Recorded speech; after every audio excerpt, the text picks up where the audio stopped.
when I ain't stressed. Shorty, I know that I do what I want. Got me a big waiter. She said she play with a nush. I'm in a taxi in Japan. I just hide in the ghost. Got you in the snake pit right now. Let me try to. Her knees, hallelujah. She eating them fucking kids out. Just like a kid, you eat it up. I did it on a new trip in Japan. Shout out Shibuya. Got me Asian shit. He said my name. Low key.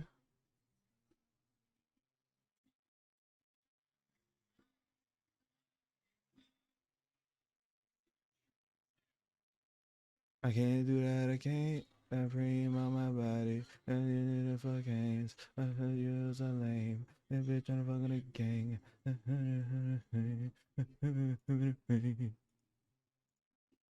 Baby, I'm trying to know your face. And sing to her like Wu-Tang. Now you silent shawty, you switch game. Big black truck on get fit switch lanes. Shawty, I know it's check.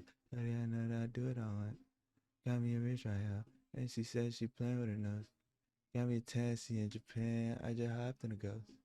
Got your hoe in the snake pit right now. Let me drive the boat. Bro, bro, bro, bro. What be going on, bro? Why you call me Esile On?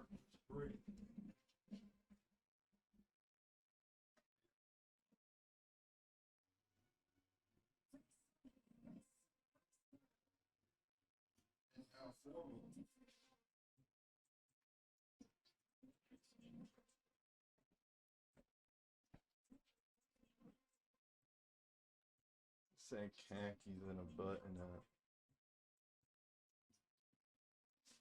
Bro, I was reacting to a video.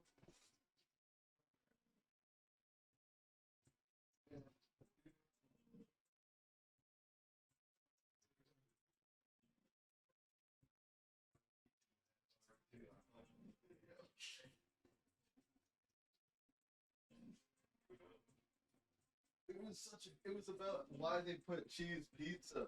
Wait, yeah, it's why the pizza is square in school. It was comp. Fuck. I was about to abandon my stream and go to the store.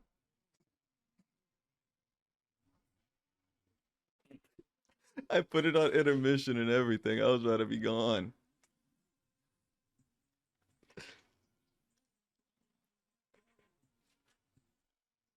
I don't even know if he'd be joking. There is though. That's why I don't know if he's joking. I know. Yeah, that's why I can't tell.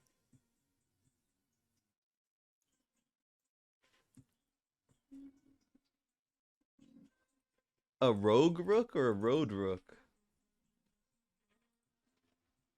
Oh hell nah.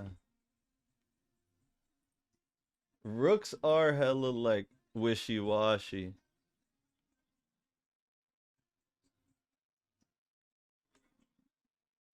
I would just yell we got a rogue rook when there isn't one.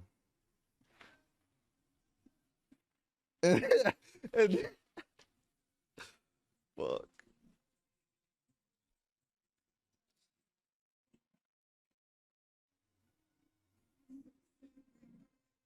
Man goes to buy a gun, gets 14 days in jail instead.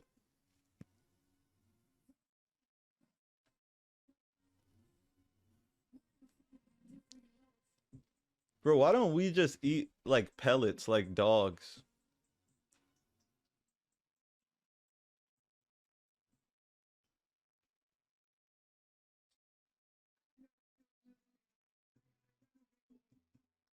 Informal, formal.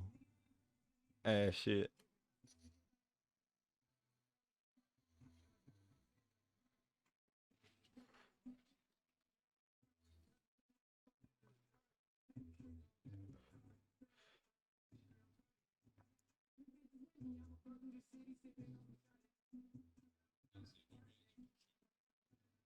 Again? How do you leave your shoes at the bar? The first time was pretty bad. There was more than one time?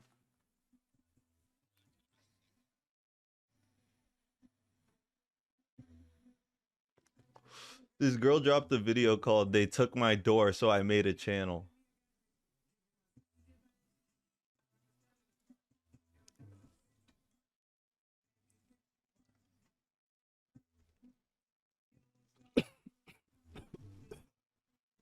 Bro, I hate Chief and Cart. I feel like I'm one puff away from a Black and Mild and like a crack rock.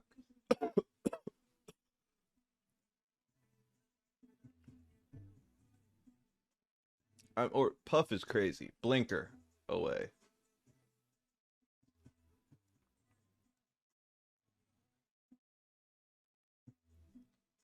Who the fuck is keeping police discover fake ID, alcohol, and mushrooms in a dorm room? Who's keeping that in one dorm room? Okay. Not that. Yeah, that's fine. We're just gonna turn on the light here. So we got a call from the RAs of an odor of marijuana coming from your room. Mm-hmm. Standing in here, I can smell it. It's pretty strong. Just like a black dude so with two be honest, coats and we can work with you if you're honest with us. I don't smoke. I don't. If that's her okay, you don't have anything in here? I don't have anything in here. Does your roommate? Mm-mm. My roommate's not in here either. Gotcha. Do you have your driver's license off you? Do you have your driver's license on you? Yeah, I do. Do either of you have any marijuana or anything on you? No. Nothing? No. It's pretty strong in here. That's what I'm asking. Thank you. What are you guys up to tonight? Nothing. We're watching a movie. Do you have your driver's license? Nah, you gotta be so annoying to get snitched on in college, bro. Even like the good kids switch up on their morals. Are you from Wisconsin? Yeah. Awesome. There's nothing at all in here? Okay. Are you guys around anybody that smokes? I was about to say I do. Okay. Like I was around it. I wasn't. Got you. Nothing on you at all? No, I can show you. Sure. Who the fuck do you mind if I just smoke weed? Bro, I found a video. The title was "Low Level Cart Dealer Gets Busted." And this nigga had like 2 empty bulk cart boxes, bro. Like the 10 packs in his trunk. Check your room, make sure that bro, you gotta get that.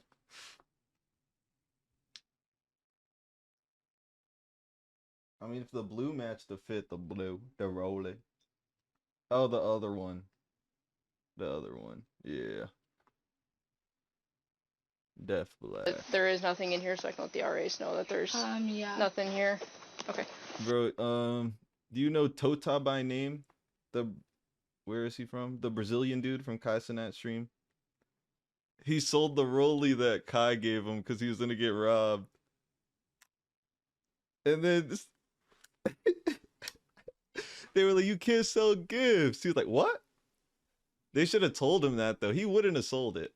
He just didn't want to die. Is that fine with you? I don't know what are you gonna check? Just check your belongings. Make sure that there's nothing in here. Just it clears you for the RAs. It's possible that it's on your clothes if you're around people that do smoke. What's the dorm snitch called? I forget. It's pretty strong. Yeah, I was about to say probably on my coat or something. Gotcha. Are you a student? No. No. Gotcha. Are you a student? No. So just for like a... Bro said... What those are. I was not told. Wait, where did... Work through that. They had everything in one backpack? That's pretty... Those I got from my friend. I don't know what they are. College-y. Okay. I was just holding on to one.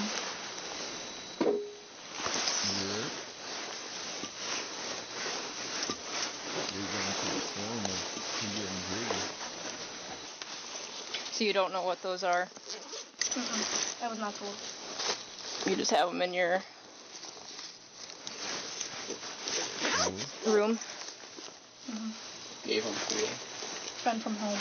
Ooh, I just want to ask the whole time. I know it's not what it takes from someone from home. That sure, where was it? It was in there. Right. So you're storing this stuff that you don't know what it is with all of your alcohol? I just put it in there. I don't know. Okay. I'm gonna have you flip over here.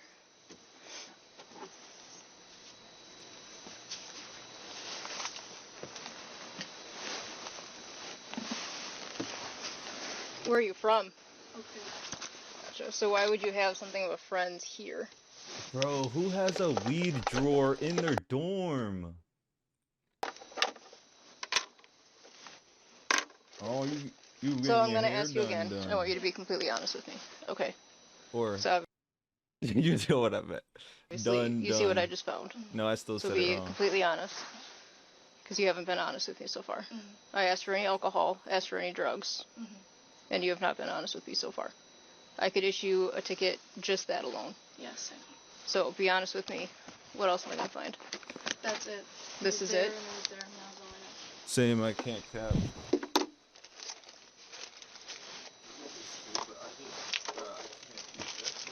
What do you use the fake ID for? I used it to go to a bar once. Okay.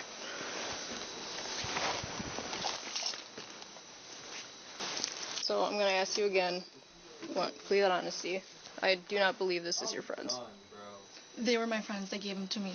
Okay. They never told you what it was? No, I think it's some type of mushroom. I don't know though. Okay. And so what was the reasoning for giving it to you? They gave it to me, and I said I would try them. I don't know. But okay. So you did know what it was? Have a good hair dressing session. I don't know. How long have you had them for? I've had them for months. I literally just brought them here because in case, I don't know. Okay. And I appreciate the honesty. Please continue with that. Is this your stuff here as well? No, that's his bag. Okay. Do you mind if I look through that bag? Yeah, I do. Okay. In the black box. That's mine. You can go through yours. that. Yeah. You can stay sitting. You can go through that. I feel like you already said the crazy part. So obviously you can't have this alcohol since you're underage. So what we're gonna do, we're gonna grab the alcohol and I'll walk with you to the bathroom. Okay. Okay. And we're gonna dump that out. Yeah.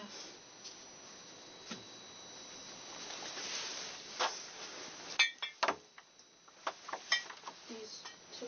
What? Yep, all of them. Okay. I mean, just.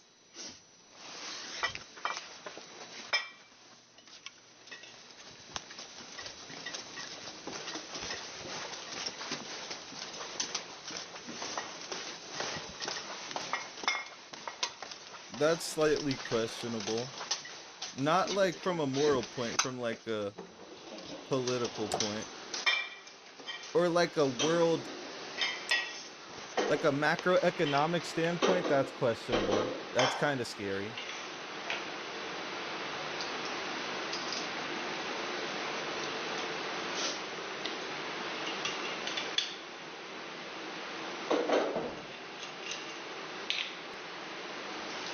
Y'all got spray shotgun.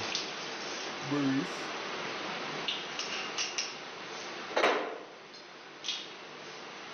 The Rook Lord do get deep. He was telling me that I went on Reddit, and they were getting pissed about the Rooks.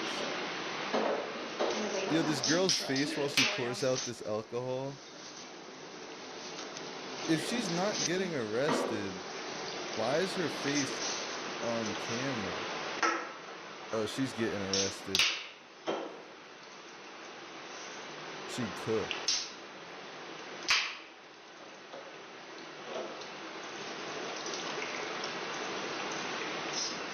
Bro, they need to make a sink where the toothpaste doesn't stick to it. Or do I just like lube up my sink?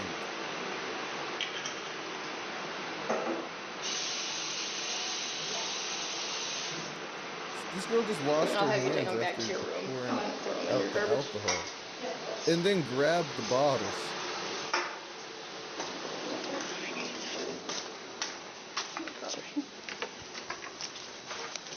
You could. I know exactly how she got caught too. She was probably walking in her room with fucking 3 bottles of Tito's clanking in her bag.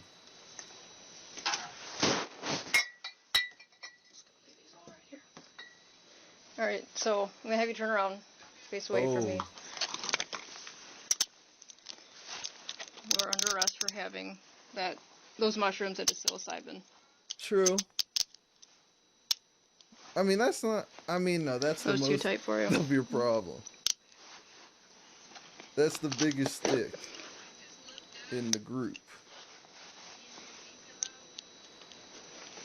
Do you want your friends to stay in here, or do you want them to? They can stay. Oh, because it's okay. Bro, this girl's. Can I put real shoes on? This girl's Yeah. on campus we're with gonna go a down to the weed police department. drawer Figure out a couple more and a things. bunch of what alcohol. Shoes do you want?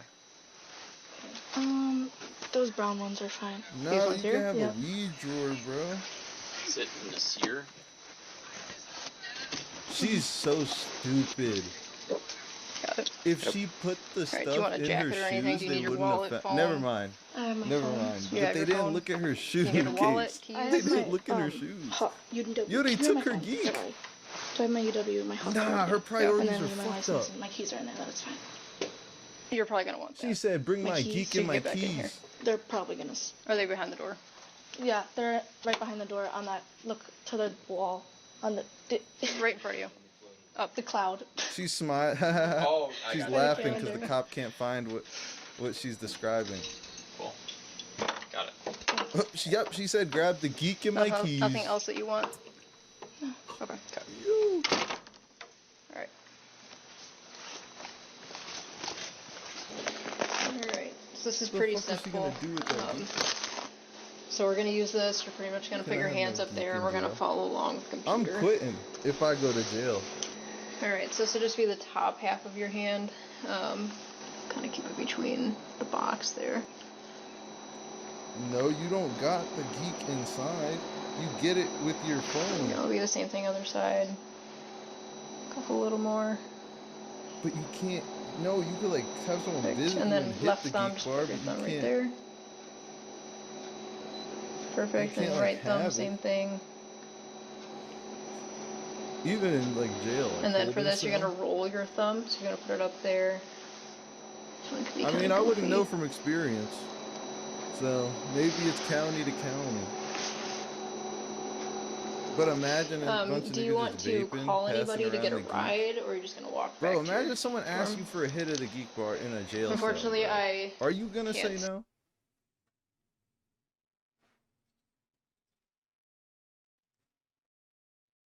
It's bro, the holding cell. If you're not going to prison, it's like everyone could see.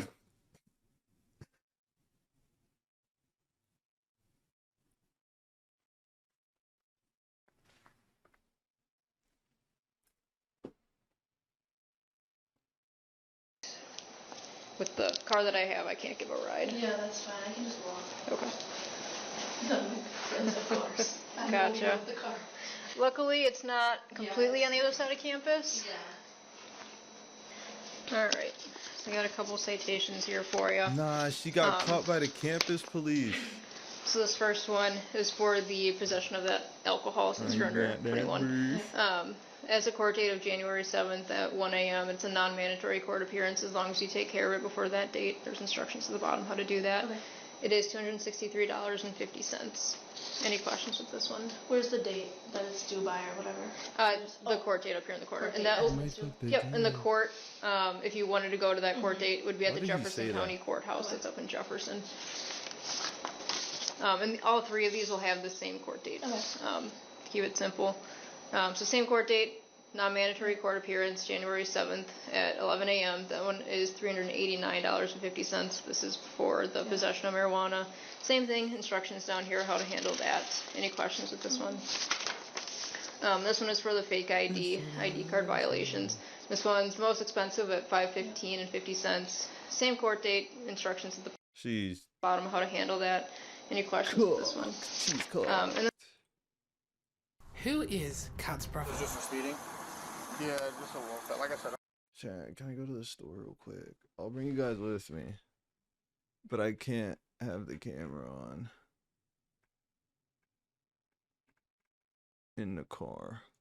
Because I'm not going to read chat.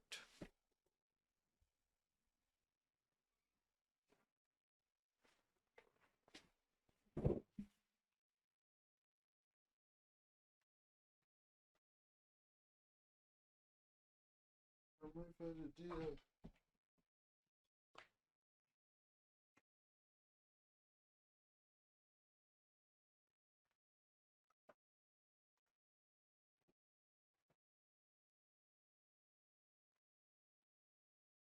I'm so paying. Wait for me to pop up. I'm so paying. I'm so paying. Oh wait, wrong code. I remember it by heart though. I'm so paying.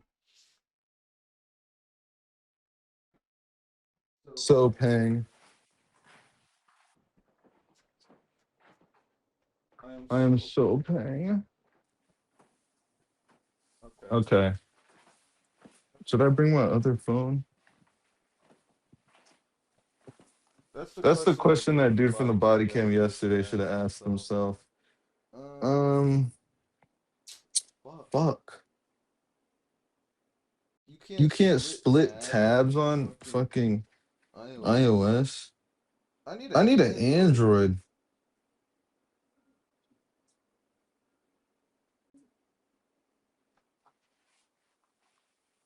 What if I disconnect from Wi-Fi? Do I come back?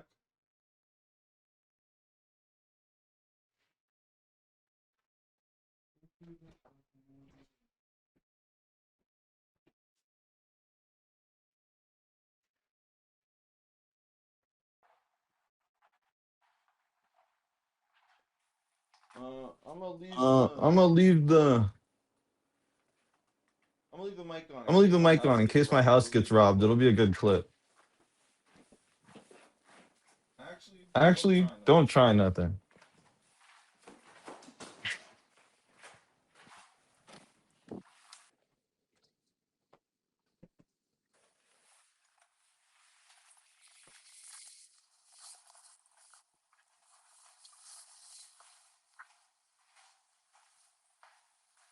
It's gonna be the most boring drive, bro. Not trying to. Been texting and driving for 30 days. I think I'm clover now. Not actually.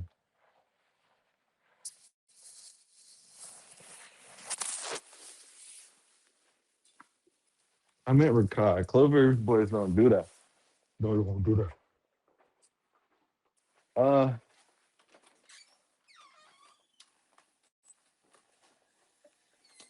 Fuck.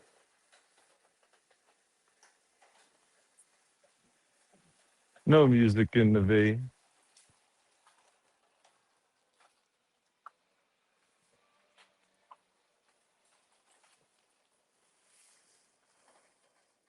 Oh, B just went.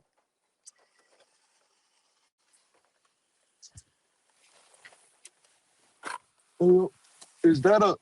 Wait, hold up. Is that an AR rifle, my guy? Ah, okay, camera off. I'm trying to see if camera real. I don't ain't going around.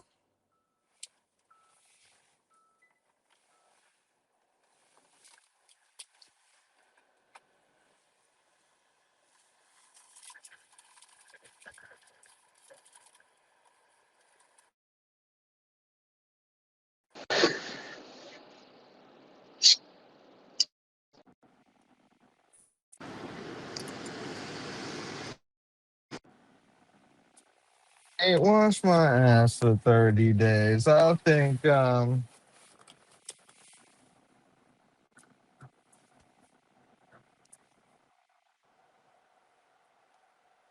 'em a halo like DDG. Y'all niggas can't even do no songs. They dub like PPP. Love my shooter. I swear he give more shots than the CDC. I just hit your hoe off a perk. Now she need for me. I got the need for speed. I catch a op, see him in traffic, roll down the window, I smash. These niggas ain't really talk about shit. Used to get hit up in class. I gotta pop my heart. I shoot at the bit and fuck at a glass. If I say bro, gonna stay. Metro big body. Oh my god. Big room.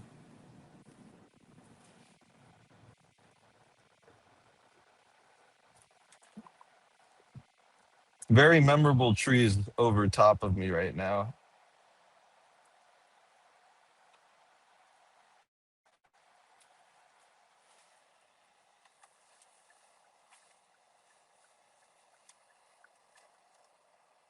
Ain't watched my days. I might start trapping now.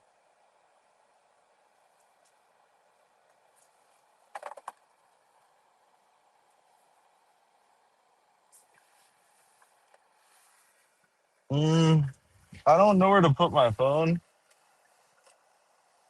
but I'm not. I don't want to touch it.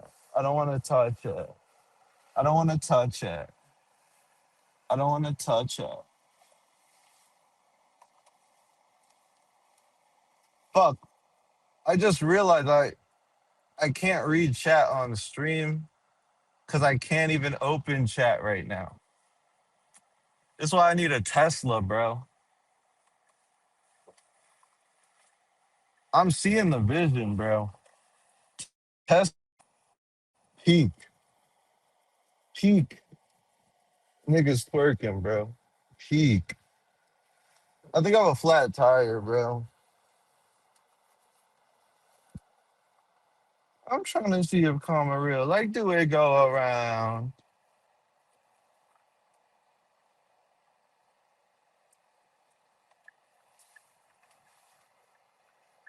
What the frick? Ain't washed my ass in 30 days. I think I'm trapping now.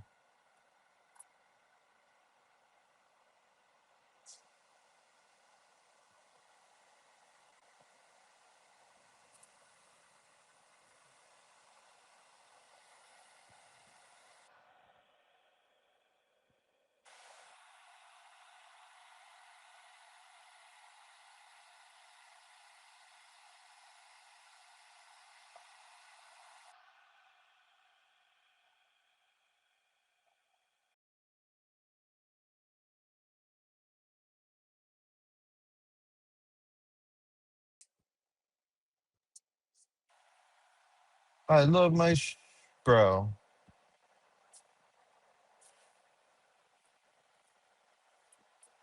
There's no way.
Wait.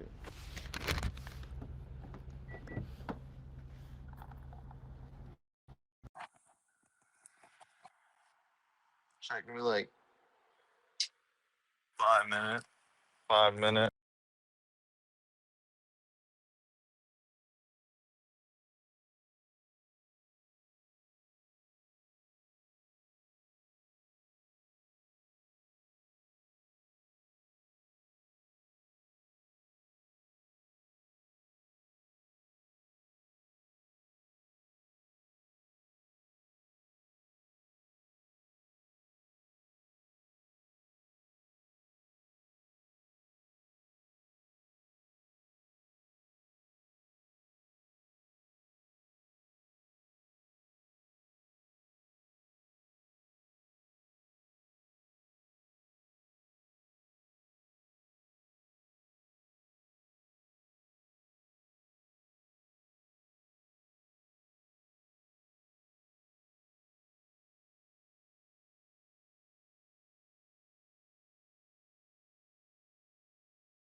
Yeah.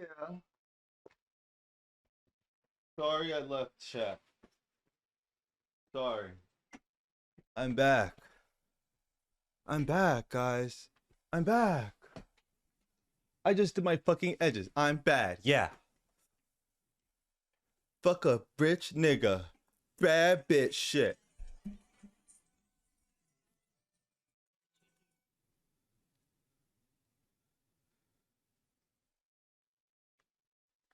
I just did my fucking edges. I'm bad. Yeah.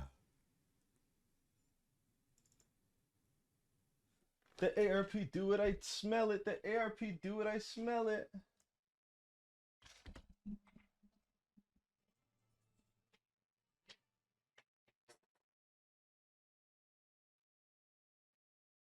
I know the kick rocks.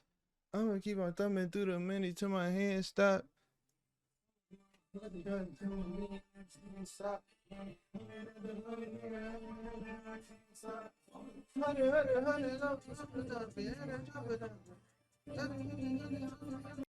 forever thumbing.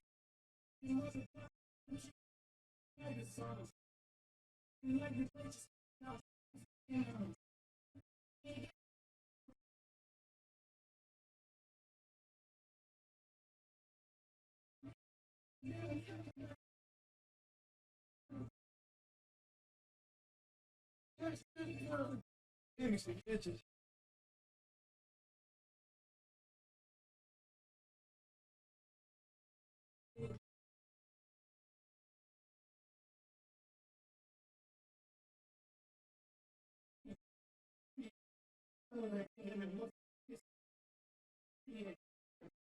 The chopper keep going. The chopper keep missing.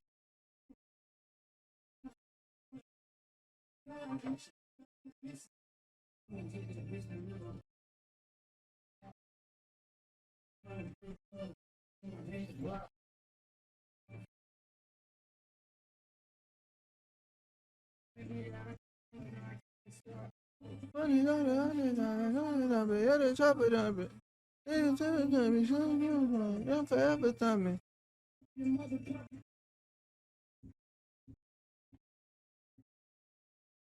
Louis Dior, circle wetter. Wear my drip, I wear better. Kleiny gang, I circle better. On Gomar, I should get a chin for the pro more. The level is just too advanced. The bezel is Tiffany stands. The strip on my hand. You know that I came with a slide from left to right. You know, and then when you dance, my hand. This to do it. I hate me to tell you I do it again. What? I'm gonna control the block. You know, I'm gonna I'm just do bang. And I thought about letting it go, but I was gonna let it off.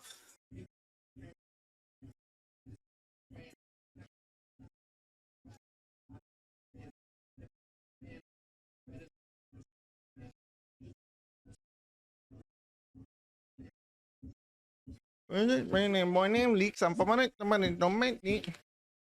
Okay, this is OD. This is OD, man. I gotta switch the fit up. OD. Instead, I'm gonna say more bad.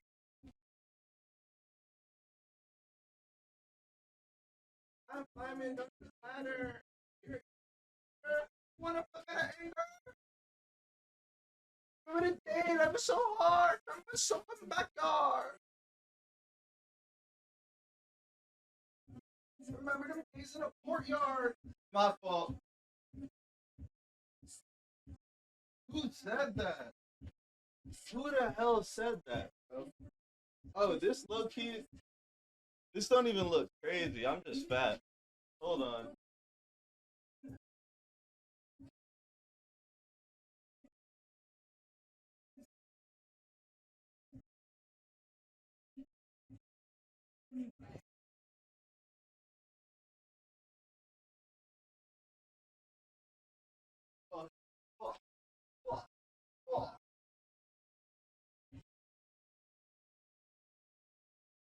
Got first from a boy named Leaks. I put it status. Some of stat.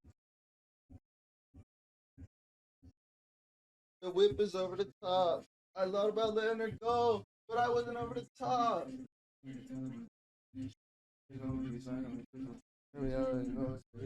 you're pretty, I'ma have to kiss you. If you're ugly, I'm gonna be that. I'm gonna know when I'm finished. Let the whole world know I'm a menace.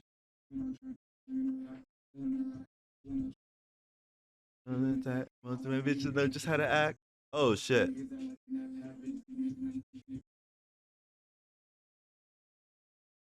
Say but. Say but. Say but. Say but. Julio Jones. Julio Jones. Julio Jones.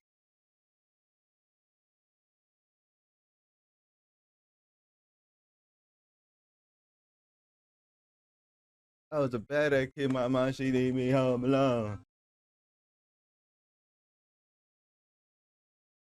Shout out Lick, shout out Shelter. I put a bet in my engine. I don't need no damn coupe.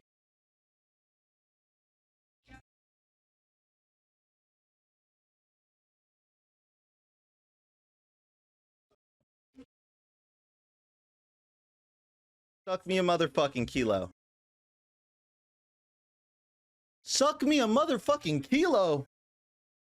If you've watched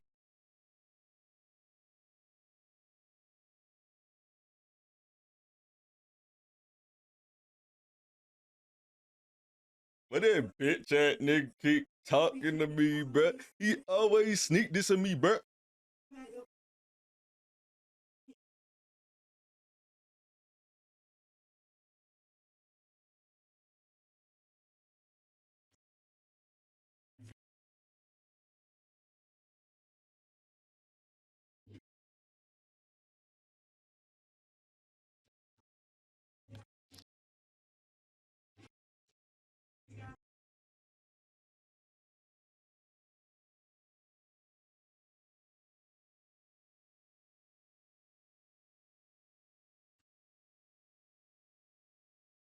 I got the early rap show. I got the rose chicken and duck.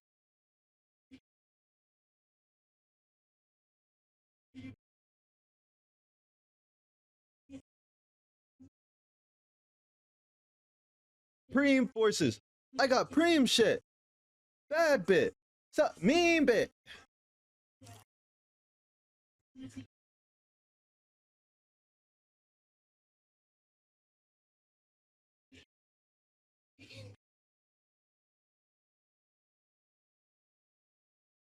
She's a mad bitch. I got cash, bitch. I got new now. Why ho she act ratchet? We can't have that hoe. Had it. I'm gonna watch music videos. No, that's so ghetto. Like, oh my god. Skirt on still got fire. Skirt on still got fire. Skirt on still got fire. I got a skirt on still got fire. I don't give a fuck, some shit in the low. Oh, he said I don't give a fuck, I'm sending the low. I got the rat show. Is Gideon live on Twitch right now?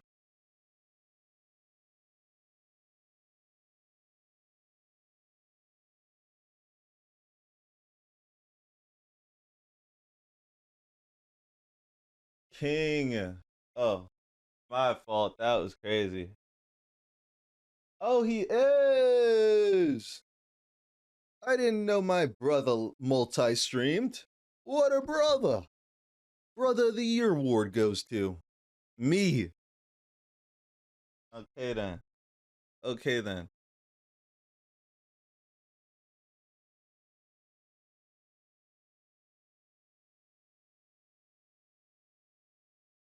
Who is this dude? Jason the Win? Nah. Dude, damn, he's popular. Johnson the Win? That's top 3 right I thought there. He was a VTuber. That's top 3. This nigga got a black eye. What they do to him? They caught, bro.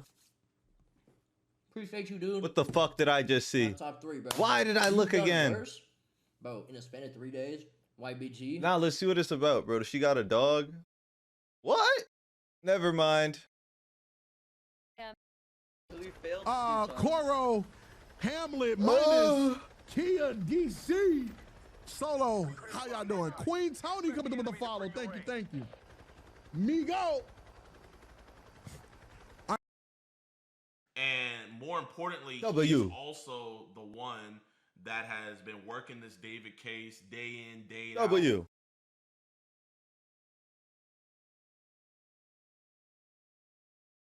I give no fuck about shit. My money get a buku money, bitch. I appreciate having me and what you do. As far as I'm a missing persons private investigator. I only do missing persons cases, and I'm also very involved in search and rescue. And I got involved in the case with Celeste. It's kind of a weird turn of events. I had a case going on in LA at the same time, and when they announced that a unidentified body had been found in Tesla, we thought it might be the person that the case I was working at that time, and obviously it wasn't. But through that, there was a couple of news interviews and stuff, and through that, the owner of the house that David was staying at, and where Celeste had visited him and whatnot, got in contact with me, and because he didn't rent the house to David, he rented it to his manager. So the house was rented out through his manager, but David was the primary person staying there? Yeah, well, the owner of the house, or the owners, the husband and wife, had no idea who David was. The lease says it's for the exclusive use of Josh Marshall, his manager. So they had no idea that they didn't know, first of all, they didn't know who the singer David was. They probably thought he was shooting a music video. They live out of state, and they didn't know that somebody else was living there. So all of a sudden, their house is involved in a search warrant and all this, this tragic event happens to this teen losing her life. Discord is like such a good app. They just they need encrypted what had happened, chats because LAPD that won't give them they any look answers, through. and so that's kind of how I got involved. So Celeste's family Nigga, they never look got through in the touch chat, with you to, bro. Let's find stop the acting report. like they're not The reason why watching, you got bro. involved was because Discord's watching. the owners of the house had cops coming through their They literally house, gave investigating people stuff, and like just information away through. No, I've Dark never Raiders been in touch rich with their family. present, I've bro. tried. I didn't want to push them hard though, so I haven't really followed up more. But so the owners were very. It's never had anything to do with value of the house or loss of value or anything. It's had to do with they wanted to understand what happened there, because they have kids around that age, and they wanted to know if like on like even a spiritual level, if they could go back in that house. It was really hard for them to fathom. If it happened there, or even in fact, even if it didn't happen there, just the fact that it's tied to it, they have some real decisions to make, as far as, you can only imagine, especially when you can't get any answers from LAPD. LAPD didn't even leave a copy of the search warrant, which they're supposed to do, behind. So it was really, he's just like, and they're from out of the country, and so they don't really understand the laws and everything. Which country? I mean, they understand them, Oh, but I'm they nosy. don't have I can find that out. A deep dive into them. And so they said, listen, we want to find out what happened, but within a very short amount of time, within a couple of days, it turned more to, no, we're see. So we got to find out, like, if there's anything that's been missed, or anything we can do to assist to make sure, find out exactly what happened, because at that time there was still a lot of talk going around. Well, the car, was reported stolen and stuff, which we find out, that was never true. But they wanted to know what the truth was, and they wanted to make sure that Celeste, got justice if she needed to get justice. Because remember, at that time too, they're telling us there might not be any crime here beyond concealment of a body, which was never true. I don't know why LAPD came out and said that, but they were making it sound like this might have been like an overdose or something, and they made a bad decision. There was nothing like that. It was never anything like that. This was a guy who's a predator, and I don't know why it took this long to get where we're at. Me neither, I'm glad there's bro. finally appears justice is coming, but as far as I'm concerned, it's taken too long, and it doesn't seem like there was this real urge. It wasn't like this. There wasn't maybe the a sense of urgency. Yes, exactly. So the house that David was renting at, that the owners hired you, Celeste has been to that house, correct? She has, yeah. Was that the house that they're presuming that all of this went down at? So it's the house that when they say, you know, she was lured to, that's the house. We don't know exactly where it happened. We're trying to, you know, I can tell you we've done a lot of investigation at the house trying to find out long before we even knew any of this information, this new information. We can't find an obvious, I'll tell you this, we don't know exactly where it happened. But we're trying to figure that out. And we're also trying to find out where, you know, the murder weapons may be. And not only the murder weapon, but also the dismemberment tools that were used. So you given access after all of this started coming out, like, was David still tied to that house? And no, so as far as we know, the way it happened was David was on tour when this news broke, even of the car being, you know, the initial LAPD initially being called to the tow yard because of a foul smell and flies circling the car. And he was on tour. And so it came out that, hey, there's been a body found in a car that's registered to David. They had no idea. Well, the public had no idea that it was Celeste. People in his Discord had a good idea who it was, though. And so he never came. He continued on with his tour.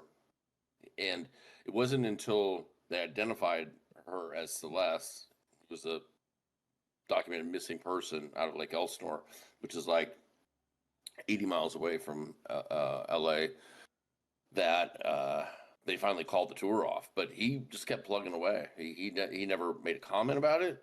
The only comment they made was his press people said that they were cooperating with LAPD, which they never were, which we come to find out they never were. That was a lie. They just wanted to keep going. And it did keep going. And then when they did call it off, he's never made a comment, and he was never seen in public again. He was in West Hollywood, very close to. Did he go back to the house that the manager had rented, or did he go somewhere else? It never. So what happened was after she was identified, they served a search warrant. LAPD served a search warrant on the house the next day. I believe it was September 17th. And after that, his management contacted the owner and basically said they were breaking the lease. You know, they were going to have the movers come the next day, which they did, and they came and they grabbed certain things, but they left a lot behind. And they basically then said, you know, anything that's left behind, just do what you want with. We're out. And he's never seen again. Now we find out that he was in another rental house just a few miles away, 3 or 4 miles away. Was that other rental house close to where the? So I guess like what a lot of people are kind of confused with, and I was hoping that you could kind of break down better for us, is so the car was reported to be a couple blocks away from his house. That house, was it the house that the owners that you work with had? Yeah. Okay, so whenever I say the house, I'm talking about my client's house, yes, which sir. Is some people call the mansion or whatever.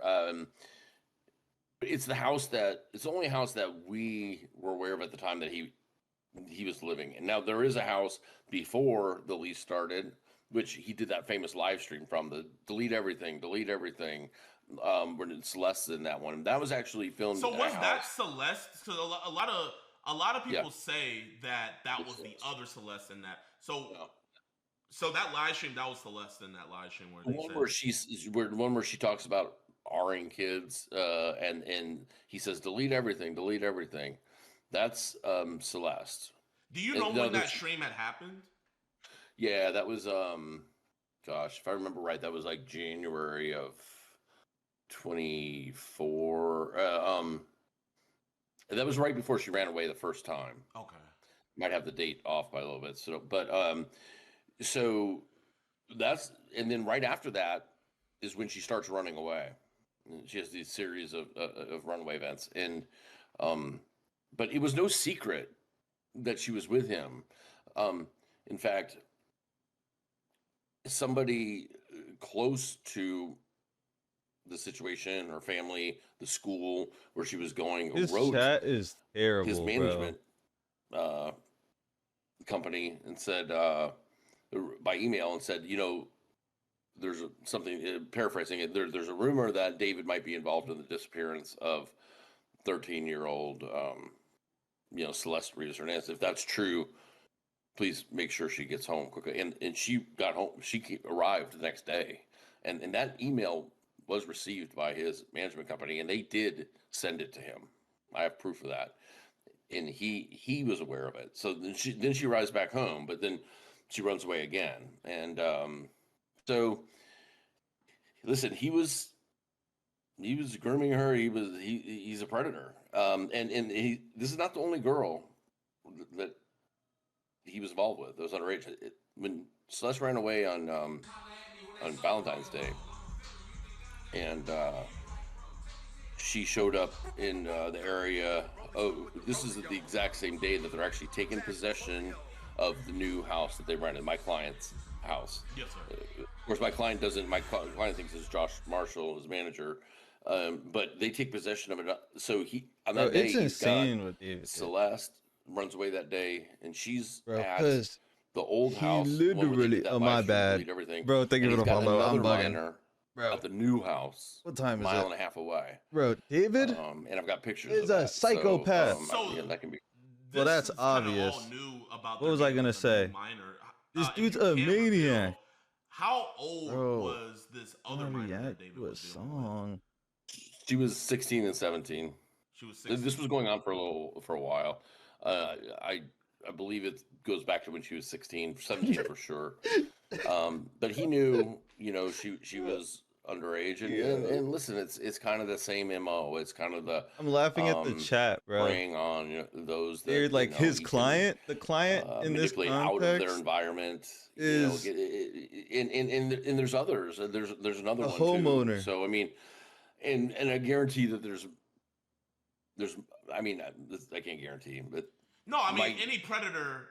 They're always gonna have multiple victims. Yes, there's ones that I don't know about. Yeah, you know what I'm saying. I'd be willing to bet. And when I was in court yesterday, when I happened to be looking right at David, he was seated kind of in front of me, and they brought him in an orange jumpsuit, and they sat him down at the table with his lawyers, and they handcuffed him to the table, and I didn't know what was coming out of the prosecutor. I happened to be looking at him. I was like, man, he looks so different. He does not look like,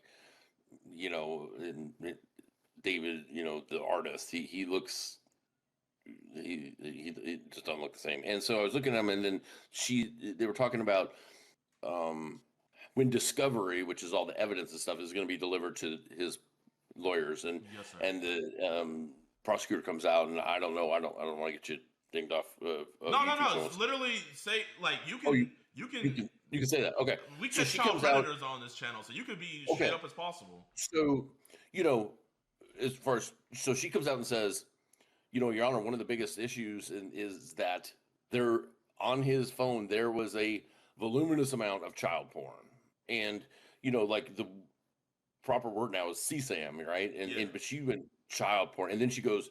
And because of this child porn, I mean, she said child porn 4 times in a row. It was very intentional. You had to let him know. I can't even censor him because this is dead ass. You know what's up. He didn't. He just stared straight ahead. He wasn't he didn't turn to his lawyer and what the hell, He just he knew. I'll take out the VOD for the rest. I think he knows that they got him dead to rights right now. So this is so sick. But she made it sound like there's a lot on there. So I don't think it's just Celeste. I don't think it's just Celeste and this other minor that I'm talking about. I think that there's going to be a lot that he actually was in communication with, and I think there's going to be probably a lot of that material that he sought out on the internet. Yes, sir. No. From what you know, it was packed with that shit. It was packed with that shit on his iPhone. He's been talking to other minors. So back to the timeline. So I didn't know this. So it was January 2025 when that last shit happened, or 2024? I gotta fix She'd been gone well over a year. Burning. when this was going down. So she had been, so she started that I believe that live stream was 2024, January 2024. Then she starts, then in February, is when and then there's Runaways, and then, getting into around Valentine's Day, she runs away again. And then it's a year, it's well over a year that she's gone before we now know that this happened, according to prosecutors, in April of 2025. So she's gone a very long time. And that's been the whole thing, is piecing this together. Where exactly was she? Because we didn't really have evidence that we had evidence that she had been to the house, but not that she was like living at the house. And David would travel a lot for concerts or whatever, and nobody would stay there. So we're like, where was she in all this time? And then we find out that she wasn't truly a runaway. That's the part that's upsetting to me too, is that her family knew where she was, and she'd shown up for like her cousin's high school graduation. She showed up at a family event.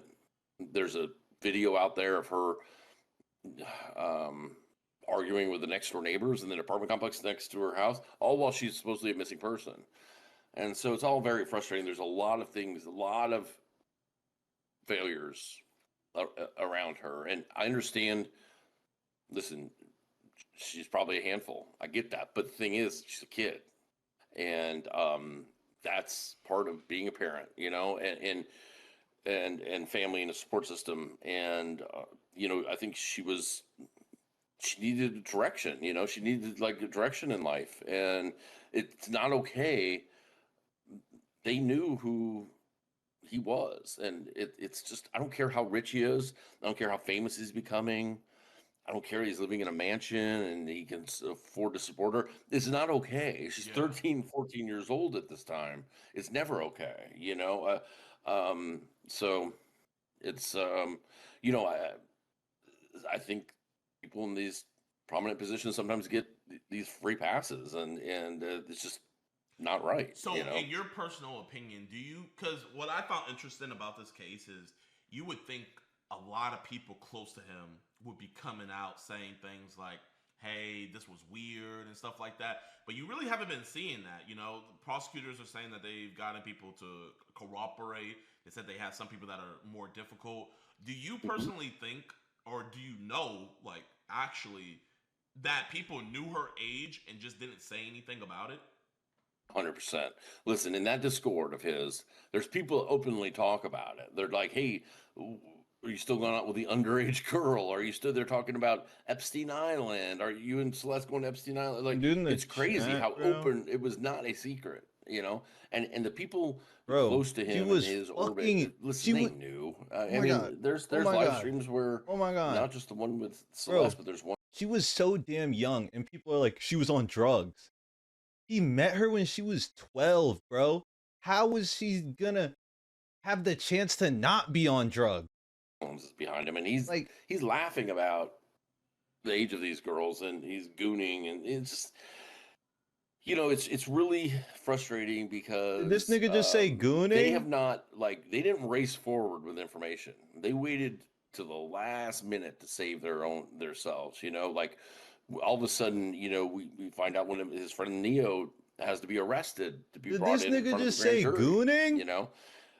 That's not how it should be. You shouldn't. I'm done. I don't care how. I'm done, bro. With this guy, I'm trying to help. If you got information, we're talking about. I'm in the chat. Child. I mean, there's for his life because he don't want to read the chat, and then he going fucking. The detective gonna say gooning? 12 years old. I mean, it's just not right, and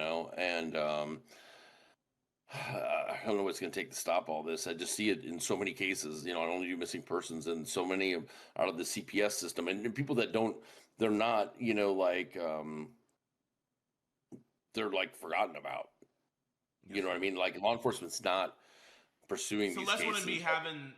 Celeste probably wouldn't, if the circumstances were the exact same, just David wasn't famous, we wouldn't know about this case. We wouldn't know anything about it. We wouldn't know about this case. And they'd be like, as far as anybody in the public following, they'd be like, oh, she's probably some undocumented, it just we get passed over. It's really sad, and I see it all the time. And the CPS system, these kids that like they're open to being lured away because they're in such horrible situations, like in a foster family they're with, where they're being abused and stuff like that. They're like, going with a trafficker is almost a better situation for them, and it's like, we can't.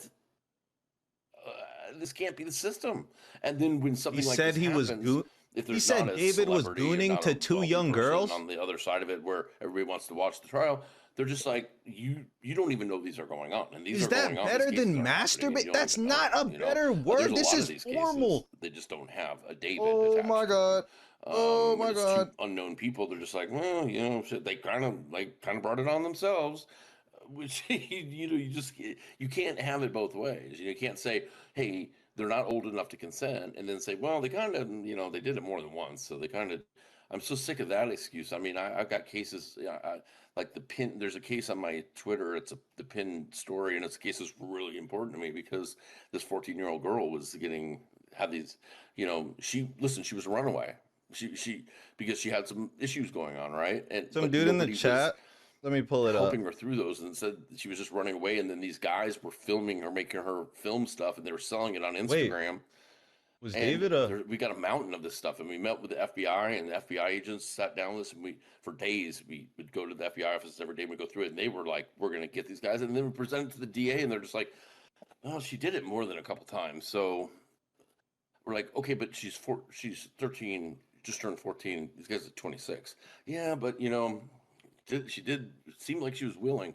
Mr. Fisher, genuinely, the same thing. When we've had cases where we had a dude come to meet a 13 and 11-year-old girl.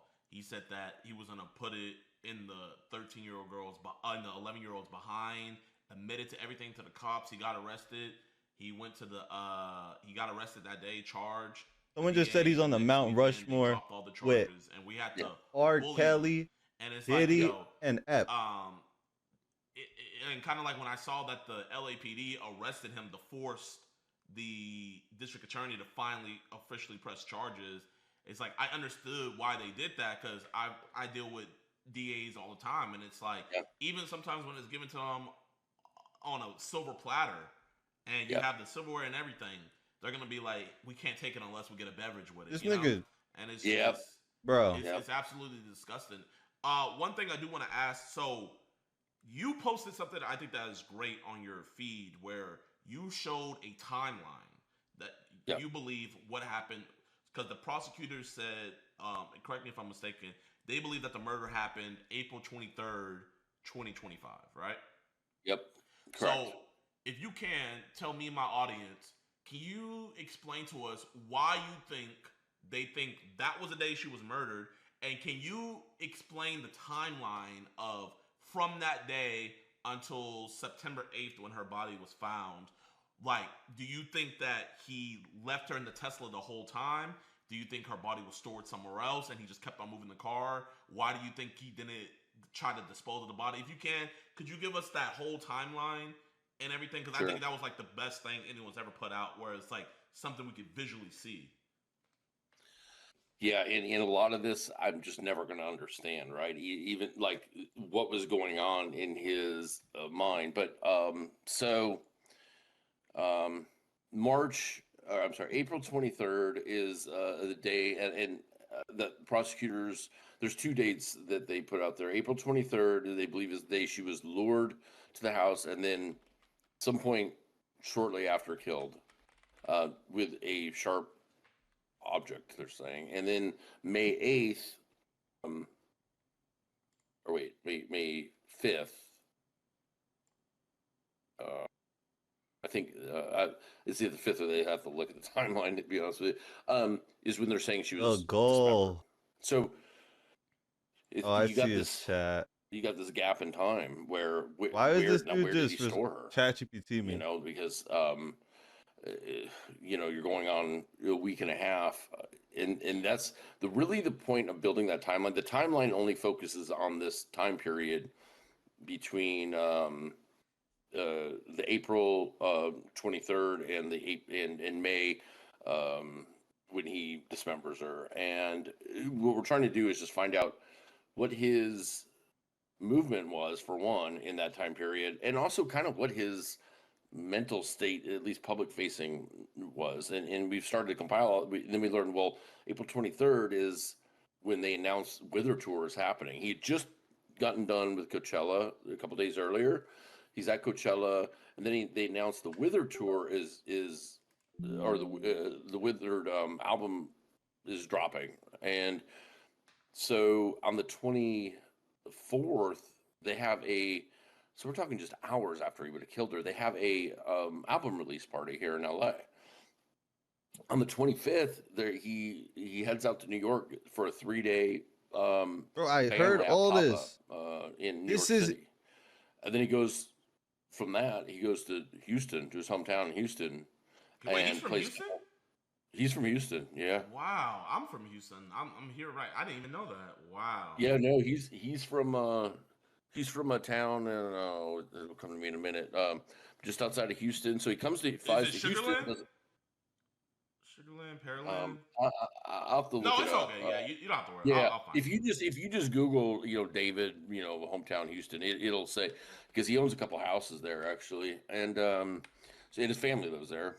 So they have a statue so of then he David goes to Houston for a couple of days, and so he's moving on. Like, I'm talking, he has if prosecutors are correct about the 23rd being the day, and I believe they are, because there's somebody that obviously gave them the information, then within hours he's fine. He's in a mindset where he's like, I'm ready to go to the party, I'm ready to go to New York. It's not affecting him.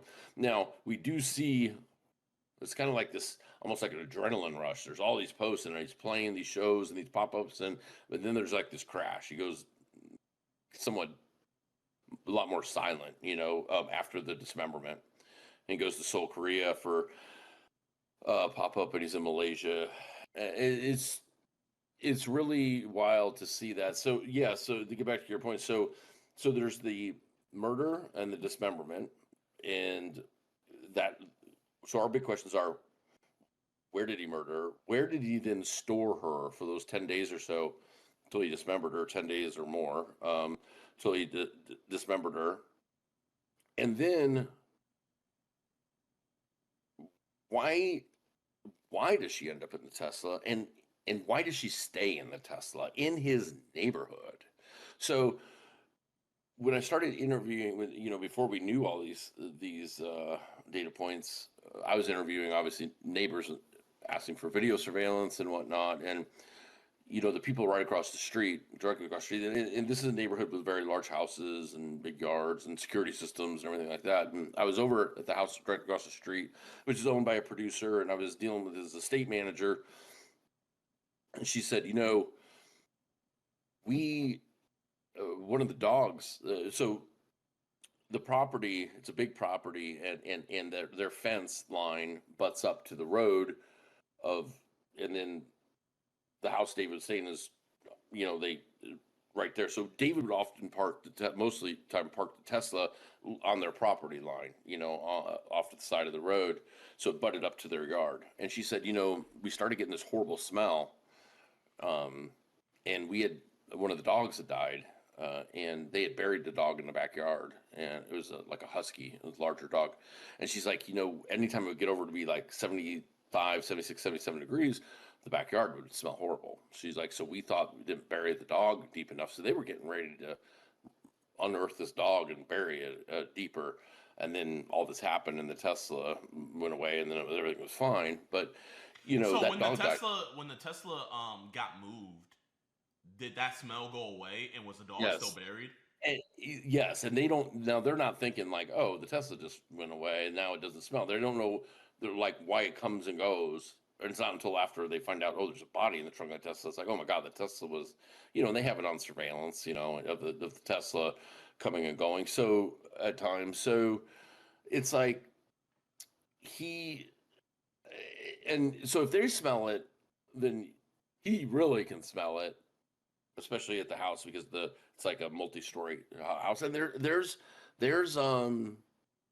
live streams that he does where a makeup artist is like, oh, what's the smell, and they just kind of like, when was these live streams, like dated around. He live streamed from the house a lot, and so it was just like him and his friends, and they're filming something or whatever. There's a makeup artist. And this is the same house that same house. So there was streams where the makeup artist would complain about a smell from the house. Yeah, and so what it is most likely is it's coming from the Tesla and just going up through the windows up in the third floor, and they're up in the master bedroom's bathroom when this happens, and he blames on, I went to the bathroom, but it's just the whole thing is so wild. Like the only thing I can't come up.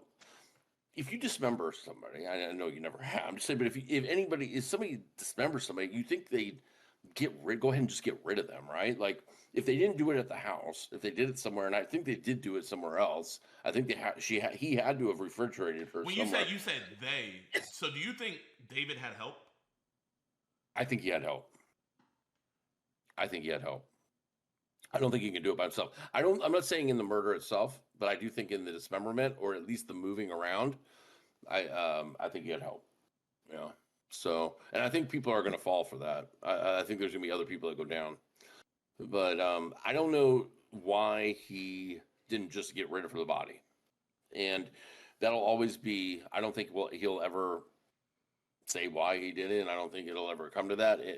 But I think that the only thing I can think of was a trophy of sorts for him, and I don't because listen, it's not that hard to go in.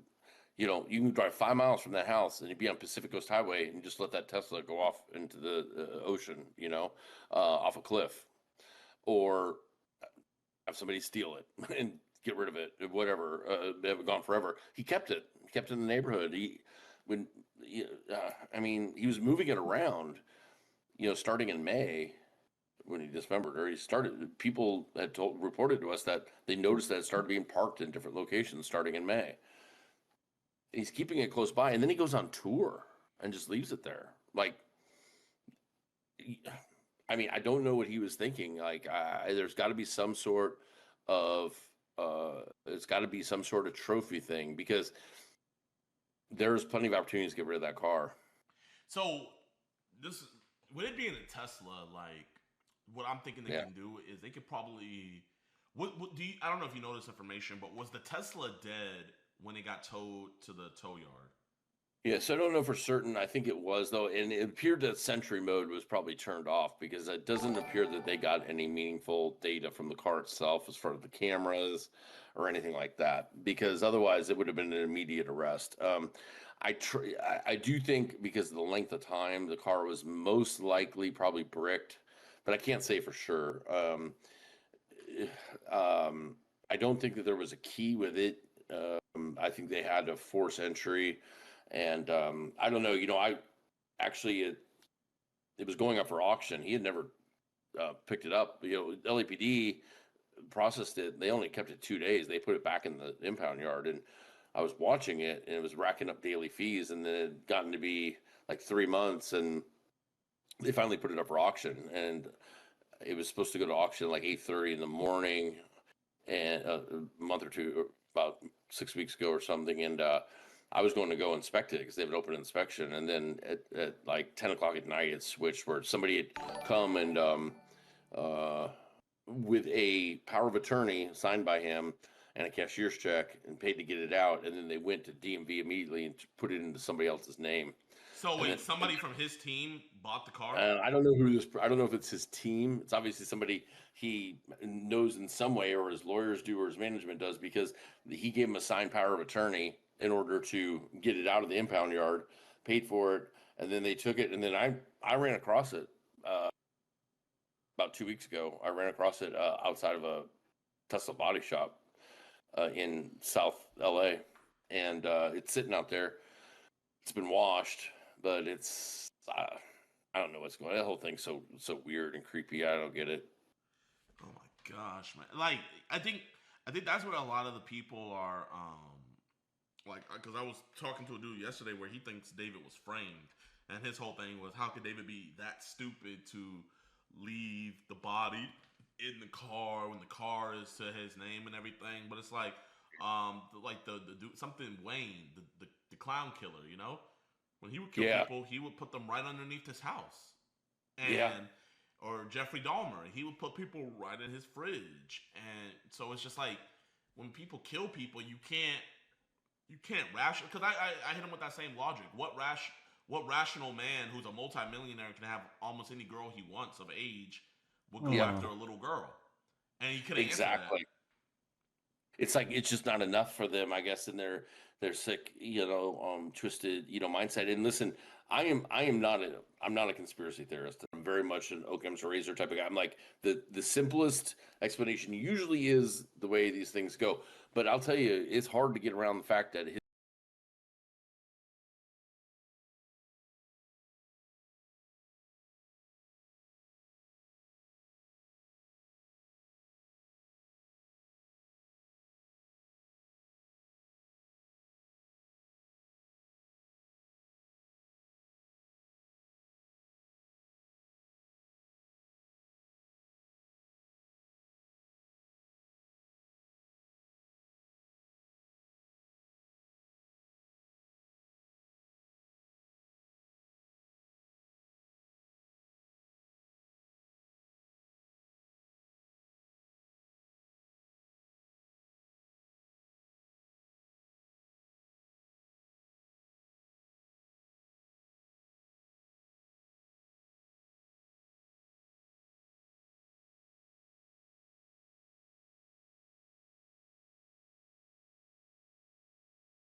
Just for Celeste.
You Savvy reacts back on the channel, and today's video we have why having a roster is low-key ruining your life by Playa Tech. All right, go ahead, subscribe to Playa Tech.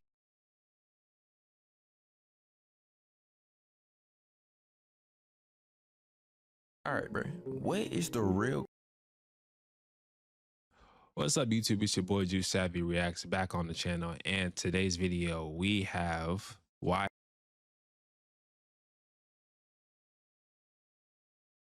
Real cost of maintaining a roster. We always see niggas talking about this lifestyle of having a plethora of hoes, but what do you really gotta sacrifice to have a lineup of bitches in the palm of your hand like the miniature son from Spider-Man 2? Well, I'm finna be very transparent in this video and let y'all niggas know that shit is not all sunshine and rainbows. In this video, I'll be fully explaining the reality of having a roster, both the positive and the negatives, so you can decide if this is really an endeavor you wanna undertake. So hit like. Only cool when Future hangs out with them. But and watch to the end of the video as I explain the true cost of maintaining a roster. Before we get into the cost as well as the benefits of having a roster, I want to clarify what I'm talking about for the niggas who are unfamiliar with what the actual benefits of having a roster. The true cost of maintaining a roster. Before we get into the cost as well as the benefits of having a roster, I want to clarify what I'm talking about for the niggas who are unfamiliar with what an actual roster looks like. An actual roster isn't just a group of females you occasionally message on Instagram to see if you can catch a little bit of neck. These are females who you're actively talking to and linking with in real life. The primary distinction is actually linking these females. If you just texting or talking on the phone with a bitch, she's not on your roster. The girl has to like you beyond keeping you in the internet zone. If virtual hoes counted, every nigga with an internet connection and the ability to LARP on Instagram will have a roster. Now that we've got that out the way, there's two main stages to building a roster: the building phase and the rebuild phase. You can look at the building phase like when a basketball team is going through a period of acquiring very talented players, typically in order for them to win the championship. And you can think of the rebuild phase as literally the opposite. This is typically the point in time where NBA teams gut the entire lineup. Just texting or talking on the phone with a bitch, she's not on your roster. The girl has to like you beyond keeping you in the internet zone. If virtual hoes counted, every nigga with an internet connection and the ability to LARP on Instagram will have a roster. Now that we've got that out the way, there's two main stages to building a roster: the building phase and the rebuild phase. You can look at the building phase like when a basketball team is going through a period of acquiring very talented players, typically in order for them to win the championship. And you can think of the rebuild phase as literally the opposite. This is typically the point in time where NBA teams gut the entire lineup. Who are these niggas? I cried. In hopes that they can win the championship further down the line when they acquire the necessary talent. Off the rip, you'll experience most of the benefits of building a roster in the building phase while you're actively sharking and scouting new prospects. This personally the period in time when I have the most fun, simply because it's still fresh. It's like when a new game drop and you're actually having fun and not getting demolished by niggas who moderate Discord and eat barbecue Lay's chips all day. Also, when you're going around collecting these females like infinity stones, you get a natural ego boost, which obviously is a great feeling, especially if you're coming out of a period in your life when you're focusing on yourself. Another benefit niggas don't really talk about is the acute boost to all your stats and attributes. This shit is literally like the hyperbolic time chamber of game. Just like I talked about in my last video, the experience you'll get from dealing with females throughout however long your building process is will dramatically increase your confidence and charisma attributes. When you have multiple females in rotation, you really get an in-depth understanding of how they move and what they respond to, what works and what doesn't. You'll literally have these bitches wondering like, bruh, how did this nigga get so charismatic?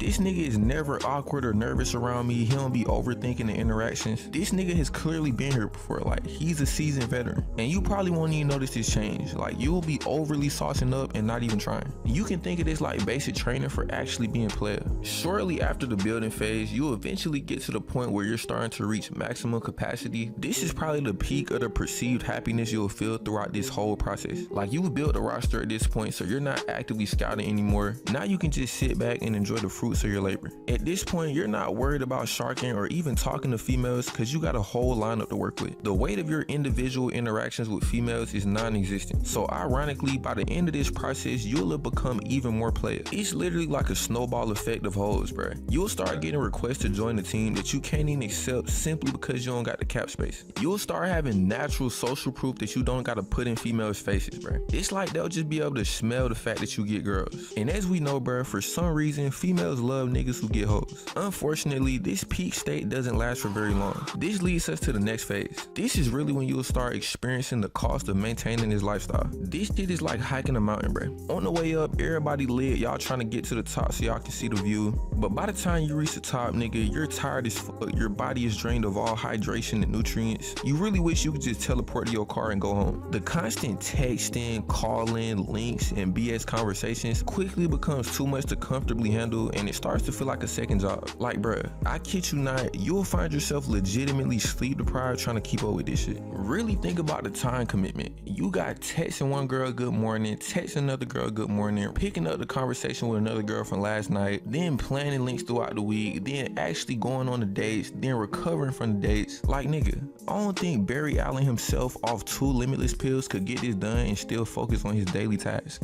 This is also the point in time where the females collectively decide to ask for max contracts. So not only are you spending OD money and time, but you're also having to deal with the emotional distress from the females. Like, the conversations are no longer light and fun, shit start getting a little serious. This could even throw off your playerness if you let it, and you can end up signing a role player to a max contract. This is the point in time where you should probably start thinking about consolidating your resources to 1 or 2 contracts. The females. Like, the conversations are no longer light and fun, shit start getting a little serious. This could even throw off your playerness if you let it, and you can end up signing a role player to a max contract. This is the point in time where you should probably start thinking about consolidating your resources to 1 or 2 girls. Also, I cannot stress enough how draining this is on the pockets. Like, bruh, y'all niggas never had to stretch $50 over 2 links, not including transportation. Y'all never picked a bitch up off 1/10 the tank of gas and then told the cashier at the bowling alley in advance to say that they were overbooked so you could switch to a cheaper location while still maintaining your order. That's the type of shit you gonna find yourself doing at the end of this process. Pockets on E, mental bandwidth on E, grades on F, work on unemployment office. And that's not even to mention if you dealing with fake bougie bitches. I've been asked to pay for B&Bs, sections at clubs, all type of shit. There was points in time where I legitimately had to choose between my financial future and buying a bitch a Waffle House meal. And of course, right now watching this video with full mental clarity, this is an easy decision to make. However, when you got a bitch sitting right beside you and neck enters the equation, that decision becomes a lot harder to make. Like, I do want to be rich as fuck in the future, but at the same time, nigga, this bitch neck ain't gonna catch itself. Like, somebody gotta catch this shit. And the situation becomes even worse when you think about it from the perspective of what you could have did with that time. Like, while you're out entertaining 3 different females and spending OD pay, you could have been locked in on your goals and actually stacking money. Like, bruh, it'll legitimately get to the point where you'll be sitting there listening to a female yap about how she prefers male friends because females are messy or some bullshit like that. And you won't even be able to fake engage into the conversation. Like, this bitch talking about some trivial female nonsense, and you're sitting there thinking about how much of a productive day you could have had if you just wasn't with her. I could have posted 3 Instagram reels today. I could have edited a whole YouTube video. I could have did some market research on drop shipping items. I could have researched some small cap stocks to invest into. I could have got some overtime at work. I could have put some extra studying hours in. Like, bruh, you'll deadass be imagining your ambitions evaporating in front of your eyes like Tom Holland in Infinity War, while simultaneously feeding into a conversation you could care less about. But nah, bruh, I honestly see why these rap niggas be bragging about having hoes. Cause you deadass gotta have OD paid to pull this off to a significant level and not end up playing homeless nigga simulator. And I don't want y'all to think I'm discouraging y'all from doing this, cause it's definitely an experience every player should probably go through at least once. I'm just letting y'all know what to look forward to on some great power comes with great responsibility type shit. I wouldn't be trying to make my first attempt at this shit if I was down bad broke. You probably want to plan this to be at the very end of like an extended lock-in period. And I ain't talking about no little ass 3 months, bruh. You damn near want to treat this shit like an anime time skip. If you don't come in with your personal life attributes down there maxed out, you probably not even gonna have fun during the building stage. That shit is gonna be all bad. So yeah, bruh, having a roster is cool for maybe a month, then that shit all goes downhill. I found that my personal limit of comfortable team management is 3 females. I'm trying to invest, I'm trying to move smart with my pay, bruh. I can't support a full roster. I got the budget and time to have 3 mandatory links throughout the week and a couple random mini links, but after that, I start having to take 3-month breaks from YouTube and failing classes and shit. And I know it's finna be summer, bruh, but I'm seriously considering just sticking to one girl for the sake of my financial future and ambitions. Plus, my star player having an MVP season right now. But I don't know, y'all gonna see by the upload schedule if I actually end up doing that shit. But nah, that's all I got for this one. Like the video, subscribe if you learned something, and let me know in the comments y'all's experience managing a roster. Is this shit really as all encompassing as I put it, or do I just not have that dog in me? Let me know, bro. But with that being said, thanks for watching. Bro.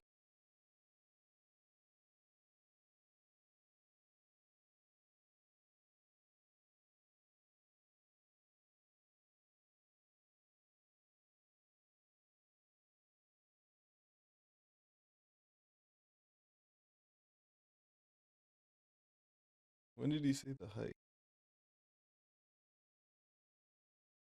But and watch to the end of the video. Like, an actual roster isn't just a group of females you link in these females. If you just texting or talking, and you can think of the rebuild phase, the building phase, and the rebuild phase. You can look at those count internet connection and the ability to LARP on. There's 2 main stages to building a roster: the building phase and the rebuild phase. You can look at the building phase like when a basketball and not getting demolished by niggas who moderate Discord and eat barbecue Lay's chips all day. Also, when you're going around collecting these females like infinity stones, you get a natural ego boost, which obviously is a great feeling, especially if you're coming out of a period in your life when you're focusing on yourself. Another benefit niggas don't really talk about is the acute boost to all your stats and attributes. This shit is literally like the hyperbolic time chamber of game. Just like I talked about in my last video, the experience you'll get from dealing with females throughout however long your building process is will dramatically increase your confidence and charisma attributes. When you have more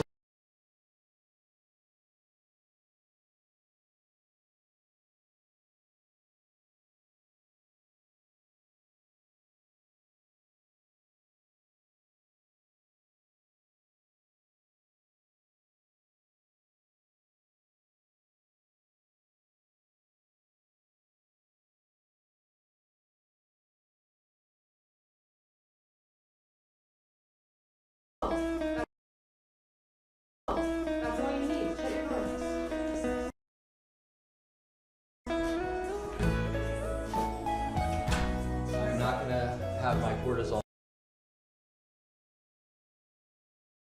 Not watching that.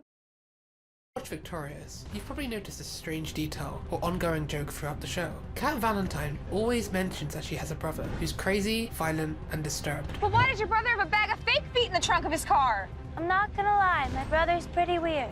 But if we never see him, then who really is he? In this video, I will be breaking down the show and trying to piece together who this mysterious individual really is. This is the Kat's brother theory. Before we get into the theory, please like the video and subscribe, so I'm trying to hit 100 subscribers. Let's begin.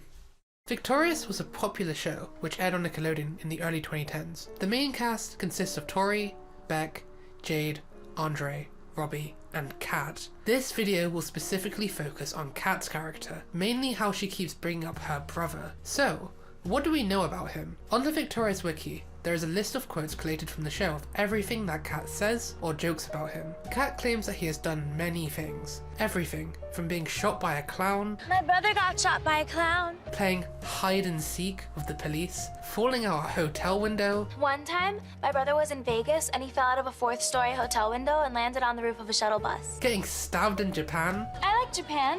Except my brother got stabbed there. Genuinely, this list is endless and gets crazier and more unfathomable the more you read. Honestly, for a character that is this insane, it's really surprising how he actually never appeared in the show. So, although we know a lot about her brother, we don't know his name or what he even looks like. He doesn't even appear in the spin-off show, Sam and Cat either. It made me wonder if he has actually appeared in the show before, but no one has ever realized it.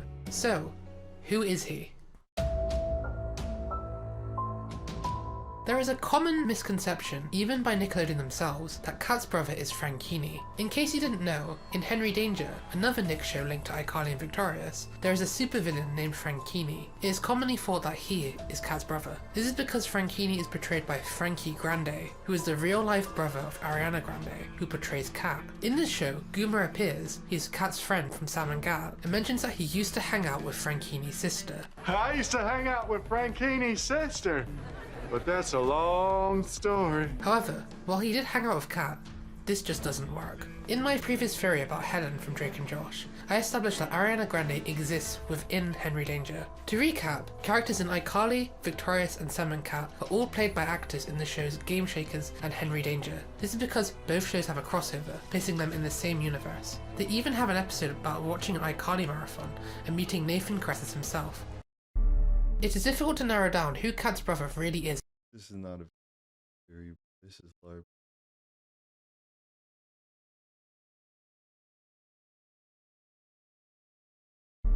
It is difficult to narrow down who Kat's brother really is inside of Victorious. In the episode Star Spangled Tory, one of the last episodes of the entire show, Kat mentions that her brother was sent to a mental hospital in Idaho. Well, you know how my brother's kinda weird? Yeah? You've mentioned that.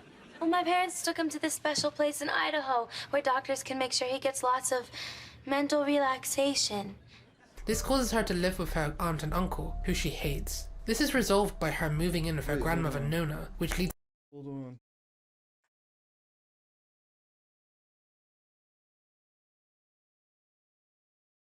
Like, acts like, oh, they don't want you to know this. You know what I mean?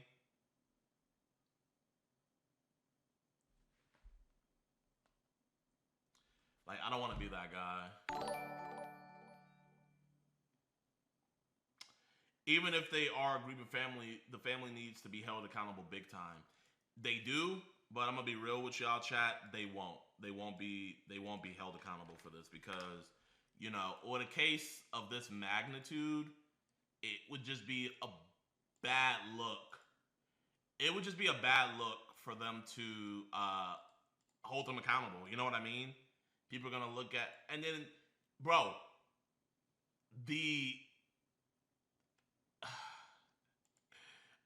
law enforcement they're no better in this because it seems to me like they also knew about this relationship, you know?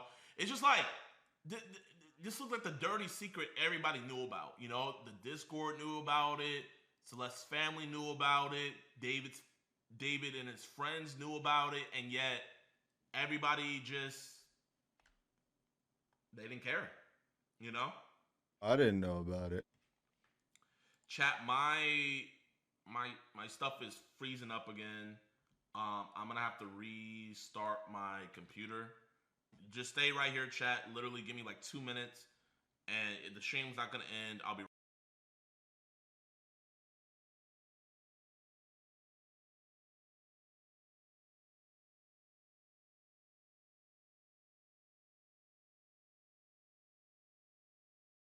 I need to figure out how to do this.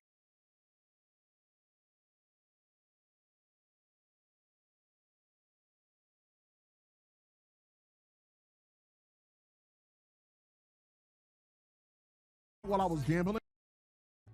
Wait, hold on. I want to talk to my team, though. Marvel Rivals would never combat me like Valorant did. They would never combat me. Input device, Yeti. Oh, that's so fire. That just made it so much more fun. I thought that was AI.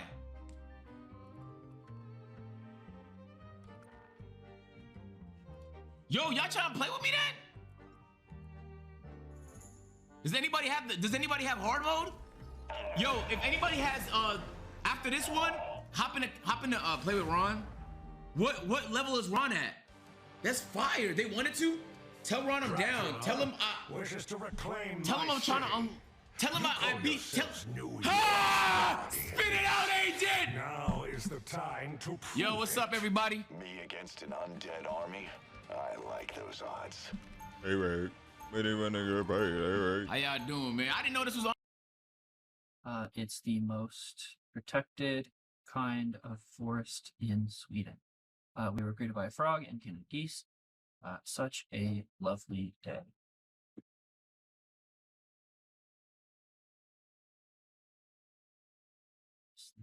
Hot dog roast.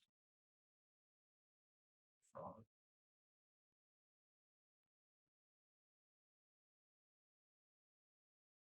And a goose.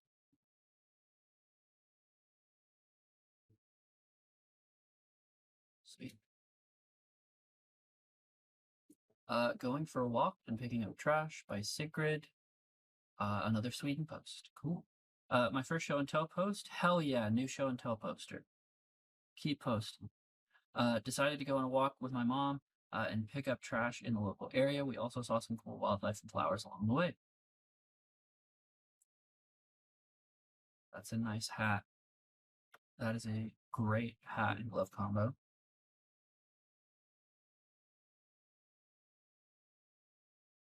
Dirt piles, maybe made by some rodent.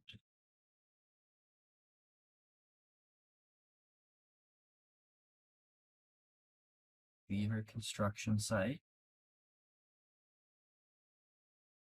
Mallard. Crocus grown in a dish. Did I say dish? Ditch. Where would one get such a cool hat? Funny you say that. Trash, ew, yuck, gross. More trash, more ew, yuck, gross. Mallard again. Some colt's foot. And a trash hole. Nice.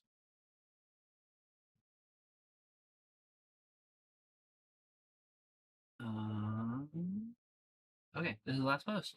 Pond Litter Walk by Ciara. I went on a walk around my university's pond to look at the birds and try to spot one of our wild foxes, and I picked up some trash as I went. Heck yeah, that sounds like a great walk.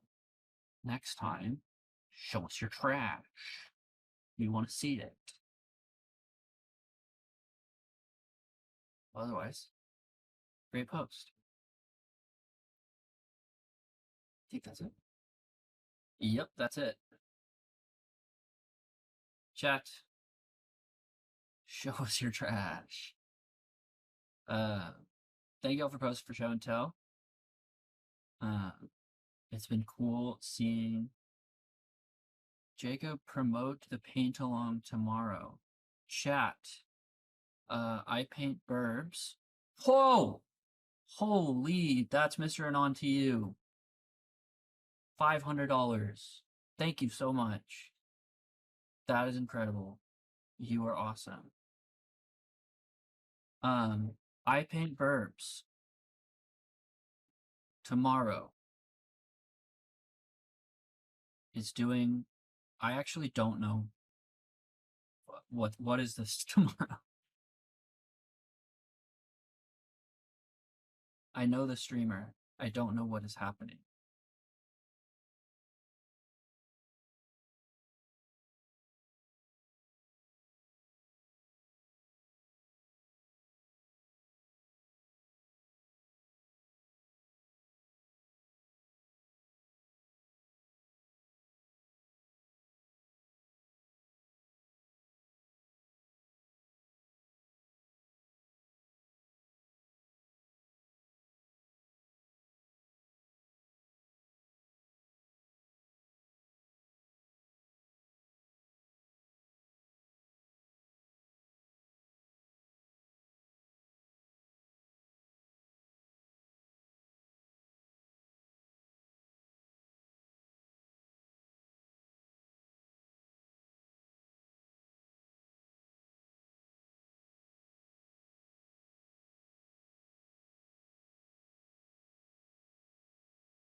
if I think about it. If I don't decide to go to the woods this weekend, maybe I will. Okay. Whoa. Yeah, y'all tune in for that tomorrow. And I will see y'all later. Don't go to the CMO woods. be painting. What? CMO has done a lot of paintings this year already. So maybe not.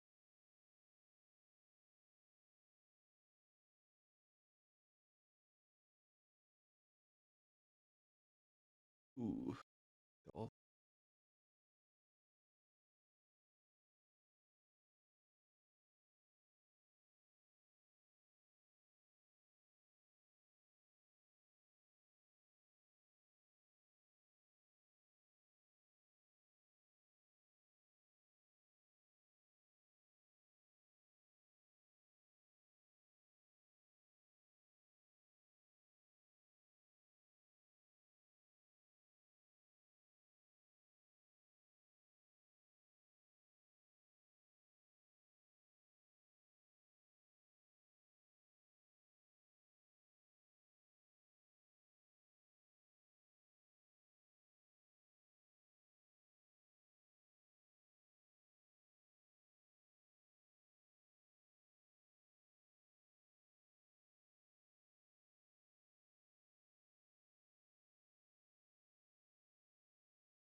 Ladies and gentlemen, special guest in the building, Your Rage. Let's head in. Let's head in, bro. I have gifts for you.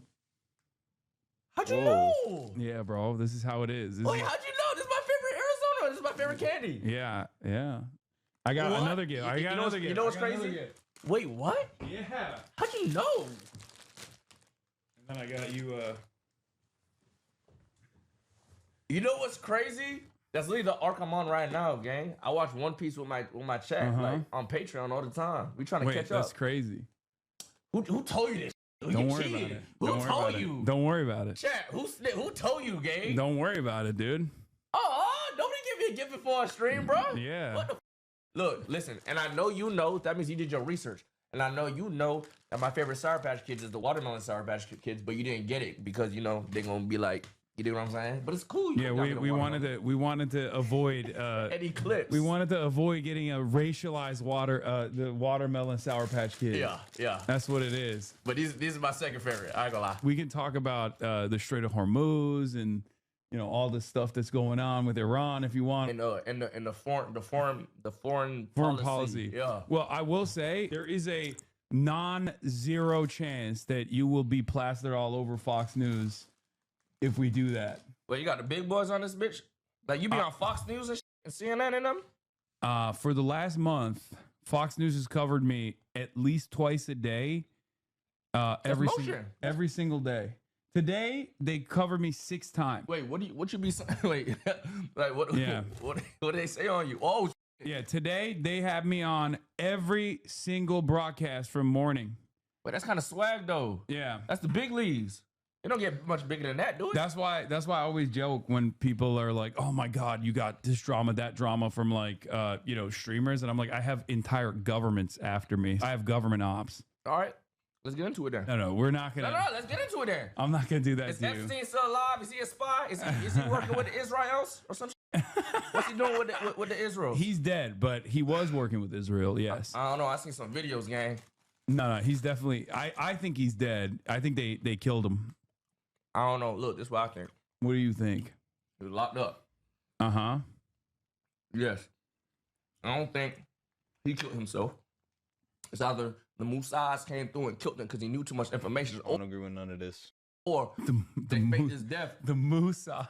Or they faked his death and he's out there going crazy still, gang. Yeah, no, I think they killed him. And I don't even think it was Mossad that killed him. I think it was the American government that killed him. But he was working with Mossad for sure. That's definite. Like the former prime minister of Israel, Ehud Barak, was at his house pictured by paparazzi in 2016, years after they knew he was a pedophile. What the fuck was he doing? What was he doing? You did what I'm saying? What the fuck was he doing at the mansion, New York mansion of Jeffrey Epstein? So, are you working with Mossad? Am I working with Mossad? They said there's a streamer spy at this bitch, bro. If there was one streamer who's definitely not working with Mossad, it's probably me. They want, I mean, half of this is because of Israel. That like half of the reason why people yell at me all the time is because of Israel. So okay, who do you think the streamer spy is, man? Who do I think the Say a name. Say a name.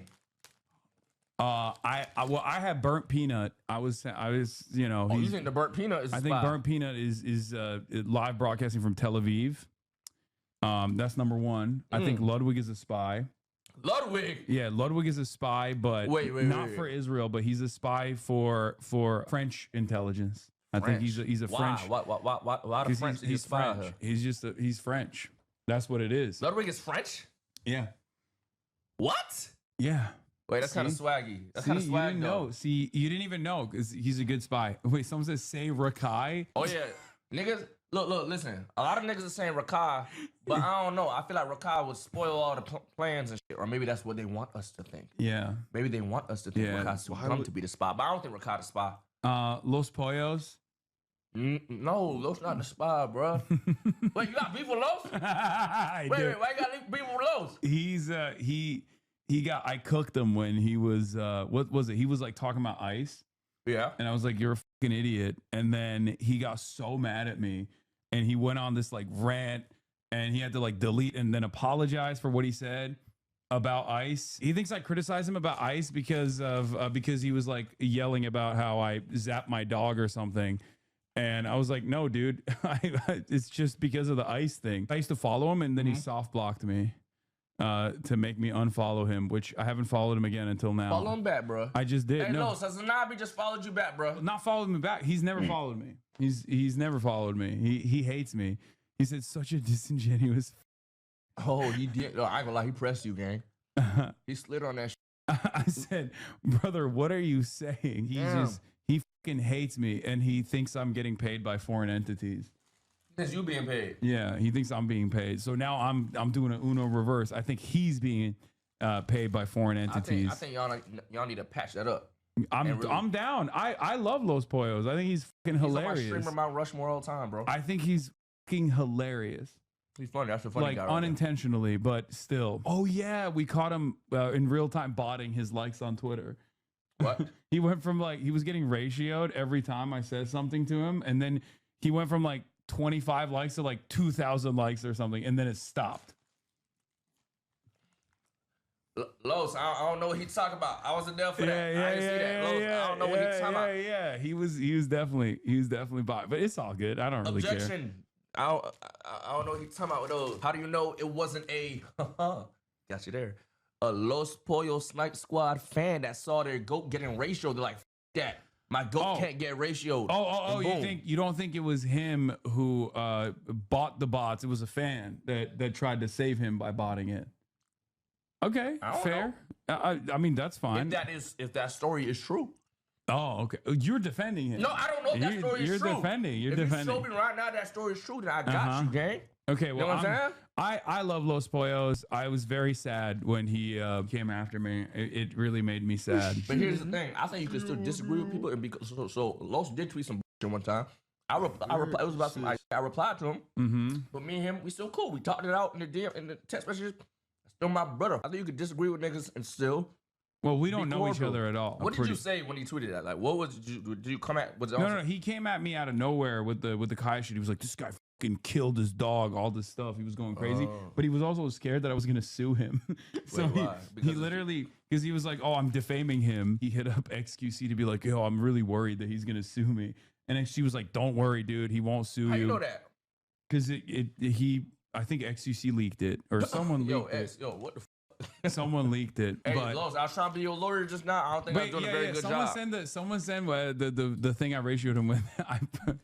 No, we don't got to see that ratio. I posted. It was leaked. I don't know how it was leaked, but I posted a photo of me dog walking him like Grand Theft Auto.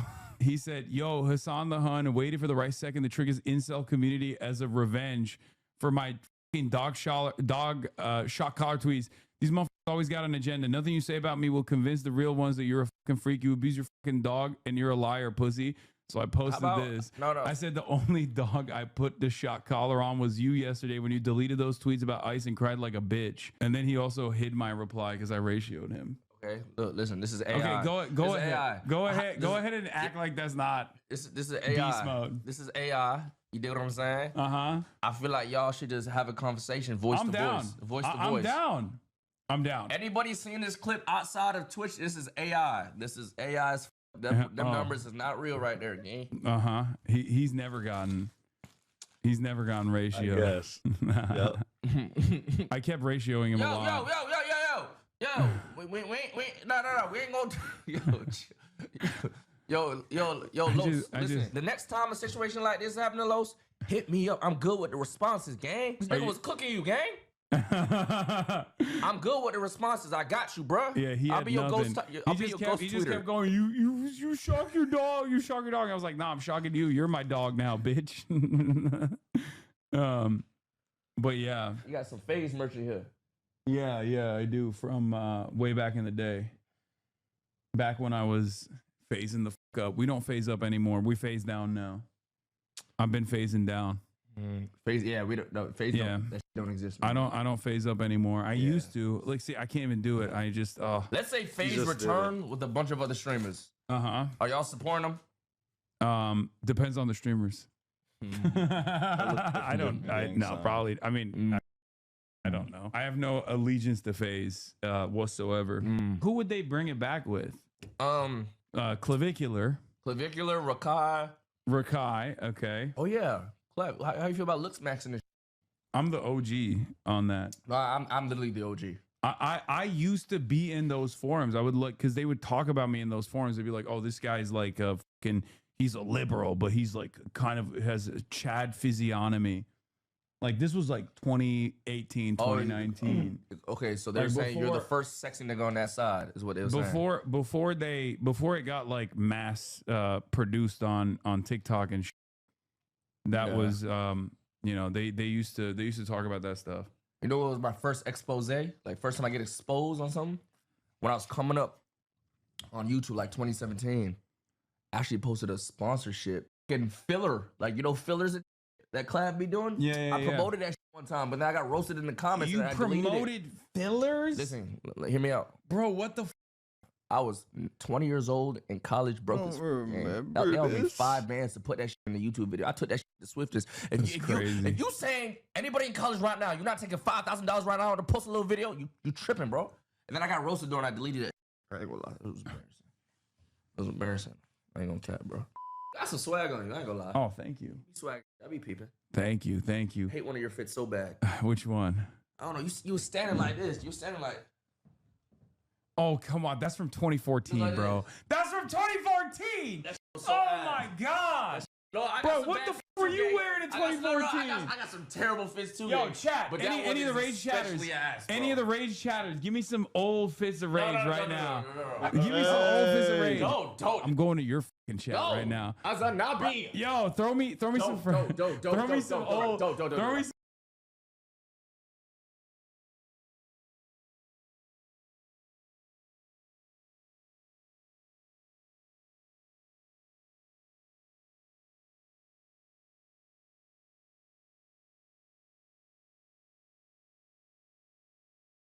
All of the orange we didn't pull yours up, Hasanabi. Everyone has seen it. Chill. Everyone has seen it. Hey, that boy said these. Okay, bro. Look, we're gonna TP. No, I want to see. I want to see. Chat, do not drop no bad fits, gang. I'll be tight. We on some swag shit now. We No, sleeveless no. hoodie. Sleeveless hoodies, you can swag that still, gang. Yeah. Chill. Oh, we got an IG link. We got an IG link. Let's see. No. Oh, that's me. Yes, show it. You cannot not show it. Yeah, show that shit. You gotta. Yeah.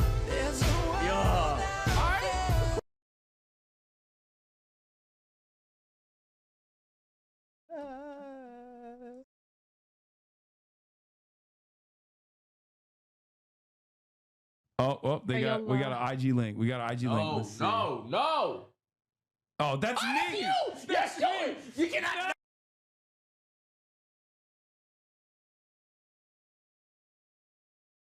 You cannot not show it. Yeah, show that shit. You gotta.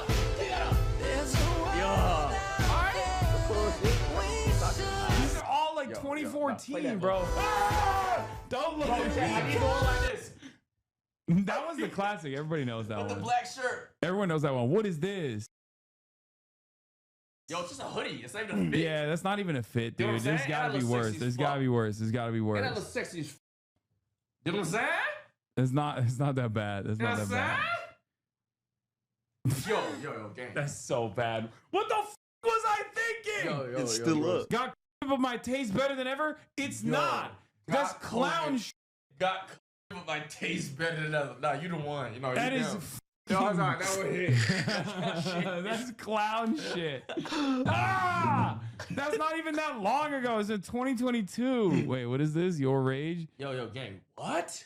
Old photo dump. Yo, what? I was that's Jordan. That's not even me. Yo, what is this? It's not even fit. Yeah, this is not Yo, even. what are y'all doing? What are you doing? What Oh no! Yo, what? What is it? Yo, chill. Yo! Oh no! Normal. Chill. Oh Chill. no! That's Jordan. That's not even me. Come on. Okay. Okay. What the? Yo! It's what? me. Okay, get out. Wait, did you say that you Get out. shitting? Get out. What Exit the that. fuck? Exit What that. the fuck? Exit that. Okay. No more. What's We're this good. one? What's this one? Yo, okay. Okay, that was not bad though. I mean, that's chill. like Yo, that was an all-white party, bro. that was. Yo, wait, chill. pause. All white party. Wait. No. It was Dante's baby shower. It's Dante's baby Wait. shower. Oh. It was Dante's baby shower. Chill. Oh my God, I have Yeah. Versace shoes on. Jesus Christ. Yo, that was, yo, okay, these ones were terrible fits. Chill, bro. I have so many of these, dude. This is an entire. There's an entire genre of like my old like, because that was when I was first starting, and when you're first starting off, like you're trying.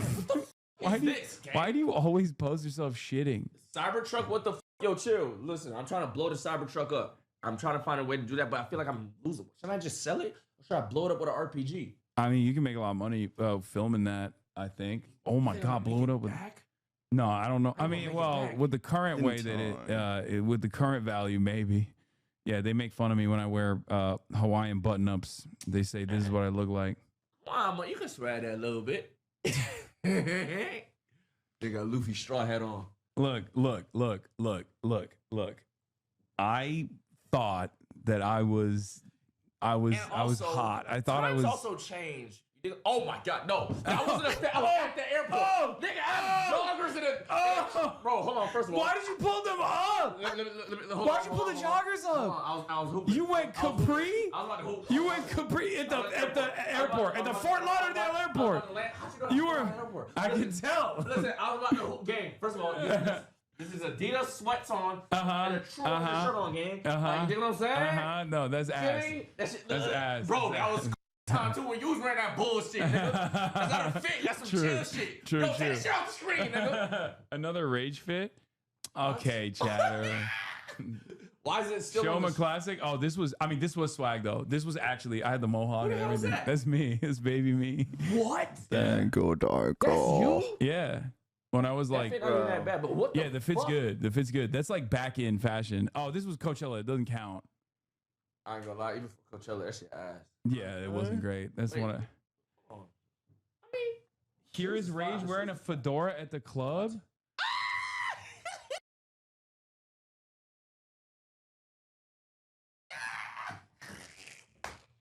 Yo, I love, hey, good W chats. I like this chat. I like this chat. Oh, yeah. Wait, who was that? This is a friend of mine. Don't worry about it. Wait, It's an old friend of mine. Wait, hold on. It's an old friend of mine. I don't know where they found this. That's crazy. Yeah, the fedora worked. Back then, the fedora worked. Yeah, obviously. The fedora worked. This is like not even a hover hand either, because it's like I'm touching her, but also not at the same time. It's weird. Show him this one is a Twitch classic. Oh my God, I know. God, don't we look like a Yakuza villain or something? Like, have you ever played those games? Yakuza? Yeah. We look like Yo, what happened, Jack? I know. This was the squad once upon a time, huh? Yeah, this was the fucking this went hard. Chat, who's the Sasuke of the group? Myth, a coworker, and a chud. Yeah. Wait, you don't follow Myth? No, I love Myth. Oh. Bad fit. Okay, why are you guys cooking me, man? Your community is so much nicer to you than mine is to you don't know the half of it. My community, yo, gay. I don't think you'll just do not say that. Do not ever say that. They will terrorize me. Yo, what the? Yeah, this is the current fit. Yeah, like, what do you mean? Man, shut up. Your best fit trust. Oh my God, this is the most embarrassing one. I'm so you are the most performative nigga I've bro. ever seen. I know. What the But it was a different time. It was a different time. What are you even talking about? I was woke. God It was damn. a different time. Okay. A friend of mine gave me this, and then she wanted it. She was the cashier at night. She wanted to take a photo, and then I gave her the hoodie. So I don't even own the hoodie. Okay, this you is threw it out. No, you threw the shit out. No, I gave it to her. She took it for this picture. She threw it. No, I gave it to her. She wanted it. First of all, before people say, "Oh, this is BLM," like this is pre-Trump. Okay, I'm pretty sure this is like. This is crazy. I remember this era. People were looking like that was like looking at thing. This is. This is not. Yeah, this is the woke bay moment. What do you think was the sexiest version of yourself? I don't know. Probably when I was like this age, I think, because I was young. You doing with them headphones, gang? I was young. That was an ad. They said put these headphones in your mouth. Yeah, I did that for Will.i.am's like headphone brand. Yo, bro. You can't explain 2014 woke Tumblr aesthetic to Zoomers is like trying to escape Baja Blast to a Victorian child. True. Yo, my dog had the headphones in his mouth, bro. Oh my. Oh God. yeah, you were there. Oh my God, that's terrible. That's First of all, this is not a fit, by the way. I have an AMP shirt on. Oh my God. That's not a fit. I had an AMP. This is AMP merch I had on, gang. It's not a fit. Yo, chill, bro. I just started getting money, nigga. Chill, gang. I was dressing like a scammer. I dressed like a Broward scammer, gang. All I knew was Broward drip at that time, cut. No, hold on. That's swag, though. Oh, yeah. I swag that. I'm about to get Cindy with the bros. I swag that shit. Come on, man. Yeah, no, that looks good. Come on, man. Yo, actually found a good fit. Okay, guys, enough. See, this is what I mean. They cook me way harder. They cook me. My chat cooks me way harder than your chat cooks you. I don't think you understand. I didn't stream for 4 days. They decided to harass my exes because they know that I will get a text message from them to force me to get back on stream. I'm telling you, bro. They do not like me, gang. That's crazy. Cussy fragrance. All right, bro. Yeah. Hey. All right. Let's get moving. I'm about to take Hazan, cause look, I already know Hazan's Who did that? 24/7. I'm not trying to get Charlie Kirk. It's politics and just talking about important shit. Just gonna chill with the bros, just chill with the guys. Okay, just relax a little bit. Who's pulling up to this? So the first spot we going to, we're trying to see if Jay can come, but he lives pretty far. So if Jay doesn't come, it's just me and you. All right. And then I take you to the B&B. I need you to meet my little bros. Okay. My little bro Rock Out Lee, my homie TK. We got some of the bros over there. Meet some people. But right now we're gonna relax on some manly. Okay, where are we going first? It's giving like a bar pool scenario type. Oh, yeah, you know what I'm saying? Okay. This is what men do out here in LA, right? This is crazy. So boys, I'm gonna let this be known I ain't never played pool in my life. He's hustling me. No. I played pool one time against Extra Emily and I lost. Sure, bud. Okay, I mean, I'm bad at pool. Watch this, Hassan. I'm a point guard. I got aim. I'm a shooter when it comes to basketball. Watch the form.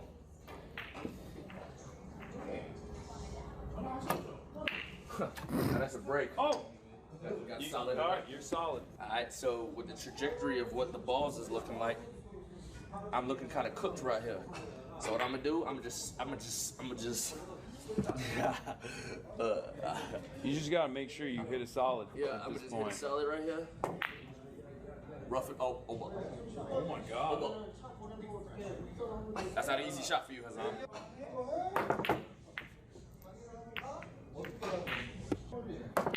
What the? God damn it. You hit that hard as Hassan, chill. Wow, look at it. This guy's like, oh, I don't know how to play. I don't know how to play. It's like, bro, the first time I played. There's a thing for it. Wait, a thing for what? I don't know. Oh, God damn. Almost. Oh my God, bro. What am I doing? Oh my God. What is happening right now? Astaghfirullah. What? Okay, that was ass. I'll be honest. Yo, you're not hitting this. That was straight ass. If you don't hit.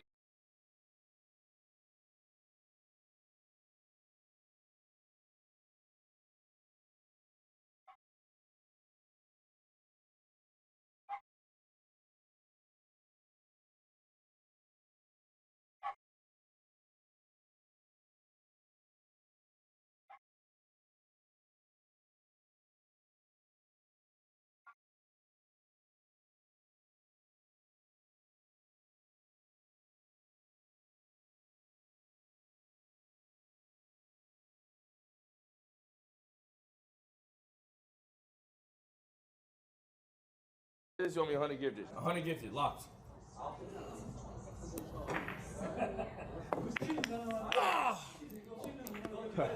God damn it. I mean, I hit it. I play pool on the iMessage game. I can put it wherever I want, right? I hit like those, like these. Bro, what? Why is it turning like that, Hassan? I meant to do that. Hassan, I meant to do that, by the way. I meant to do that, by the way. That was a shot. That was a bunk. That is the most insane. That's a bank shot. That's a bank shot. I'm gonna hit him with a little swiveler, dude. Guacamole. Hit him with a. I just want to break up a little bit. I want to get you stuck in the fray, actually.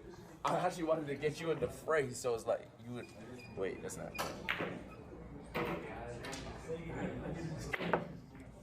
Oh, hell, okay. Oh, my God. Appreciate it. 2 in a row. Appreciate it. Oh my. Unbelievable. What the f was that? How did that happen? That was ass. That was ass. What happened? That one right there. You don't have to call him out. I'm just like, that's a flex. But for the swag. Oh, almost. Okay. Are you kidding me? Yes, get behind here. Yes. It's not good. Yes. We don't like this at all. We love it. How's that not be? We love it. Why did he put the camera right there? What's up?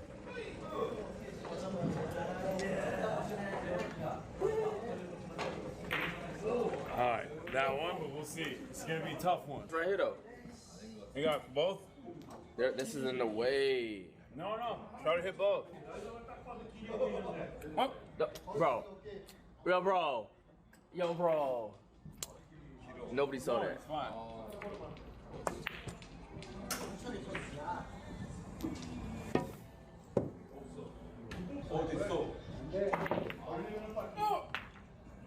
Is that game? It's game. You lose. I lost. I put the black ball in. Wait, didn't he also do it in the beginning? No. Oh. No, he didn't put one. Yo, pay him. Pay him out, chat. Fuck. Game. Pay him. GG's, buddy. GG's. That look boss. So these are snack orders? Yeah. Hey, Jay. What's up, man? It look bus. You got a burger. Oh, for real? Jay Cinco? Bro. Dealing with professional pool players? What happened? Yeah, I went upstairs. I checked for y'all. Then I came down and you said a burger spot, but he didn't say the name. So I looked up a burger spot and then I went to across the street. Yeah, and then he told me and I got here. I'm like, that's his fault then. If he didn't tell you. He didn't give me no address. Bro, I'm assuming the people on the back end is telling you info and shit. You know what I'm saying? Okay, hold on. Listen, at the crib, I got my little brother there, Rock Ali. You know what I'm saying? He up and coming. My little protege. Want y'all to meet him. You know TK? Yeah. TK at the crib too. Let's see what's up there, and I'm gonna end the stream. And it's gonna be the end of the night and shit like that. I'm trying to put Be seeing the TKs on Roblox. on, gang, and he gotta tighten up on the stream shit. You know what I'm saying? And he fuck with you. He fuck with you. He young, so. How old is he? 18, right? 19. Does he get 20? bullied? Does he get bullied for watching me? He gets bullied for being a loser, gang. Why are you saying that? You got shit. Rage give Hassan the ox. No, like, you gonna play some bullshit, bro. No. I don't listen to any music. You gonna play some shit in another language on some performative shit, bro. I don't really listen to music like that. You look like you listen to Frank Ocean, which is fire. Frank Ocean is fire. I do like Frank Ocean. Yeah, I can see that being your vibe. He unfollowed me. It's f***ed up. You probably thought. Wait, all right, here we go. I think you're right. I think he originally thought I was gay. He was trying to. Yeah, and then He was trying to. Yeah, 100%. Or he realized you was a Mossad spy. And he Bro, said, "Get that's the fuck crazy. out of here." I can't believe you're saying Mossad for me. Mossad wants to kill me, bro. That's what you want us to think. Yeah, Wait, yeah. who was that? Who was Mossad? The Israeli spy agency. Oh, well, you got trying to kill you? Yo, you know what's crazy? Oh, you don't even know. You know, I'm not even trolling. Wait, He I don't actually know do. what it. happened. Wait, hold He on. actually do. Inform gang. me.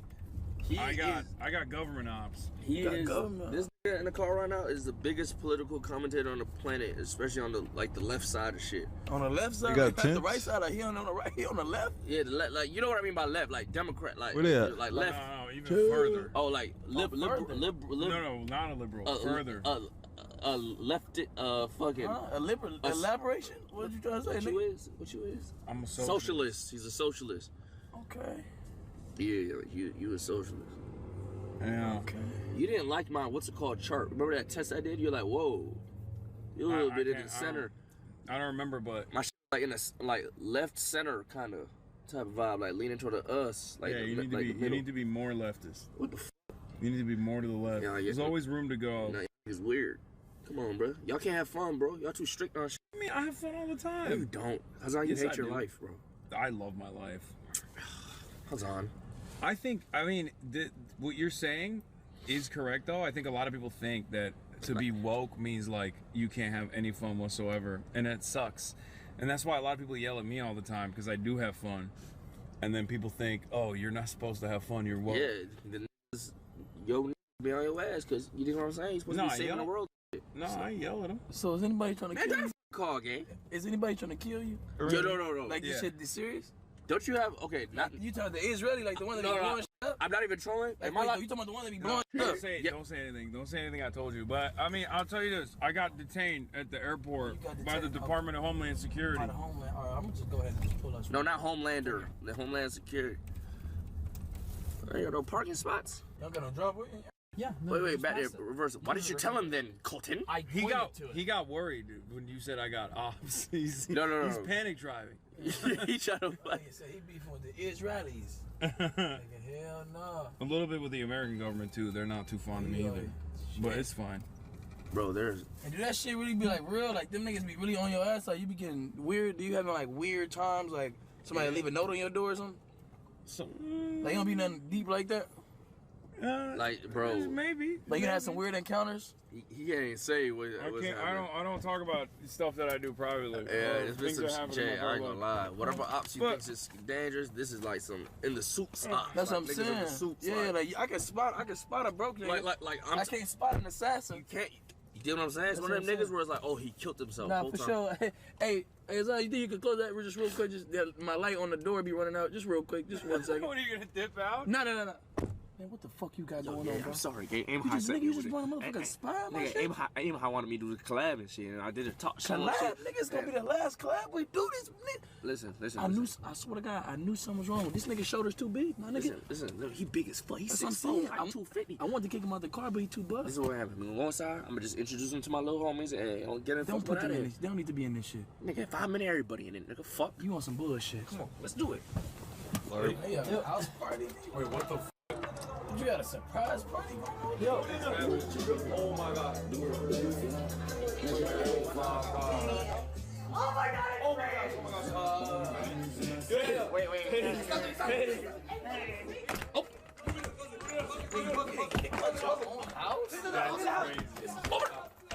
You're gonna break the door. Lee, open the door, gang. Bro, I ain't gonna lie. I can't. I'm gonna get kicked out of B&B, bro. They already gave us a warning for being loud, bro. Can't have no party gang. Take off, my nigga, let's talk. Yo, hey,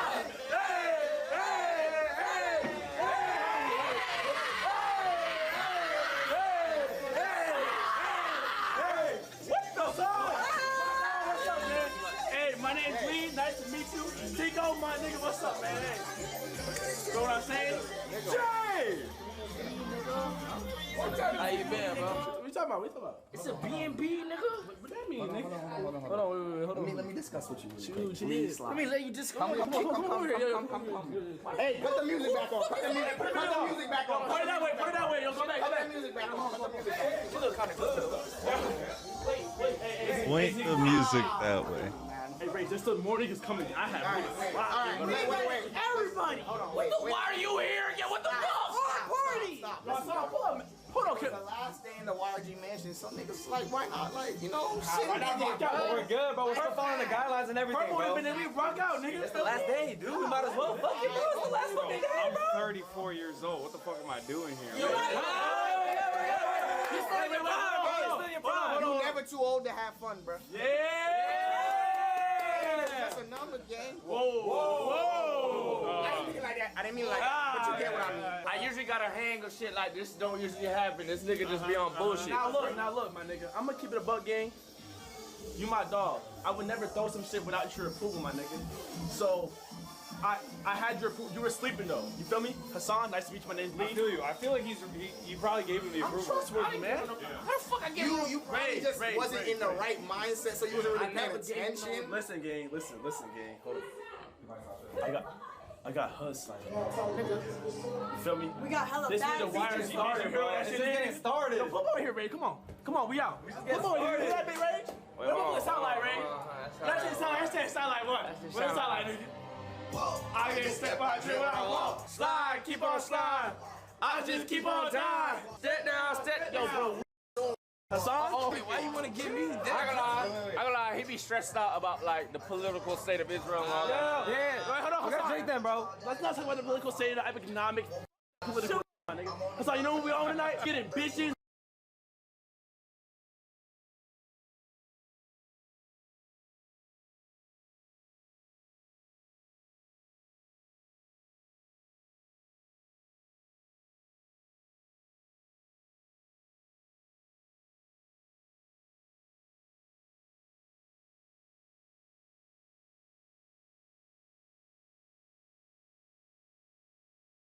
Just keep on typing. Oh.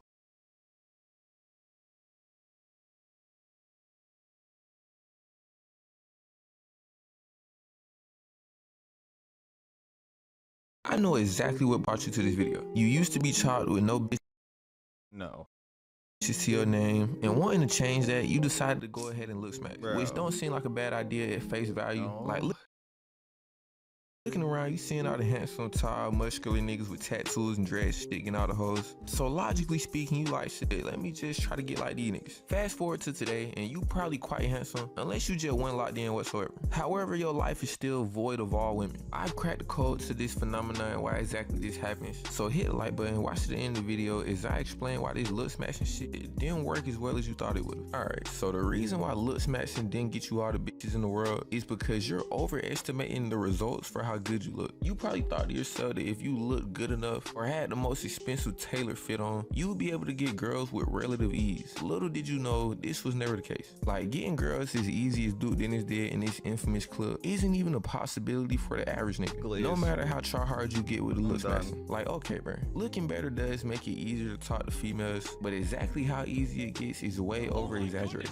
The chances you can look smash yourself to the point where you get females without requiring any other attributes is little to none. Like, you cannot look smash your way into being king 6'8" the great. We all seen the clips, bro. This nigga could literally stumble into some net. The average nigga is never gonna be attractive enough purely off looks to pull this off. And I ain't too overly knowledgeable about the look smash shit. It might be some secret magical way you can go from like a 5 to a 10, but I really doubt it, bro. Like, it's my understanding that if you get lean and grow your hair out and keep up with the simplest of hygiene, you pretty much maxed out your stats. And it's 2026. I doubt that if you're watching this video, you're you're overweight with a bald fade, especially if you're a subscriber of mine. I know my subscribers on some overly handsome shit. So off the rip, it's not your looks. The reality of the situation is your looks alone ain't gonna do too much for you. This ain't no Marlon TikTok edit. You actually gonna have to sauce these bitches up. Now don't click out the video. I'm already knowing that's not what y'all wanted to hear, but unfortunately a little ass calorie deficit and some mooing is not gonna be enough, gang. You actually gotta get boots on the ground in that field. That leads us to the main point of this video. The actual cheat code to getting women is confidence. I want y'all to really think about it, bro. This is half the reason why looking better is promoted so heavily for getting girls. The confidence boost you get from looking better is really what opens the door for you to deal with the type of females you want to. That's really the mental shift you gotta make, bro. Like, you can't look at looks matching as a purely physical thing. When you wake up in the morning and you look at yourself in the mirror and you see that you're lean and your face isn't overly bloated with pimples and shit, and you've actually grown your hair out in a way that frames your face nicely, and you're not like a Discord moderator chud, and you actually take care of yourself, like you take showers and brush your teeth twice a day, you're not moving around like the same person. Like, think back to when you were your most child. For most of us, this is gonna be like mid-high school. You probably just getting smacked with that first little wave of acne, and your hair probably just now recovering from the canon event of your parents literally making you go bald in middle school. I don't know about y'all niggas, but around this time, I wasn't getting too many hoes, especially cause the competition was genuinely 22-year-old niggas with Hellcats and high-rise penthouses and shit. But even beyond that, bro, when you're in that stage of being chopped, you don't got the same dog in you. Like, bro, I know I'm a 50 overall. Why the fuck am I even gonna wanna hoop? With that being said, I don't wanna completely shit on looks matching. Like, I understand as men, we like to base progress off measurable results, and it's way harder to measure how confident you are than it is to just look in the mirror. And on top of that, improving your confidence is a way tougher process because it literally always changes. Like, bro, even with me, if I'm not making videos or studying or working, I'm on the bitches, and I think I got exceptional confidence. Like, it really ain't nothing to slide on a bitch. But you're really only good as your last game. Like, if I have back-to-back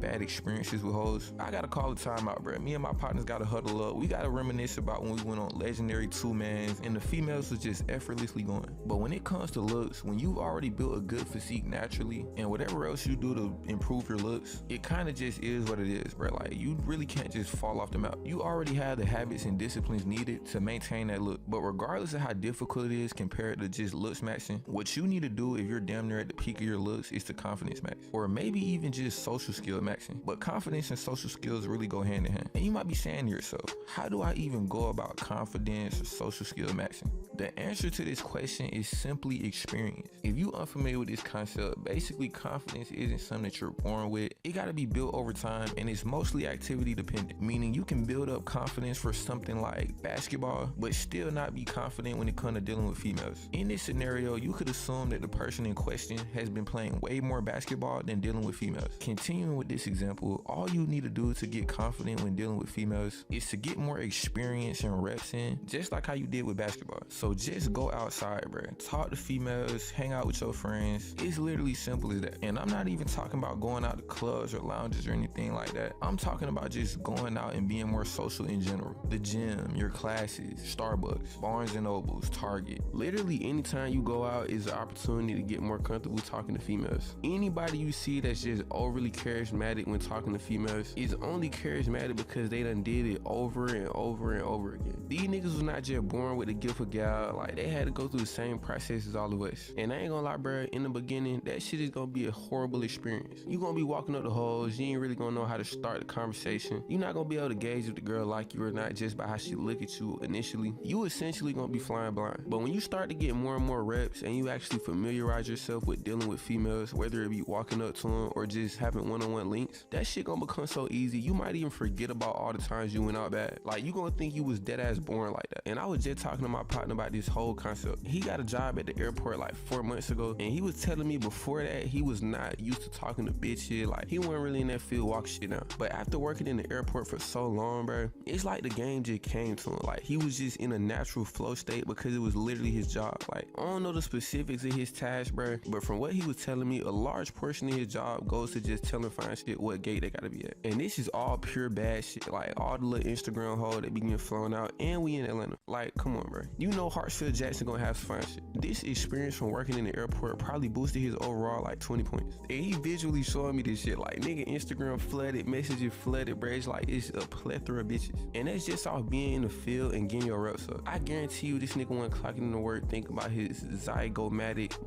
bones and and like his max ceiling shit. But with all that being said, at the same time, when it comes to confidence, you're really only as good as your last game. Like if you go out and have a horrible night, that shit can genuinely erase weeks of great performances. That's another reason why confidence is a lot harder to manage than your physical appearance. You can see this phenomenon across multiple disciplines and sports. The most common example that come to mind is Ben Simmons. I could go on a whole rant about this sorry ass nigga, but I'ma just tell y'all, do not be like Ben Simmons, bro. Like if you miss a couple shots, nigga, get right back inside the game and throw up 10 more. Fuck it. So yeah, bro, the reason why looks matching didn't get you the girls you thought it would is because ultimately you don't got the confidence or charisma to match the looks. It's like you're LARPing as a nigga that get hoes. You got the hoes thinking like, this nigga look like he should deal with a lot of females, but he ain't really talking to me like he used to this shit. Like he got the Hellcat badge on his car, but that shit crank up like a Tesla. This nigga got a headband on, hex patch, and a shooting sleeve, but I ain't seen this nigga hit a shot since he walked in the gym. His rank say Emerald, but he ain't droned a single room. And he's on 5. Moral of the video, make sure you working on your attributes and not just the cosmetic. But yeah, bro, that's all I got for this one. Like the video, subscribe if you learned something, and let me know in the comments how y'all feel about the whole looks matching movement. I done seen some mixed results on the internet. Some niggas hate it, some niggas love it. I'm more so in the moderate range when it comes to looks matching sentiment, but that shit slick been blowing up with the rise of testicular. So let me know, bro, y'all on some looks matching shit or y'all on some player shit? But nah, with that being said,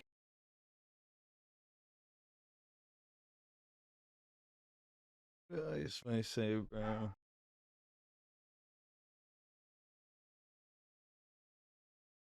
So we both from the J. thanks for watching. I'ma catch y'all. Also, I'm still doing the face reveal at 50K just so y'all niggas know I ain't chopped.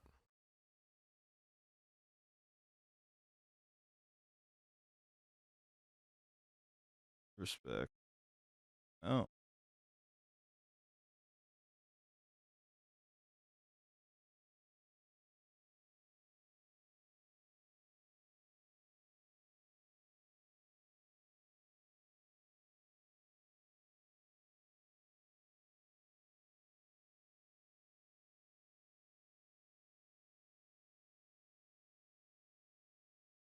As the incel movement withered and died, a radical splinter faction known I as think I Looksmatching has taken understand its it. place. Seizing the incels' claim over culture creation, they have taken their place as the developers of the majority of new internet language, regaling the world with tales of an internationally ranked mogging competition where feuds carry across continents. In this way, they are very different to their forebears, where the incels fruitlessly grasped at the prospect of romance and wallowed in their sadness. These young men have developed an It was Josh Mack thing. elaborate and scientific theory of how the appearance is the single predictor for success not only in romance, but society as a whole, and that through their attainment of attractiveness, they can attain greatness. The logic of this movement is undeniably very persuasive, especially to young men attracted to the clear path it offers for success. However, much of what they recommend is extremely dangerous, and thus worthy of critique, with much of their advice just objectively making the world a worse place. But rather than engage with the reality and logic of this movement, much of the broad internet community has responded with extremely fucktarded criticisms that reveal their goy cattle nature and probably only serve to help the movement grow. And help this guy. Just who the hell is this guy? I am, naturally, unsatisfied by either of these perspectives, so today we will perform a comprehensive analysis of the looks theory in full, so that we can get an idea of just what the hell is going on here, and perhaps find a more productive alternative. So let's not waste any time. It would be tempting to say that this all began with the incels, but unfortunately that is not true. However, they will come soon.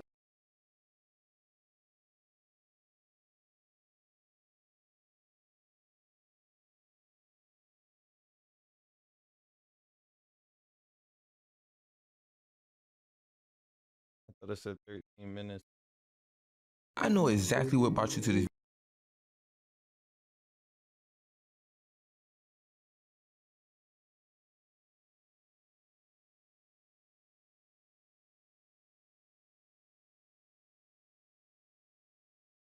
Join the Discord. I got e-dates planned, DM breakdowns, hella fine, so get in there. All right, bro. We typically troll a lot on this channel.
But this video is gonna be a little bit more serious. Today, we're talking about 5 things that can instantly cause you to fumble any female. These ain't regular everyday icks. These are like flagrant tools, like it's an immediate game over, you might as well go ghost and save her the trouble. Hit the like button, watch to the end of the video as I list and explain the top 5 things you should never do in front of a girl. Alright bruh, starting off at the 5th spot, we have oversharing your trauma. Y'all like bodybuilders? Bodybuilders? Yeah. I like skinny, scrawny guys. How about multimillionaires? How about 8 inches and thick? How about talented? How about loving and respectful? I lost my life 10 weeks ago. 21 years faithful. My daughter committed suicide 3 weeks ago. Oh shit. 13. She was faster than me at 12, and I run a 6-minute mile. My testimony, I'm nothing but pure, and I ask you if you want to be in the YouTube channel. And you like scrawny guys. Real What's quick, his you think channel? he A, pulled both the Huz, or B, got completely ignored while Wait, Snow no. Shit number 1 started dancing and Hey. Snow Shit number 2 verbally pointed out the trauma dumping. I know he trauma dump on us like that. Damn. What a surprise. Now I understand therapy culture been trending lately, but it's a time and a place. You sitting across from a female on the first link randomly detailing how your dad never hugged you and how your ex cheated on you with 65 different niggas is not gonna make her wanna throw you neck. Like, I deadass don't understand this method. Like, what do niggas be trying to get out of this? Like, what do niggas even think in their head is finna come from that? I've deadass never seen a nigga tell a female how he went out bad.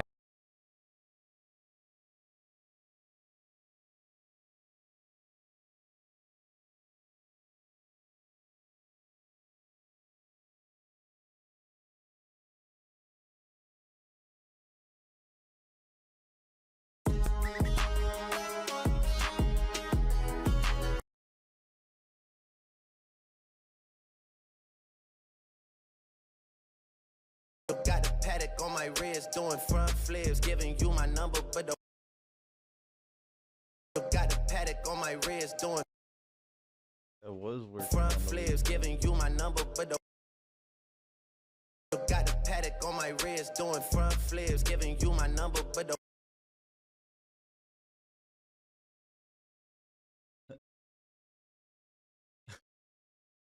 Is that a Roman numeral? In life, and her response was, oh yeah, let me throw this nigga some neck. I've never seen the pity pussy method work. I honestly think that shit is a myth. You gotta think about it, bruh. The female did not sign up for a therapy session. She came there to get sauced up, bruh. Telling her about every negative experience you've ever had in your life is not sauce. I don't know if y'all have ever been in a situation where a female is just like overly trying to trauma dump you. It almost make you not even want to hit no more. Cause like, damn bitch, it feel like I just got done watching Hereditary. I'm not even in that mode no more. Nah, I ain't gonna lie, this shit happened to me. I was still in that mode. I still had to go ahead and get that lifted up out the way. Like, I still had to get it lifted up out the way. I said, damn, that's crazy, but where the neck at? I literally had to though, bro. It was too much of a time investment. Like, she literally had me there for like 2 hours talking about how her life was disintegrating. Just imagine that flip though. The girl you're talking to should want to be around you. You should be creating a vibe of like positive energy. She not gonna want to continue to talk to you if every time she do, she hearing about another L. Like, damn, can this nigga win? No girl wants to just talk to a strictly loser ass nigga. I'ma be honest, bro. If you do tell a female some bad news, you gotta at least make a joke out of it so she don't be like, damn, this nigga is actually down bad. Like, this nigga just going out bad in life. You down there gotta flip it. Like, you gotta tell her the bad news and then tell her you just bought a new car or something. The reason why this is only number 5 is this only really can sell you OD in specific sandwich situation. Like, if you doing this shit on the first link and your delivery is off, like you're not making a joke about it, yeah, that's probably an immediate flagrant 2, you're gonna get ejected. But if you tell a girl that you been talking to something small, like, yeah, my dog just died, she not just gonna completely ghost you, never talk to you again about that. Especially if you don't say it on some like sad shit like, oh, my dog just died. Like, you be like, yeah, my dog just died, but that little nigga been on 1 HP for a minute. I'm finna go get me a brand new dog with full health and shield. If you say if you say some shit like that, try and make it funny, it's gonna be viewed way better because you come across as less emotionally unstable. Like, your whole mental state not getting thrown off. Moving on to number 4, we have greening out or getting geeked off the evil blunt. I got contact house, so ask me to do too much shit, I can't focus. Bro, might be trash in your brain. He's still going. Bro, that nigga looked at me. I ain't see no human inside. Now, I could literally move on right now. This doesn't require any explanation. If you've ever greened out or really tripped off the evil blunt, you know this is a horrible state to be seen in by females. Especially if they good, they having none of the side effects. Cause then it's like, damn, this nigga just can't handle the desire. Like, it's kind of emasculating a little bit. But the real loss of attraction is because you don't appear to be in control. Like, you're too vulnerable. Somebody could walk up, put you in a 50-hit combo with an X-ray at the end, and you couldn't do nothing about it. That's simply just not attractive. I've never seen a female appear to be aroused by a nigga who's too geeked, literally on the verge of a coma. Or worse, a nigga heart beating out his chest, he overly nervous, sweating and shit, stumbling over his words, looking like he just faced a whole ass fear toxin blunt. Like, bruh, I firsthand witnessed niggas go out so bad like this. I was literally on a 2-man and I was seeing from a sober POV in real time my partner OD selling his assignment. All this because he wanted to get too geek. The reason why this isn't higher up on the list is you low-key can play this off, and even if you can't, you have a couple of good excuses. For example, I didn't eat that day. I didn't have any sleep the night before. I was dehydrated. These are my personal go-tos if I ever get too geek, and they're actually genuinely scientific, biologically sound explanations. So niggas can't even say that's cap. Like, these are literal perfect excuses. But nah, the ultimate reason why this repels females is because it flips the power dynamic. Instead of being the one who can protect her, she has to babysit your unconscious body while simultaneously putting you in the group chat. Moving on to number 3, we have getting too drunk.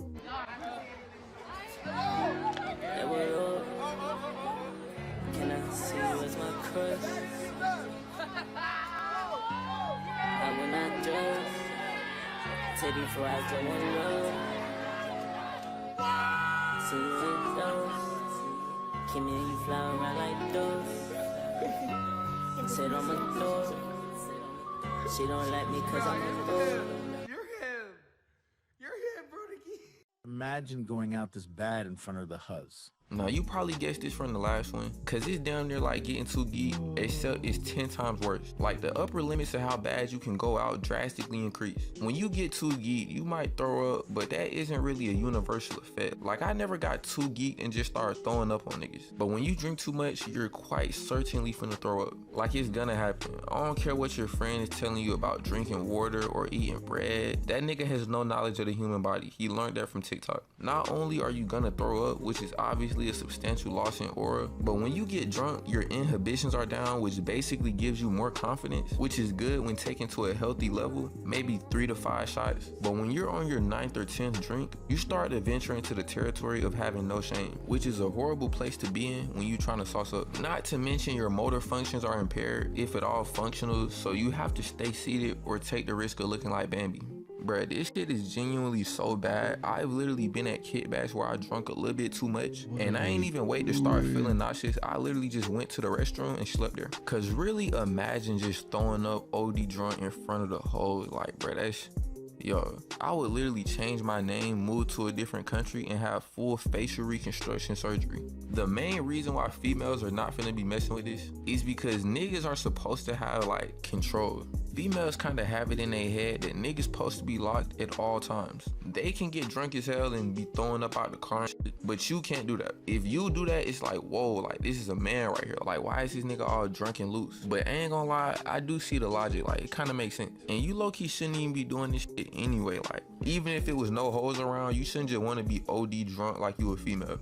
Moving on to number 2, we have getting into an at-fault accident. Now, I ain't gonna lie, this has never happened to me because I literally work the wheel like Dominique Toretto, but I have, like, hit a pothole with females in the wheel, ran off the road once with a car full of hoes, and I ain't gonna lie, I still felt a little bit of aura loss. Nothing too significant, but it was definitely a little shift in the attitude of the female I was trying to sauce up. So I just know if you really crash your whip OD, cause a whole lot of multi-car pile up, you're probably cooked, I'm not gonna lie. Like, you may retain your life, which is cool, I guess, but the female is no longer gonna be in it. I think this mainly happens because females really don't like when niggas appear to be incompetent. That's actually an interesting complex, cause I know females who literally don't know how to drive, but they'll legitimately view you as less capable for minor driving errors. That's like getting mad at a chef for cooking your steak a little bit too long, but you've literally only ever cooked cereal. But nah, I ain't gonna act like I don't understand the logic. It throws females off because it's just expected for niggas to know how to drive. Like, females low-key are expected to not know how to drive.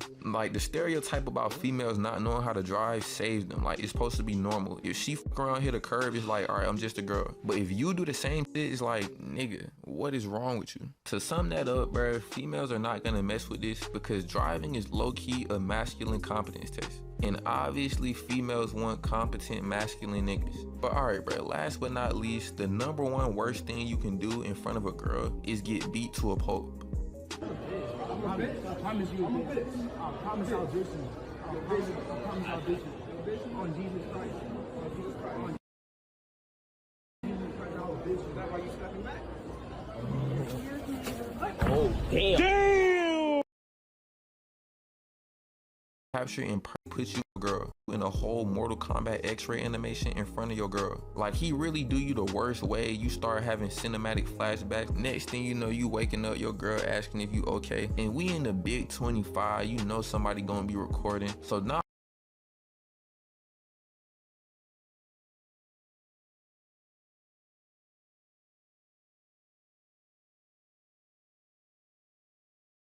not only are you gonna go out bad in the moment, but it's gonna be captured in perfect 4K 60 FPS. It ain't gonna be no blur. They gonna be able to see the exact frame you went to sleep. I ain't gonna lie, bro, if this ever happens to you, boom, soon as you wake up, don't even bother conversing with the female that was formerly yours. Save her the time, just go home and start back swiping on Hinge. This is number 1 simply because it's the only one I could think of that you just cannot come back from. Like, the relationship will never be the same. The only way this happens and you maintain a relationship is if you got jumped or you put up a good fight, but you simply can't come back from getting completely and utterly dominated one-on-one. I'm talking about no weapon, straight hands. Nigga deadass do you how the Powerpuff Girls be doing Mojo Jojo, how your whole brain leaking out. The ultimate reason why this is like a crazy deal breaker is because a lot of attraction is rooted in perceived ability to protect. And she literally just got done watching you get folded up like a freshly washed blanket. It's genuinely no recovering from that. I even seen a clip of a female saying her professional fighter boyfriend losing one time gave her enough of the ick to not talk to him. It's genuinely insane. This bitch wants the nigga to have aura while getting his face caved in.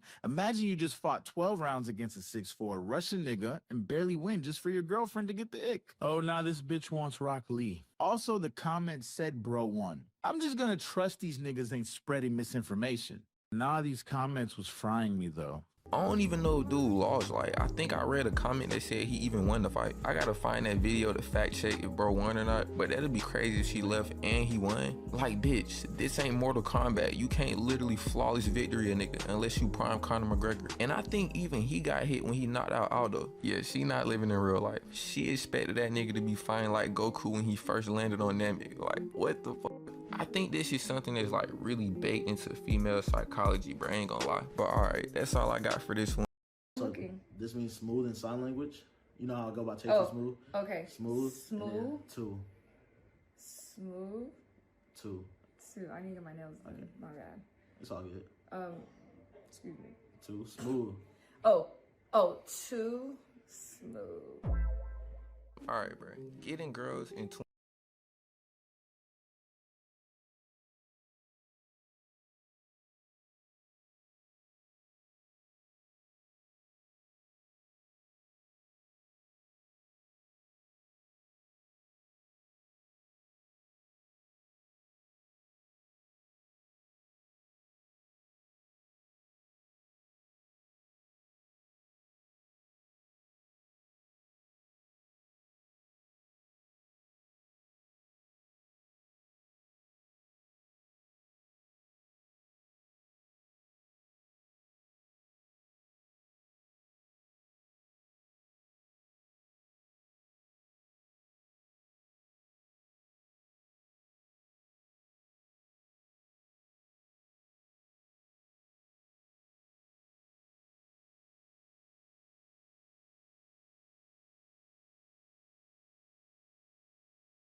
is easy. Like, bruh, every year the game just gets easier and easier.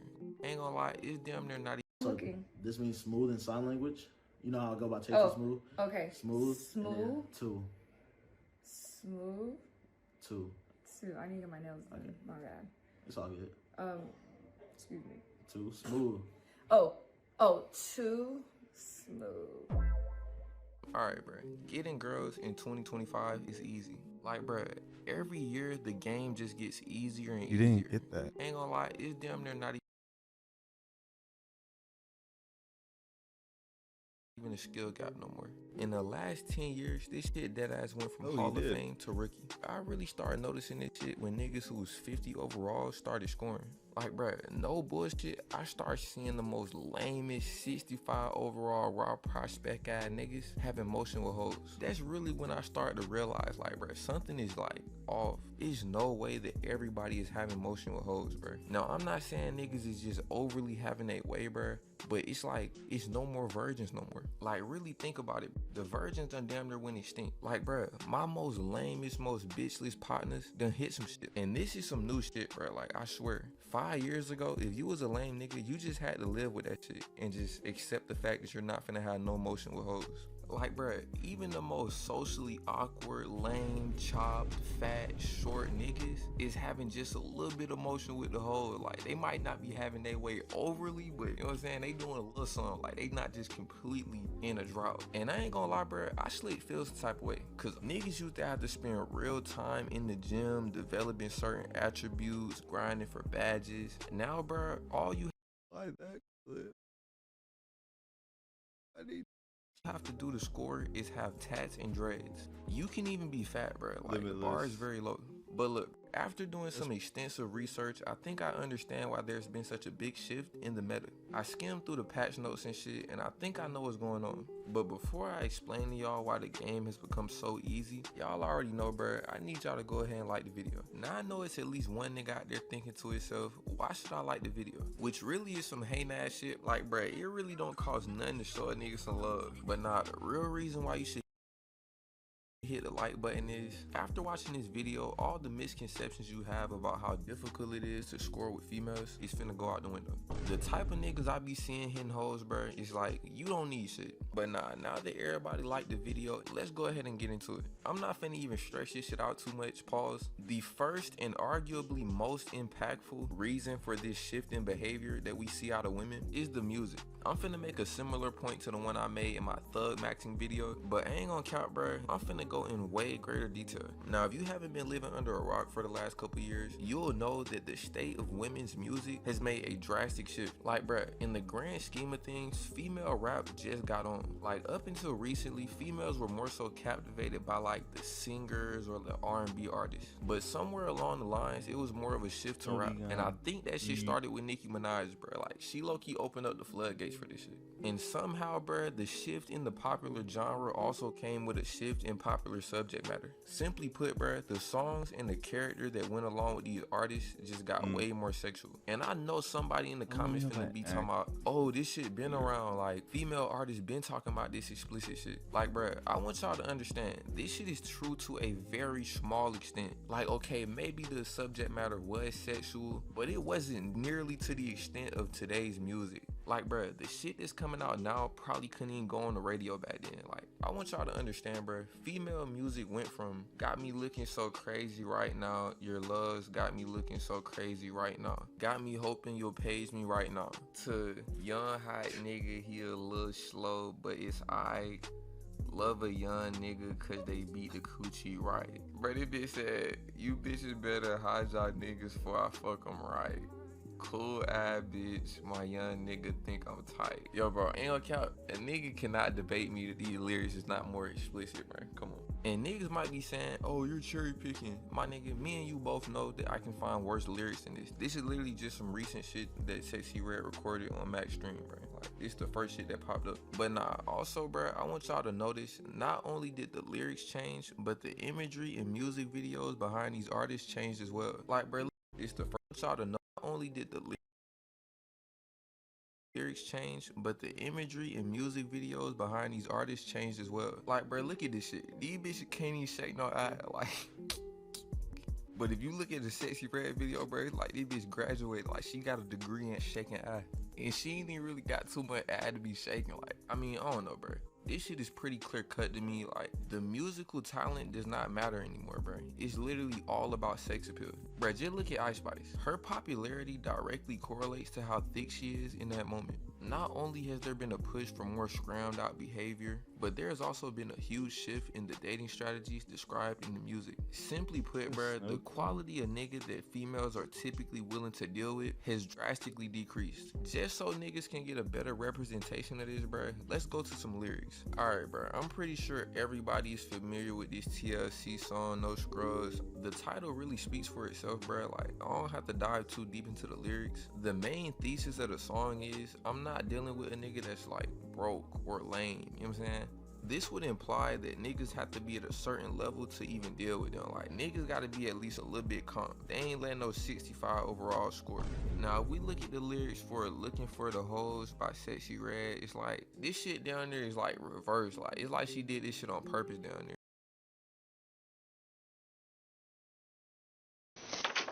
All spiked. Bye. Hi. Hi, I'm Officer Blevins. Stop.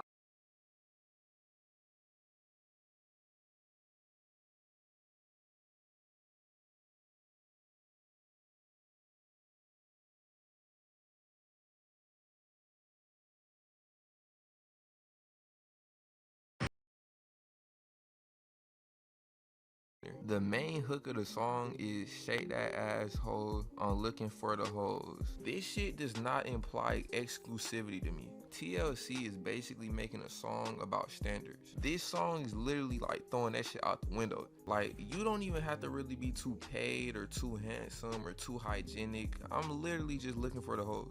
Not only is she looking for the hoes, she encouraging bitches to shake ass. Like, there's even a point in the song where she say, yeah, I hate a lame bitch with class. So not only is she being loose as hell, like looking for the hoes, shaking eye, but she's also discouraging having morals and standards. She basically saying, bruh, like, you don't want to be scrum, you want to have class, we not messing with that shit. Like, all that having standards and shit, that shit is lame. Let the 65 overall nigga with no badges hit. Bruh, this shit is actually crazy. Like, with lyrics like this, I see why niggas are saying she a CIA agent. But alright, bro, I'm pretty sure y'all get the picture by now. With the evidence I just presented, bro, it's no denying that female music has become way more sexually liberal over the years. And the counter argument to this section of the video might be, you're just cherry picking Sexy Red. Bruh, I could've went Glorilla, I could've went Suki Honey, I could've went Cardi B, I could've went so many different other females, bro. Sexy Red just like the epitome of this type of artist. Listening to this type of music would obviously result in girls being way more green. It's like how niggas listen to Youngboy or Dirk or Bloodhound Lil Jeff and all of a sudden they got 10 hats. Like, bro, I didn't see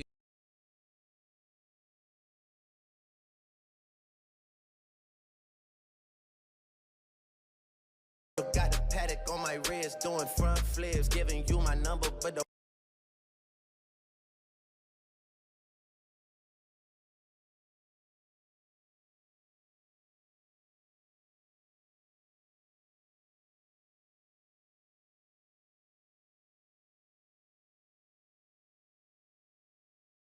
seen this shit happen in real time where a female would be primarily listening Let's to be like, honest, bro. and then they make that Sexy Red shift and it's like, this ain't even really the same person. Like, the personality and behavioral changes are quite apparent. And I know niggas finna be talking about, oh, it's just music, it can't really affect your behavior or how you act that much. I don't want to make this video 30 minutes long, so I ain't really finna go into too much detail, but your brain is like a computer, bro, and all the information you consume throughout the day is basically programming your subconscious mind. So if you're repeatedly hearing shake that eye on looking for the hoes, eventually it's gonna affect your beliefs and your actions. And in the case of Sexy Red, this change in behavior is obviously being more sexually liberal. The next major cause in this shift in difficulty while trying to slide is social media. Social media's effect is a little bit different from the music. Like, the music is directly influencing females to be more strong, like on some brainwashing shit. But social media is more like trying to psyop females into like being more sexually liberal. Simply put, the influence is a little bit more passive than the music. Like, social media is not telling females, go shake some ass, like, fuck all that classy shit. But it normalizes this type of like scrum behavior.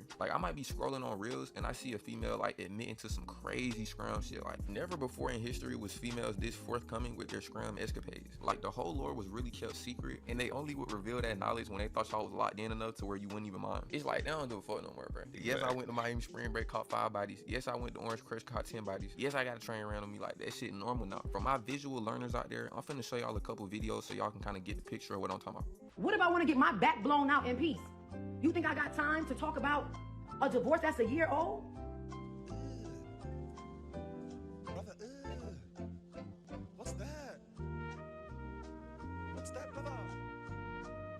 Alright, bro, hopefully I found some good examples, but basically females will consume this type of content and then it'll be in their head now that like this is normal. Like, all of us are going on a spring break trip and catching 3 bodies and never saying nothing about it. This then leads females to being a lot less apprehensive about participating in like more sexually liberal behavior. This is really how you know this shit became normal. I know everybody watching this video has a story of a female telling them some like crazy whole lore and acting like that shit normal. Like, it was one time this bitch was telling me like how she just used to OD be getting ran through and shit, and she was going into such detail female, bro, I'm sitting there thinking, like, am I hearing this shit correctly, bro? Like, there's no way she divulging this information to me. And she was saying this shit with no apprehension. This really just goes to show how normal this type of behavior has become. Like, that's not even something to hide no more. It's like regular. And when this type of behavior is viewed as normal, it makes females way more receptive to niggas putting up shots. I ain't gonna lie, bro, music and social media are really the main two factors leading to this shift in the meta. However, there's one necessary component that even allows music and social media to have this type of effect. And that last component is a lack of counterculture. As far as I know, bro, there's nothing steering these females from this scrum type of lifestyle. I don't know if I'm just not looking in the right places on the internet, bro, but I've literally never seen a video or a song or movie promoting being stiff. It's like every external influence is promoting females being more scrum. Like, I don't see nobody saying, okay, maybe we should tone it down. Maybe we shouldn't have no hot girl summers. Maybe we should be a little more exclusive with who we deal with. See what I'm saying though, bro? Like, it's no counterbalance. The brainwashing is only going one way. Let me put this shit in basketball terms, bro. It's like if you playing against a team and they just not playing defense and nobody is telling them to play defense. Like, you just keep scoring.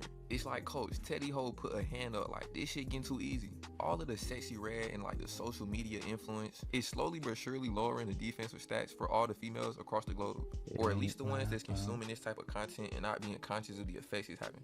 With all this being said, bro, this should make it way easier for you to slide. We've already established females are being heavily impacted by the media to be a lot less stiff, a lot less particular about who they deal with. You really got to keep this shit in mind when you slide, and like, sexy red done already decreased these females' defensive stats. So at this point, it's really free eats, bro. All you really need is a little bit of game, like literally the bare minimum amount of game.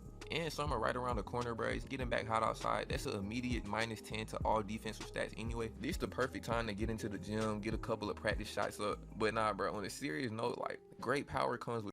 All right, bro. Looking. This means... Got for this, remember, all hits is scored. I need y'all niggas to remember, all hits are not good hits. That's all I got for this one. Like the video, subscribe. Stop jiggling. I swear to God, I'm gonna kill myself.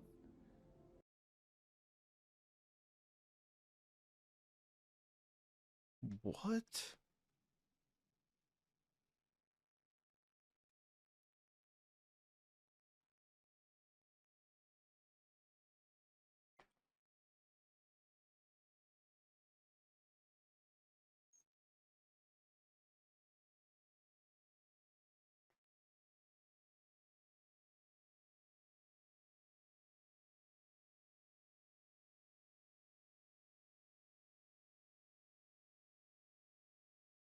Kickstarter's worst.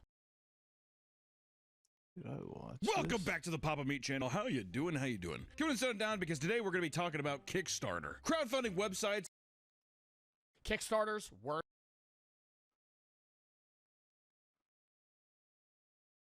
product.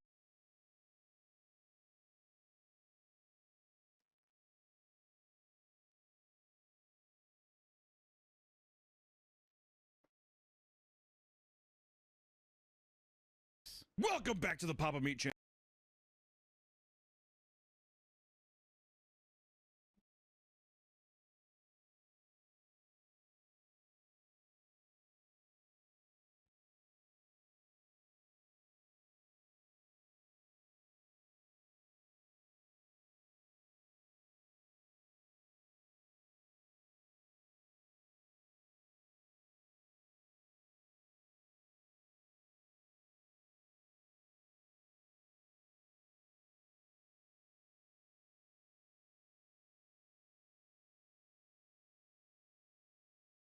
Channel, how you doing? How you... Welcome back to the Papa Meat channel. How you doing? How you doing? Keep it settled down because today we're going to be talking about Kickstarter. Crowdfunding websites have been prevalent for years now. Many nonprofits, startups, and even lone individuals have turned to them for help making their creative dreams a reality. Hell, I know. Oh, I did 6 years ago now. I did a Kickstarter, made a show. Not sure if anyone remembers it, but it was a show nonetheless. And we did it, and we hit the goals. And I found out that that was not that's not a normal thing. A lot of Kickstarters don't usually go that way. Which luckily I didn't ask for. I feel like a whole hell of I should have asked for way more. Which also hindsight, making an animated show is way more expensive than what I asked for. I digress. Now, just about anyone can have an idea and see it realized without having to have an abundance of capital or influence. So as long as you you fit your campaign into Kickstarter's guidelines, you're good to go. But there was a period of time too, back in like the early 2010s maybe, there was like an overabundance of people doing it as like a get rich quick scheme. I feel like now it's become a legitimate way of, I see, God, dude, self-published books, unbelievable. Board games, holy hell. Comics and books and that kind of stuff, oh my God. Kickstarter is like the best. Whether it's a piece of luggage, a new piece of technology, or a video game, many people have built entire franchises that have started out on a Kickstarter page. Indie games like Shovel Knight raised over $300,000 in 2019, creating a hit game that has now evolved into an entire series. Which, if you think about it, $300,000, you know, I think for a lot of people, I mean, it is a lot of money, but goddamn, I mean, so many games, it's like 20 million, you know? I mean, I got 300K and be able to make that is pretty impressive. Even just this year, games like Gundos are soaring over their Kickstarter goals, showing just how much people are willing to open their wallets to a project that they believe in. Not all projects go smoothly, however. You may have heard of infamous campaigns like the Coolest Cooler, which raised a staggering $13 million, only to fully shut down years later after a litany of poor management decisions, and that's kind of where you get into. Also, too, that's kind of a double-edged sword sometimes. You reach a goal, and if it goes way over, you're like, I have no idea how to scale this, and then you become an entrepreneur versus a guy who's like, it was a pretty cool cooler. Put a speaker in the cooler, it's pretty sweet. With people's generosity being the focal point, you probably aren't surprised that there are all sorts of stories in which people take advantage of it. So today we're going to look at the wild world of Kickstarter, from product failures to full-on scams, and even we have to throw in a couple of mental breakdowns. For the very few Kickstarters that are actually practical, there are thousands of ridiculous projects that either fix a niche problem or do like nothing. They don't do a single thing. The Licky Brush, for example, is a piece of rubber shaped like a tongue that you put in your mouth so you can lick your own cat. Which I don't know, like, why would you want to do that? It's a novelty product. Yeah, but what's the novelty? Like, the issue is not grooming your cat, but it's the idea of like, even if it's protected by mouth, do I want to lick my cat? It's for people that are like is it role play stuff? It's like, I want to show my cat how it feels when he licks me. So you put the thing in your tongue and you pretend to lick him, and it's cute. You guys bond over it. You like that, Samuel? The project received over 2,000 backers and raised $52,000, and it even appeared on Shark Tank. What did they say on that? What did Mark Cuban say about that? If that motherfucker not get out of that deal, I want to know what happened. But 300K, that's too much, and for those reasons, I'm out. There's also Jellowware, which are disposable cups you are supposed to eat instead of throwing away, and the creators came up with this idea after entering a Jello mold competition. In total, Jellowware had 229 backers and raised over $10,000. I feel like Jellowware in like a bowl of mac and cheese doesn't make sense to me. You know, if it's supposed to be like a bowl, I mean, I guess with a drink, but even then it's like, does it get Jellowware? Yeah, it would get sticky. How would it not? You're holding it, you know? Then there's also Fish on Wheels, and it's a fish tank on a low-powered RC car controlled by the fish inside, because you know they have sentience to do that. The fish tank had a camera that looked down inside the tank so to pinpoint the fish's position and control the vehicle. The developers initially wanted $70,000 and only raised about $6,000 before the project ultimately failed. This was probably because the tank couldn't be filled too high, otherwise the frequent jerky movements caused by the fish panicking inside would spill water all over your floor. I like how it's like it would spill water all over your floor. That's the biggest people's concern. It isn't that the fish inside's being jerked around and probably gonna fucking die as well. I saw a video, something similar, but they put a snake and gave it legs. It's like in a tube and it could walk around. I feel like you would hate that. That goes against everything that it knows, right? Why would you need that? Another failed project is Paul, the sexiest smartphone charger on the planet, which is just a foam bust of a man's body with the phone charger at his penis and a wall charger coming out of his asshole. The creator was seeking $8,000 in funding, but received only a little over $2,000 with a total of 12 supporters, which I will say is still a lot. I like how it's just like, we're gonna give you half a mannequin, and you can like, I guess you could fuck this if you want, or you can like finger his asshole. And some people are like, all right, fine, dude. I mean, $2,000 isn't nothing to sneeze at, right? I don't know. There's also the Thinking Egg, which had 4 versions, each raising well over $200,000. So we could say almost about $1 million in total. It's literally just a wooden or like metal egg that you're meant to fidget with while you're working at home. It's literally just like a stress. It's not even a stress ball. It's just, you're supposed to just like. Oh, it's like those orbs. Yeah, but they don't look as cool. Those orbs where you're like.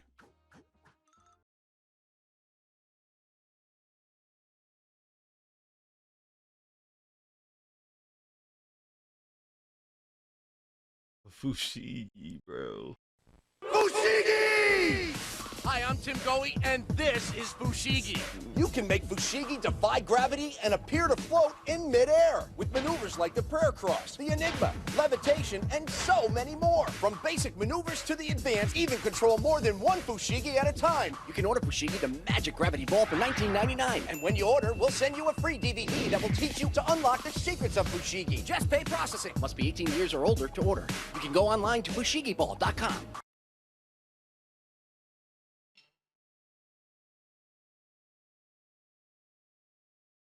Is Luna 30?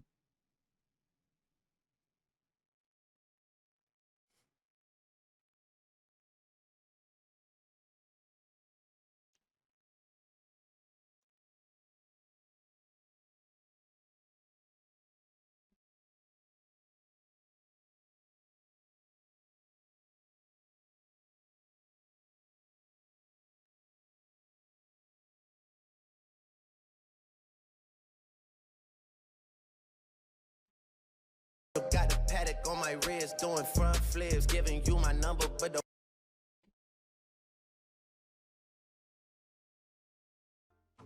Functionally, there is no difference between the versions except the material they're made of. And on their official website, they charge $17 per egg. You can just go to the store. You can go to the store, play around with a regular egg, and then you get to eat it.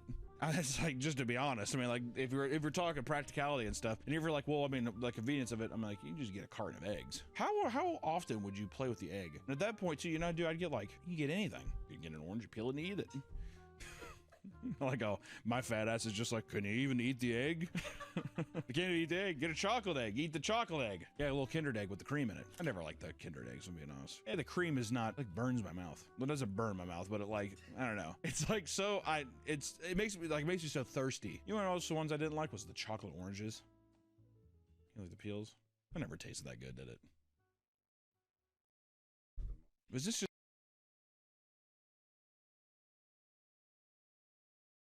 Are we just talking? Creators can get inspiration from literally anywhere, like the creators of the Grilled Cheeses Grilled Cheese Press, who came up with their idea after watching an episode of their favorite show, Glee, titled Grilled Cheeses, which clearly many thought the concept was amazing because the Kickstarter was able to reach its $25,000 funding goal. This is something my grandma would like, I feel like. Yeah, eat your grilled cheese. Well, now you can trick old people. Mom, look. I think that, yeah, so that's the thing, is people probably got it as a practical joke, trick their grandmother and be like, oh, I love it, baby. They probably wouldn't even eat it. There have been thousands of ridiculous products on Kickstarter, but many don't compare to the No Phone. Nearly 1,000 people paid a total of $18,000 for a 3D printed rectangle to combat cell phone addiction. They created a pretend phone to act as a surrogate to any smart mobile device. You can clutch your comfort without having to actually use it, which just sounds so pathetic, doesn't it? Apparently, there's a study that shows that 3 days without your cell phone has similar effects to cocaine withdrawal. I believe it too. You know what? Maybe I'm knocking the rectangle too quick. I mean, like, it's like a thing of non-alcoholic beer, so you can still have the simulation or like the I don't know, the normality of drinking when you're trying to get sober. One upgrade consists of a stick-on mirror so you can take selfies. Though it was fully supported, many of the comments were disappointed, saying they either never received the product or their mirror came scratched. Oh, come on. Are you fucking kidding me? My mirror. In 2014, the Air umbrella was advertised as a compact and lightweight alternative to the traditional umbrella. Instead of deploying a fabric material, This shit does not work.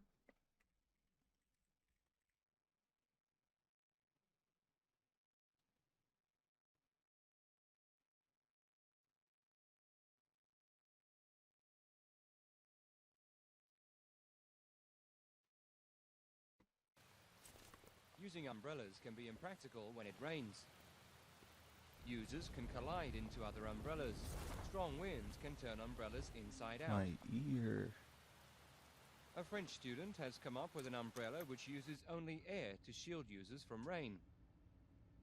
A digital motor sucks in air and blows it out to create a protective dome on which raindrops bounce off.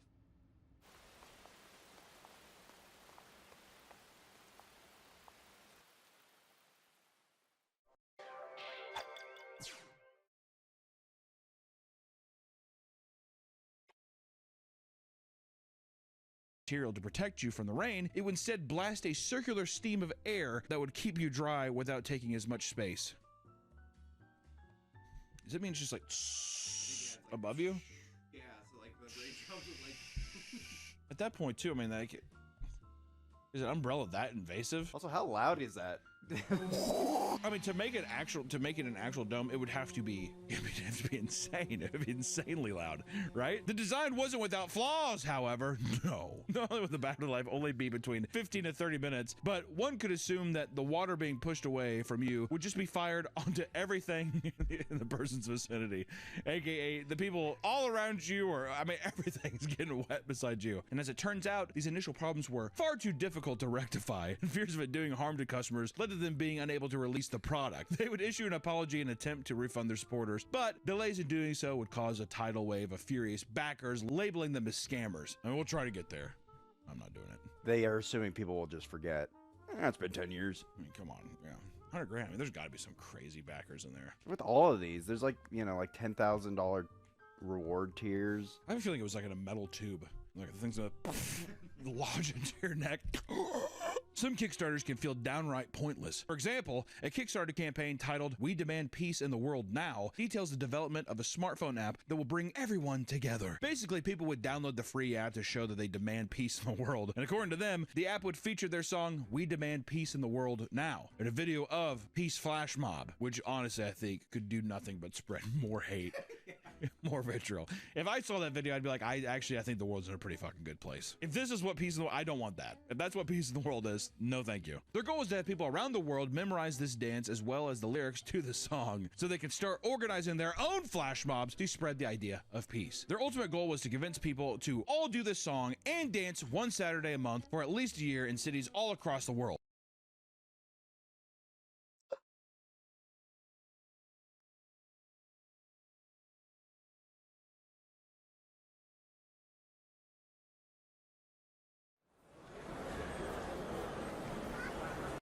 Make it so far, hard, but never mind the night you had to cry.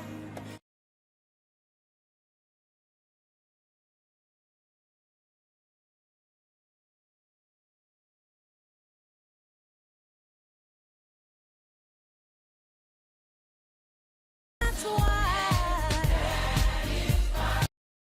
Canadians.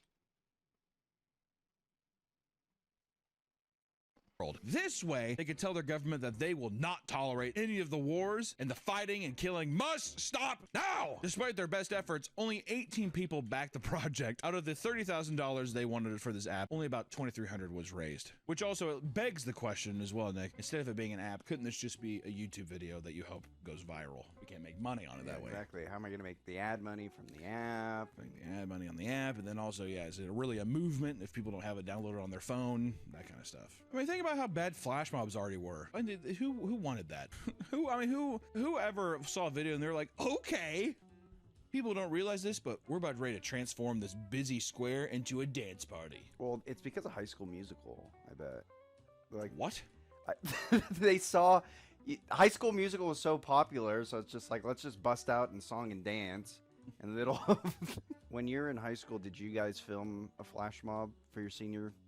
We didn't do a flash mob, but it was one of those fucking videos that was like, it's like a person starting in a room and it's like a camera following them and they're like, you're singing a song to it. And they go to every room and people are like singing the song and like dancing and stuff. It's so fucking cringe. But everyone did it. I don't know what the fuck it was. I guess that's kind of a flash mob. Oh yeah, I thought that's what flash mob was, but. Flash mob is like, you're having a cup of coffee in like at a town square. And all of a sudden, all the business people walk around, stop, and they just start dancing. Like, that's a flash mob. It's a mob of people doing that. To me, a flash mob is like, you kind of spring it on random people that don't know what the fuck's going on. All I know is in my school, they did that Bon Jovi song, that "It's my life, and it's now or never." I think we did Dog Days Are Over by Florence and the Machine. How's that one go? The dog days are something like that. Of course!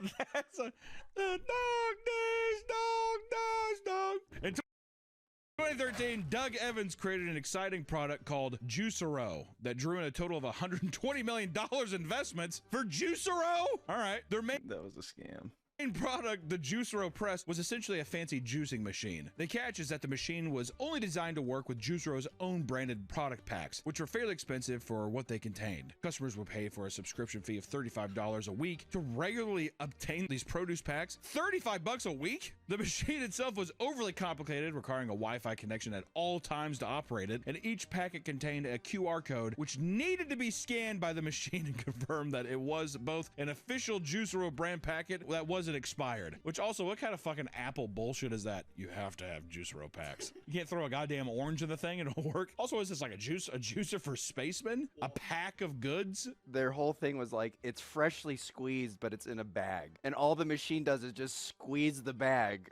So it's already a bag of juice. Yeah, so you can literally just take the bag. Can you just, yeah, I was like, can you just go, Juicero, go! Just a good shit.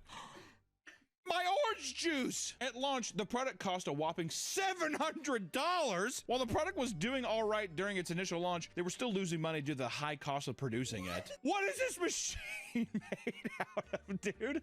It's made of gold. All the wiring is gold. Things took a turn for the worst, however. No. When Bloomberg exposed them by revealing that the juicer itself was not necessary to consume the drink. Who thought that you needed I mean, it's a bag of juice. Cut a hole in it and put a straw in the bag. You got juice on the go. The company shut down entirely by September of 2017 and was mocked every step of the way. That has to be the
worst product I've heard so far. There's got to be worse, but I'm just saying. In terms of like non-harmful, stupid waste of technology, that's got to be it. Some Kickstarter creators simply aren't equipped to handle the pushback that a poorly run campaign brings from their backers, like the creator of Pictures for Sad Children. John Campbell produced a webcomic of the same name in 2007, which focused around dark and absurdist humor that people really seem to connect with. The success prompted a Kickstarter campaign in 2012 that would raise money to produce physical copies of the comic. The $8,000 goal was exceeded, hitting over $50,000. Instead of this ending as yet another Kickstarter success story from a young artist, future updates to the campaign took a strange turn. John would post a lengthy post about their withering emotional state, treating the update tab on the campaign as more of a venting space. It turns out that the pressure was too much, and John would express their anger by posting a video update titled, "It's Over." In it, the text reads 127 emails about this book. The video then shows 127 books being burned in a bonfire over ominous music. John reveals that the last 25% of the books will not be shipped and refunds will not be processed before threatening to burn one book for every future message received about it. Along with the video came a novel-sized post that went from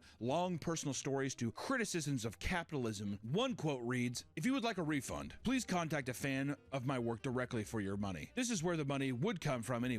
I am cutting out the middleman." For the most part, John erased all social media as well as the original webcomic archives. People still speculate about what had happened in the first place, with many assuming it was related to intense drug use or simply untreated mental health problems. Which, here's the thing. If this was like, which I don't know if this is the case, if this was a Tumblr artist, does it not make sense that your update page would read the same? Granted, I think if you have something where somebody's paid for it, you gotta fulfill the obligation. Even if you are super late, I think that as long as you're like, I'm getting to it, this was way more than I expected, I'm having a hard time with it, I think if you're transparent and honest, people will be mad, but I think it's like, I'm trying my best to do it, and you're trying to be honest with it. Going on a hate campaign and burning books because you're like, I don't know, upset with other people, no bueno. There's a lot of times I've seen, like I have a bunch of comic book buddies, like my buddy Jim Mahfood. He just did an amazing, like Batman parody that was just all like, it's like a savage Batman book. Put it up here, it was really good. He had a successful campaign and stuff, but he asked other Kickstarter people being like, what's the best way to go about this? You know, other comic book people. I mean, like I would just reach out to other people that have done that campaign. Also, you're human, dude. Mistakes happen. Once again, shout out Jim Mahfood and also Jake. Put up both of them. Two awesome comic book artists and also my buddy Baltimore. I have too many comic book friends.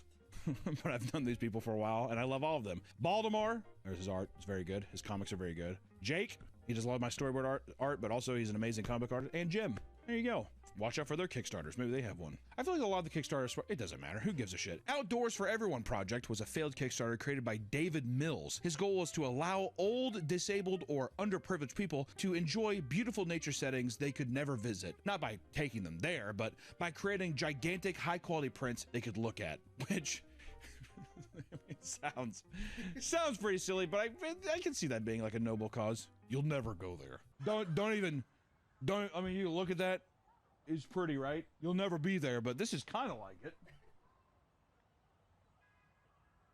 These photos, which they refer to as big, awesome photos, would be displayed as an hour-long slideshow presentation. Oh, how insulting is that? When it was made clear that the crew would have to travel to all of these nature spots and national parks themselves to take the photos, people started to claim that this was all an elaborate play for them to fund a nationwide vacation, which does sound more likely. I will say this. There are things called translights, and there are like backdrops to shows. These, I mean, just to print, I don't know, like a 20-foot wide one, they could cost like 30 grand. So then if you want, and that's a high quality print that's like, you know, I would say it's like, it's not paper, it's actual fabric that's gonna last, you know, it looks good from a distance, all that kind of stuff, right? That you'll see in a show. $185,000 does sound like it's just like, this is for me and my boys to go take the photos for like a year. We can all take off our jobs for a year, we can get paid, we're not losing any revenue, right? Because if you're doing that and you're selling it to a person, what person's gonna want to pay like 30 grand for which is a giant photo? If you're trying to emulate it being like, oh, I'm looking out into a thing, yeah. Not just a frame picture. That'd be more of like a virtual reality thing. Yeah. It's just like, get a VR headset. Which even then, it's like, yeah, just put on a fucking Apple headset or whatever and just be like, holy shit. The project would only receive 1,000 and $1,453, and Kickstarter soon suspended the projects so backers would not be charged. People saw through that so clearly. I do like the angle though of people, you know 100% him and his boys were like, well, people are gonna know that we're just like going around sick of vacation. Not if we tell them it's for disabled people. Not if we tell them it's for old and sick people. Among the many project genres Kickstarter offers, games are probably among the most, if not the most popular on the entire platform. In 2017, a new MMO project called Ash of Creation was launched, and over the last decade, it has raised over $3 million while in development. However, at the beginning of the year, the creative director and co-founder Stephen Sheriff stepped down from his position due to the ethical conflicts with the board of directors. This led most of the staff to leave, and the entire project was scrapped, including the Steam page, which had already been selling an early access version. Since thousands of people had already purchased early access to the game, Steam had begun issuing refunds to anyone who bought it. And for those who were still in the company, the board laid off the remaining staff and closed the studio. Many former employees later said they never received the final paycheck and sued for unpaid wages. This was like a big one because Yeah. my buddies actually paid full price for it, and then it was only up for a month. No shit, Ashes of Creation? I think they're doing one last like pump and dump. Basically, they're like, let's release this in early access, get as many people to buy, and then just bail. And then Steam actually locked their funds, so they could not pull them out. Yeah, it's bullshit. There's so many different kinds of these games where I feel like it's released for a day. Well, are you talking about the one that was like released for a day and they just shut it down entirely? I forgot what its name is. I'm not good with video game names, but I feel like there's a ton of them that do this kind of shit. Also, I want to say $3 million over the course of 10 years is not a lot. They had to have probably some other kind of backing that they didn't tell people about. They had private investors come in. So that's probably why they also dumped it, because those private investors probably came in there like, we're gonna fucking kill you unless you give us money. Mythic, the Story of Gods, was announced in early April of 2012 as a mythology-based RPG. The company behind the game boasted that it had ex-Blizzard employees and even Disney and Pixar employees working on animations. It didn't take long for the game to gain traction and raise close to $5,000 toward its $80,000 goal. However, some people felt something was off. Yeah. A video game, first off, $5,000 is, I mean, is that gaining traction? I guess. But then also $80,000 to make an MMORPG? Definitely Word? scam. That is, or No. It's like a little kid, but he made the Kickstarter. After doing a little digging, people found that the entire campaign was a mix of other games, projects, and businesses. For starters, the art of the game was stolen from other games, and the pictures of the company's office were real photos taken from random design companies. Furthermore, all of the reward tiers on the Kickstarter page were just copied from other projects. It didn't take long for news outlets to pick up the story and spread the word about the scam. Not even a month after it was announced, the Kickstarter was canceled and the scammers disappeared. Thankfully, no backers ever lost any money since the project didn't reach its goal, so that's good. Molly Frederick had begun to create a high sci-fi board game called Catalika. Catalika, I like that. Catalika, which focused on, quote, the experience of living as a member of the stellar consciousness of the galaxy. Like some Evangelion ending, like end of series shit. According to her, it's a cross between Risk and Magic the Gathering. Now you're speaking my language. A decent sized audience of interested people easily hit the goal of $7,500, which allowed Molly to regularly post updates and stay ahead of schedule. When the product was ready to be shipped out, delays started to frustrate people who would go on to critique her in the comments of the campaign. Things all changed one day when Molly started posting weird updates to explain why things were being delayed. Apparently, it no longer had to do with just printing issues, because she was now being harassed by celestial mass claiming... What? She was now being harassed by a celestial mass claiming to be the sun. I mean, do you just see that Kickstarter post and you're like, awesome? Like when it comes to this, of like, I've actually been, I mean, it's heartbreaking. I'm paraphrasing this because what I want to say is I would see that and be like, no way, mental breakdown, sick. Even though I know it's wrong, but I'm just saying, if you saw that update, you're like, oh, cool, update. Oh. Not only was she being harassed by the sun all day, it was urging her not to release the board game for fear that it would reveal too many cosmic secrets. She also claimed that the US Navy was watching her because her board game referenced experimental plasma technology. A little bit of gang stalking in there too. I love that. I love that. Cosmic horror with just a dash of gang stalking. Many of the people in the comments were being supportive. What? I'm sorry the sun is watching you and the Navy is also on your back. Keep your secret, sister. One man in particular, however, pretended to be the sun and started urging her to buy 30 gallons of gasoline and light a nearby school on fire. Jesus Christ! God damn! Are you kidding me? See, now that's a problem. When you know you're openly talking to a mentally unwell person, yeah, get 30 gallons of gasoline and fucking set a school on fire. Yeah, I tapped 2 islands. I'm gonna play Counterspell. Updates would continue all the way up until 2023, and in the end, only a small number of people would actually ever receive the game, making it some sort of collector's item. Everyone else was left behind, despite putting in money and followed the project for years. Which I gotta say, it has to be some kind of like religious tome now. I was gonna say, she actually released something. It's insane that the person who was talking to a celestial mass pretending to be the sun and being gang stalked by the US Navy actually fulfilled more products than 99% of the Kickstarters that like scam people. Even if there was some good intention down there. Good on you, Mal. Yeah, I mean, it just sounds like she's having a mental... And yes, I mean, she was having a bit of a mental oopsie daisy, basically, yeah. Or do you think she was just faking it to get out? No. I think that if you... No. I think that she was probably going through some shit. With the intention still of being like, I want to release this thing, but like physically and mentally I cannot. Most Kickstarter projects rely on advertising and backer interest to succeed, but some people skip making a product entirely and just use the platform to beg for money. Many attribute the rise of beggars on Kickstarter to a 2014 project in which a man simply asked for $10 to make a potato salad. The Kickstarter would go viral and receive over $55,000 in donations and spawn countless other projects similar to it that were just asking for money. Seeing the success from all the potato salad clones, lots of young children and teens started getting on Kickstarter and asking for anywhere from $800 to $2,000 for a gaming setup. And most of the time, the reason they needed such expensive rigs is they wanted to start a gaming YouTube channel or to start streaming, which if I saw that, I'd do. Nope. I'd rather have a kid be like, I just really want a good system so I can play games on the highest quality. I would be more swayed by that. Listen, guys, crowdfunding sites are a wonderful thing. After all, there are all sorts of creative people who with brilliant ideas that simply don't have the money to make them a reality, or they don't have the means of getting self-started. They're not business minded enough to take this thing to the next level. So sometimes Kickstarter can just be like, hey, this is my sick idea, do you like it? Pretty cool. Because Kickstarter can be a little risky as far as getting refunded from an unfulfilled project, the many scam campaigns on the site may make you extra hesitant to open your wallet. But if it's a project you really believe in, maybe throw a few bucks into something if you think it's worth it. Because hey, sometimes the good shit will never be seen, right? You gotta kind of dig for the good shit. Thank you guys so much for watching today's video. We will see you in the next one. Bye-bye.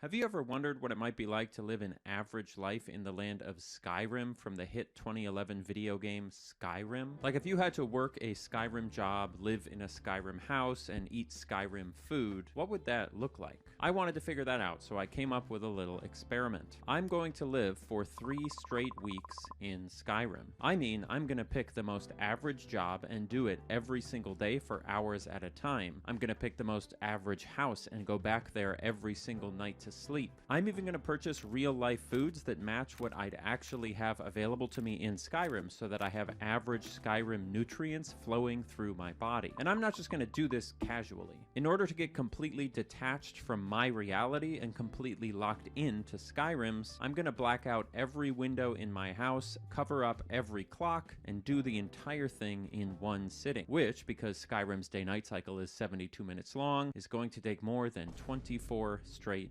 hours. Now, before we can just dive into the challenge, we have to figure out the 2 main aspects of an average life in Skyrim: where we're gonna live and where we're going to work. For work, there were a few possibilities I considered when trying to pick the most normal life. Town guard seemed like a common job, or I could be a bartender at a tavern, kind of like we did for Cyberpunk. But after reading a little bit about the world of Skyrim and the type of society it is, it became clear what the obvious choice was. Skyrim is set in a world that's roughly based on Viking Age Scandinavia, which was around 1,000 years ago, and at that time, upwards of 80% of people worked as farmers. It was, definitionally, the most average job. Technically, it wasn't really farming in the way that we think about it now. Life was structured a lot differently back then than it is today, but the point is that they worked the land. They planted crops, they raised animals, they harvested food and sold it at the market. It was the backbone of medieval life, and it's undoubtedly the theoretical backbone of Skyrim life as well. So that's what we're gonna do. We're gonna be a farmer. As for where we're going to work specifically, there are roughly 18 farms to pick from all across Skyrim and its DLCs, depending on how you draw the line, but the one I settled on was a little place called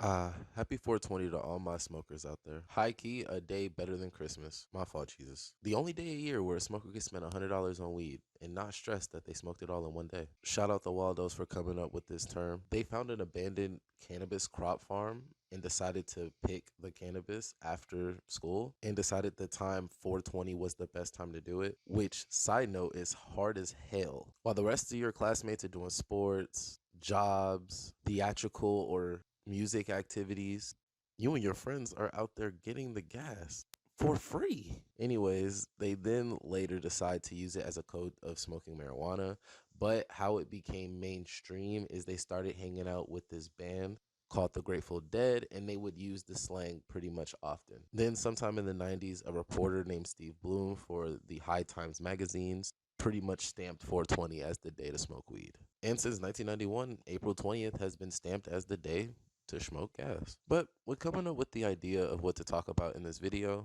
I remembered there's multiple ways to smoke weed. Of course, you have the natural way, the way we all love. Actually, give me a second.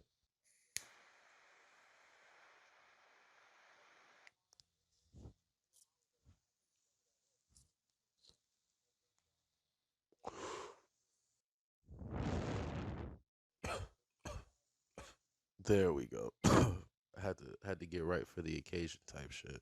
But you know, the good old natural way, smoking a blunt or from the bong, you know, we don't discriminate. Or the new gen way, smoking on a good old cart. Now, I can already tell where most people are gonna lie. They're gonna pick the weed. Obviously, it's the most natural way to consume it. You don't gotta worry about any extra shit that may come with a cart because it comes from the earth. But I ain't gonna lie, nigga, we done with the 90s, especially as a young nigga who was smoking yards in the bathroom in high school. I can confidently say I'm completely unbiased in this conversation.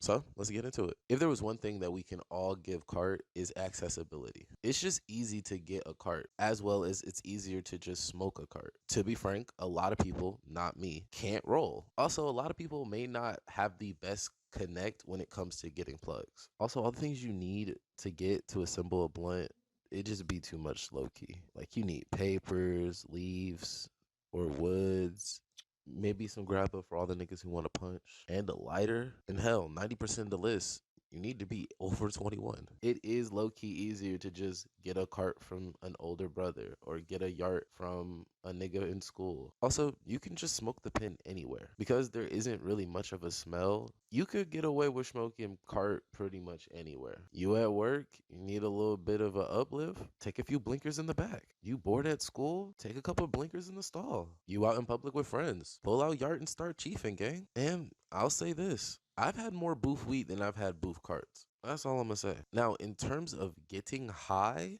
I will say the high is pretty much the same. You're not really missing any type of experience from weed to cart. I will say with cart, it will be more of a head high, so you're gonna feel it more in your head and your eyes compared to weed where it's probably gonna be distributed throughout your body. I'd also say yard high makes me more tired. Like I sleep more off of a cart than I do off of a blunt. With a blunt, I'm chill. I'd be up just straight chilling. With a yard, I'll be up straight chilling, but I'll go to sleep eventually. Now, cart does get you more high faster. The only issue is it doesn't last that long compared to a blunt English? where it's usually a buildup My bad. and the high can last, depending on how good your weed is, a couple of hours. With yart, you can take 2 blinkers. You're probably fried for an hour and a half. You gotta take another 2 after that. With a blunt, depending on your tolerance and how good the weed is, you probably smoke a whole blunt and you good for the day. So I'd say the weed high is better, especially because I'm a type of nigga where I like to enjoy the high. I like to be up. I like to chill, vibe. I definitely prefer that than just going to sleep. Now, I will say the action of smoking a blunt is definitely better than the action of smoking a pen. Much love to tapping pen. I love tapping yard.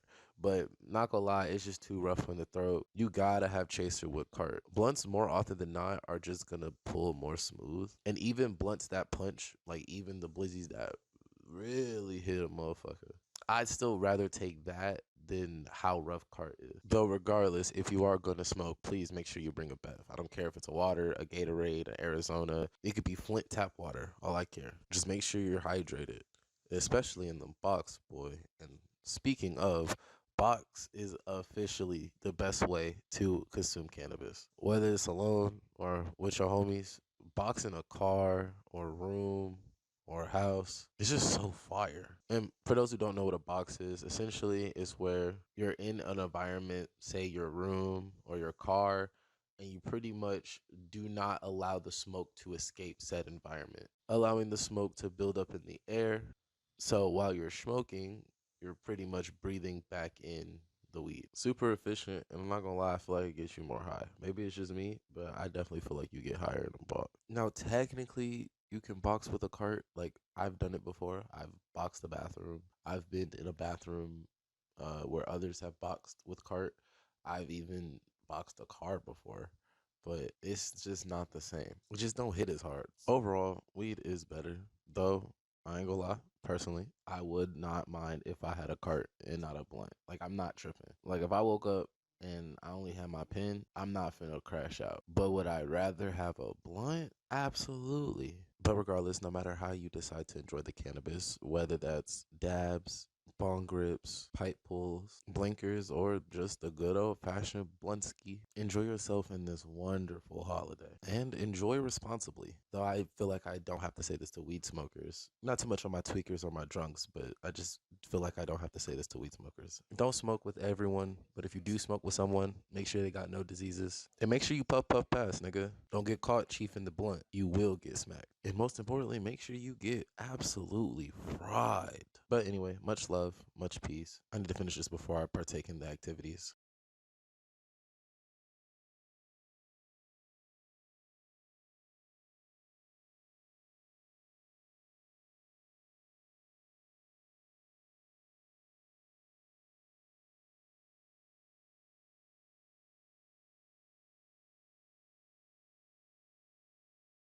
But wait, okay. Shout out to As long as Bloodhound. we just mentioned the Summer Walker thing, Shout out to Bloodhound. tell us about your breakup. We broke up? I'm just playing. I'm just tweaking. I've been tweaking. You and your feels for a little bit there, right? See, you and your feels. Okay, you know, you thought you found your Cardi B. That's my dog. Ain't no smoke. Like right now, it ain't no smoke. That's my dog. What you mean? You were ready to be Offset. Like, that's my, what? I love her. Like, Okay. that's, what you mean? That's my dog. Ain't no smoke. She ain't do nothing wrong. I ain't do nothing wrong. Like, That's different than what you were saying on social media for a while. Nah, y'all just took it the wrong way. Nah, you said some crazy shit. Y'all took it the wrong way. Nah, you said. Nah, because y'all took it the wrong way. Look, y'all took it the wrong way about. Look, I saw Act. You know, I fuck with Act because one time I came out of jail, Act posted this good ass video about Rico Rogas coming home from jail. Like, he don't even know. Like, that was like, I really appreciate that. That video he made got me out of like some jail shit one time. And one time he got me put in jail too. Like, don't even but one time he got me out of jail too because of the publication. Like, I was somebody, the jail was like, had to let me go. Yeah. So I shout out Act, but Act hopped on that bitch like, because one time they posted some shit like about when I said some shit and he posted, but it was some old shit, but he posted like it was new. Oh, I was blew off that shit. Why you did that? He like I went laugh like one time after we first had. They said some shit, and then they posted like way later, like months later. Oh, I was blue, because it was like looked weird, like because it come out later time. But no, it's all love, like it's all love, and I wish her success, and I want her to keep just like doing her thing and being a good mom. So is it true while you was with her, Richard Kidd was paying all the bills and shit? What you mean, gang? What you mean? Says what they doing? That's what you said. Nah, look, on phone grade. I'm gonna just say one. Nigga, you said Richard Kidd. I'm saying no, cause I just be talking shit though, gang. But look like though, I'm gonna just say one thing though. On phone grade, I got her from him, so that's all I'm gonna say. So whatever niggas had going on before I got in, when I got in the play, hey, who you? Oh, this is I bet. I'm from the grade. Well, look, Reckless here now. You know I'm coming in beating shit right down. Yeah. I ain't never in my history. Nah, y'all focus on. So I bet let me get some coochie out. Why? And then that just was turned to my dog type shit. But wait a minute, like you got her from him, like he presented her to you, or she was fucking with him and then you met her, like shit like that. Okay. Like they are like It wasn't a direct. Every girl fuck with somebody when you start fucking with them. You would never just be, I don't fuck with nobody. You be using that rose every day on phone grade. But you're saying that basically Richard Kidd was tricking on her and spending hella money on her, even while you were with her? I don't know. I don't got. When I was with her, I don't know what the look. When I was with her, that was my. When I was with her, that was my woman. But you were sprung. That was what you mean. I'm sprung up. I'm a lover boy, nigga. I fuck bitches for a sport. You know what I do? I make you think you rich off dick. Like, you think you make shit come? Man, look, peep this right here. Look, I'm be stretching shit, gang. Like if I wasn't a rapper, I really could have did that. Every bitch I ever fucked in my life love me. I'm from the great. Even if I gave them the high off the lean, sleepy, they still like, that boy got that motherfucker. Like, I got that problem too. Man, I got that motherfucker, gang. I'm killing shit. I'm arm on neck, man. I'm stretching shit, gang. Peeps right here. They see my vision right away. They're like, I want to be in love with you. And I look like exactly what the girls want. An ugly motherfucker with dreads, tattoos, and diamond teeth. Yeah, I gotta work on the look. Beating shit up. What? Hey, I turned down coochie. What you talking about, nigga? Like, you know how niggas be outside thirsting. Nah, boy, every day I gotta be like, man, I hope I don't get fucked today. You got a surplus? Man, I got a surplus. I got too much. Stop playing with I got to beat him off with a stick. What was your thoughts when you seen her with that white man, though? She had posted like a picture with some old ass white man. You wanna be honest with you? Who the fuck was that? Like, is he a customer? Like, I'm saying, like, cause they have to think about this game. Like, that's it's all like me and her. Like, that's my homie. I don't want to say nothing bad about her like this, but I don't want to overspeak either, cause I don't give a fuck for real. Like, I'm living my life, life. But can I look? Cause like my sister, cause she be on me like, look, you still gotta have respect, cause you just that nigga and don't never not be. Look, that was what was going on before I even started fucking with her. Like the whole little shit. Her little escorting? Nah, her market, like that was for her album. That was her rollout. So when I started fucking with her, they like, hey, you fucking up the rollout. You can't be making her happy on camera and shit, nigga. She got to roll out like niggas broke her heart. Now the white man finna come pay for everything. Like the Baps movie. Remember Baps? That was like what was supposed to be like Baps. That's what I'm saying. That was her team's idea. I was with her when they did the photo shoot. When they did that photo shoot, nigga, I was with her. Yeah. Like nigga, like that was my girl when she did that photo shoot. Like I been saw that shit, nigga. What? Like nigga, that's her life. Damn. So all that was marketing. She's a good person. And she a good mom. Do you believe that she has a history as an escort? He clocking the T, that nigga crazy. Yeah, like she a good person, she a good mom. Like that's it. Like I just appreciate her for fucking with me. Like that's what I'm saying. Anybody that fuck me, I'll fuck with them. Like, can you be in a relationship with a woman who sold pussy in the past? All these bitches sold pussy in the past. They just trying to act like they didn't. But nigga, my mama probably more sold literally than others, right? Nigga. Your mama probably sold pussy in the past. I know for a fact your mama sold pussy in the past. Nigga, my mama probably smoked crack and sold pussy in the past. Think about back in the day. Nigga, these hoes right now ain't doing nothing. Like I ain't trying to call out mama no hoes. But all these girls sold pussy. Yeah. So like, oh nigga, I'm a wife for the girl who love me. Just love me. Love me. I want my dick sucked every morning. Love me. I want you to shut the fuck up when I say it. Love me. Do you feel though? I want you to not worry about how this shit finna get done. Just know it's gonna get done. Love me. Do you feel like cuddle me, hold me? That's for them, baby. You don't even gotta worry about them. Just worry about me. Don't talk too much. Don't tell people what's going on behind these walls. Like, that's all I want. Just love me. Do you feel like you contributed to fucking up her image? Because, what you mean? I made it better. But it feels like but she's been getting shit on in a way that never happened to her before in her career. But they had... It wasn't really because of you, but you were sort of feeding into it. Nigga, what you mean, nigga? I made her look better. Nigga, they were treating her like shit before I came. Nigga, I didn't. Loved her. Like, real life. Loved her publicly. Like, what? This my boy. I love. I don't give a fuck what y'all say about her. I'm rocking out. I did bump into grown women. Like, nigga, like fucking Monique and fucking Shakana. Like, Granny, we love the way that you love her. I done bumped into her. Way more, I ain't gonna say names, but real life motherfuckers like, hey, you be loving her, like, that look good because you a hood nigga, and she like, we ain't, like, and I was just like, shit, free smirk. Somebody gotta, look, man, somebody gotta, man, look, Future had cut it, look, people got mad because I went blonde on dread, but this what happened, gang. Future had cut his dreads off, gang. He did. Look. I really picked them bitches up and just put them in my shit for real. But nah, for real, look. Future cut his dreads off. Smirk went to jail. On From the Grave, I'm like, damn, somebody need to go Super Saiyan real quick because niggas, and I don't From the Grave, I've been Super Saiyan ever since, nigga. From the Grave. Nigga, now I understand. On From the Grave, now I understand. On From the Grave, Super Saiyan, turn to the max. So I might hop on the boat tomorrow. Fuck you talking about? What we doing? What you talking about? Hop on that bitch to a private. Go that, well, do what? This bitch busting. I love God right now. Man, look. Man, folks say, he say, I'm gonna put him on his back pockets, man. He did, and Ruger said he got 300,000. No, Yella said he got 300,000 on Ruger. Yeah. Hey, folks. You keep smoking, he gonna add more to that bet. Oh, Phone Gay. He might. Because Phone way richer than me. I ain't gonna lie. Who, Yella? Yeah, all the niggas richer than me. That's what I'm saying. He be YouTubing. Man, them niggas richer than me. I ain't up, man. Look, people right here. Man, look, look, you go to the last, man, look, I ain't gonna tweak them niggas. I don't even want to tweak with niggas, gang. I swear to God. Phone them got it, gang. Phone them richer than me. Go pull up the Rico vlogs, You though. don't I've been gotta do seeing. nothing. You could just go to the last year on my Instagram and straight clothes alone. Nigga, a fucking week of fucking dressed like me, nigga, a whole year what they gonna get paid and whatever the fuck they do. To the flow. Every day, dip. Nigga, just because. And my kids. I'm talking about me being dipped, nigga. My kids be so dipped at school, nigga. I just had to put my daughter in private school, nigga, cause they keep hating on her. She come to school with Bottegas and Louis and shit. They hating on her, nigga. Oh yeah, we gotta put her in private school. I would pay for that. Like, Too fresh. nigga, I got private school shit going on. I got a pool guy.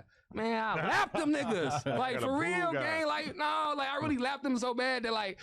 It's nothing that right now from the grade. Like, it's already over. Already been lapped, y'all. Already been won. Niggas try to do whatever. They lost 1,000 times. Like, I ain't go, ain't bitch, ain't fold, ain't snitch, ain't none of that shit. Y'all just gotta wanna attach my name to y'all in some type of way, and that's fine. That's cool. I would too, cause I lapped y'all niggas. And Stain came home. And nigga, Stain been home. All right. Nigga, Stain came home, nigga, took Stain up on the shopping street, nigga. Stain got more shit, nigga, than niggas had since the 10 years that they motherfucking been home. And just the little couple stores we been to, each store, 10. Do you? What you talking about, nigga? In the rack. No security. We security. Turn out we tell the security, hey, you need us to walk you to your car? What you talking about? Oh, for that, we doing it or what? What you talking about? I love God for y'all don't understand. Like, y'all don't understand how super saiyan I'm really in with this shit. Like, it's like I don't even sometimes want to think shit or say it because it's gonna happen. Like, my life just good, just money, millions of dollars, take care of my kids, going to church. I'll be going to church. I just found this new church I like going to. It's just a good like I like just what I'm saying. Like, God, I'm on some. Man, look, I already did the street shit enough for everybody, and I don't gotta prove it. I don't gotta overfront the move, talk about it, bring shit up. Man, niggas know what's up with me, man. Whether you don't like me, whatever. Niggas just mad because we just different situations as a nigga. I could be downtown by myself. Niggas know that bitch on me, and niggas will be 30 deep, and it's gonna be all nigga. Everybody gonna be cordial because we just cordial niggas. Y'all could be downtown 1 deep niggas. Y'all can have 20 heats on y'all. And niggas could be less than. They gonna still try y'all. What you talking about? Ain't because nothing, just because it's bitch ass niggas and it's real niggas. Killers gonna respect killers, robbers gonna respect robbers, real niggas gonna respect real niggas, and bitch niggas gonna be with bitch ass niggas. If you enjoyed that clip, make sure you become a member for only $5.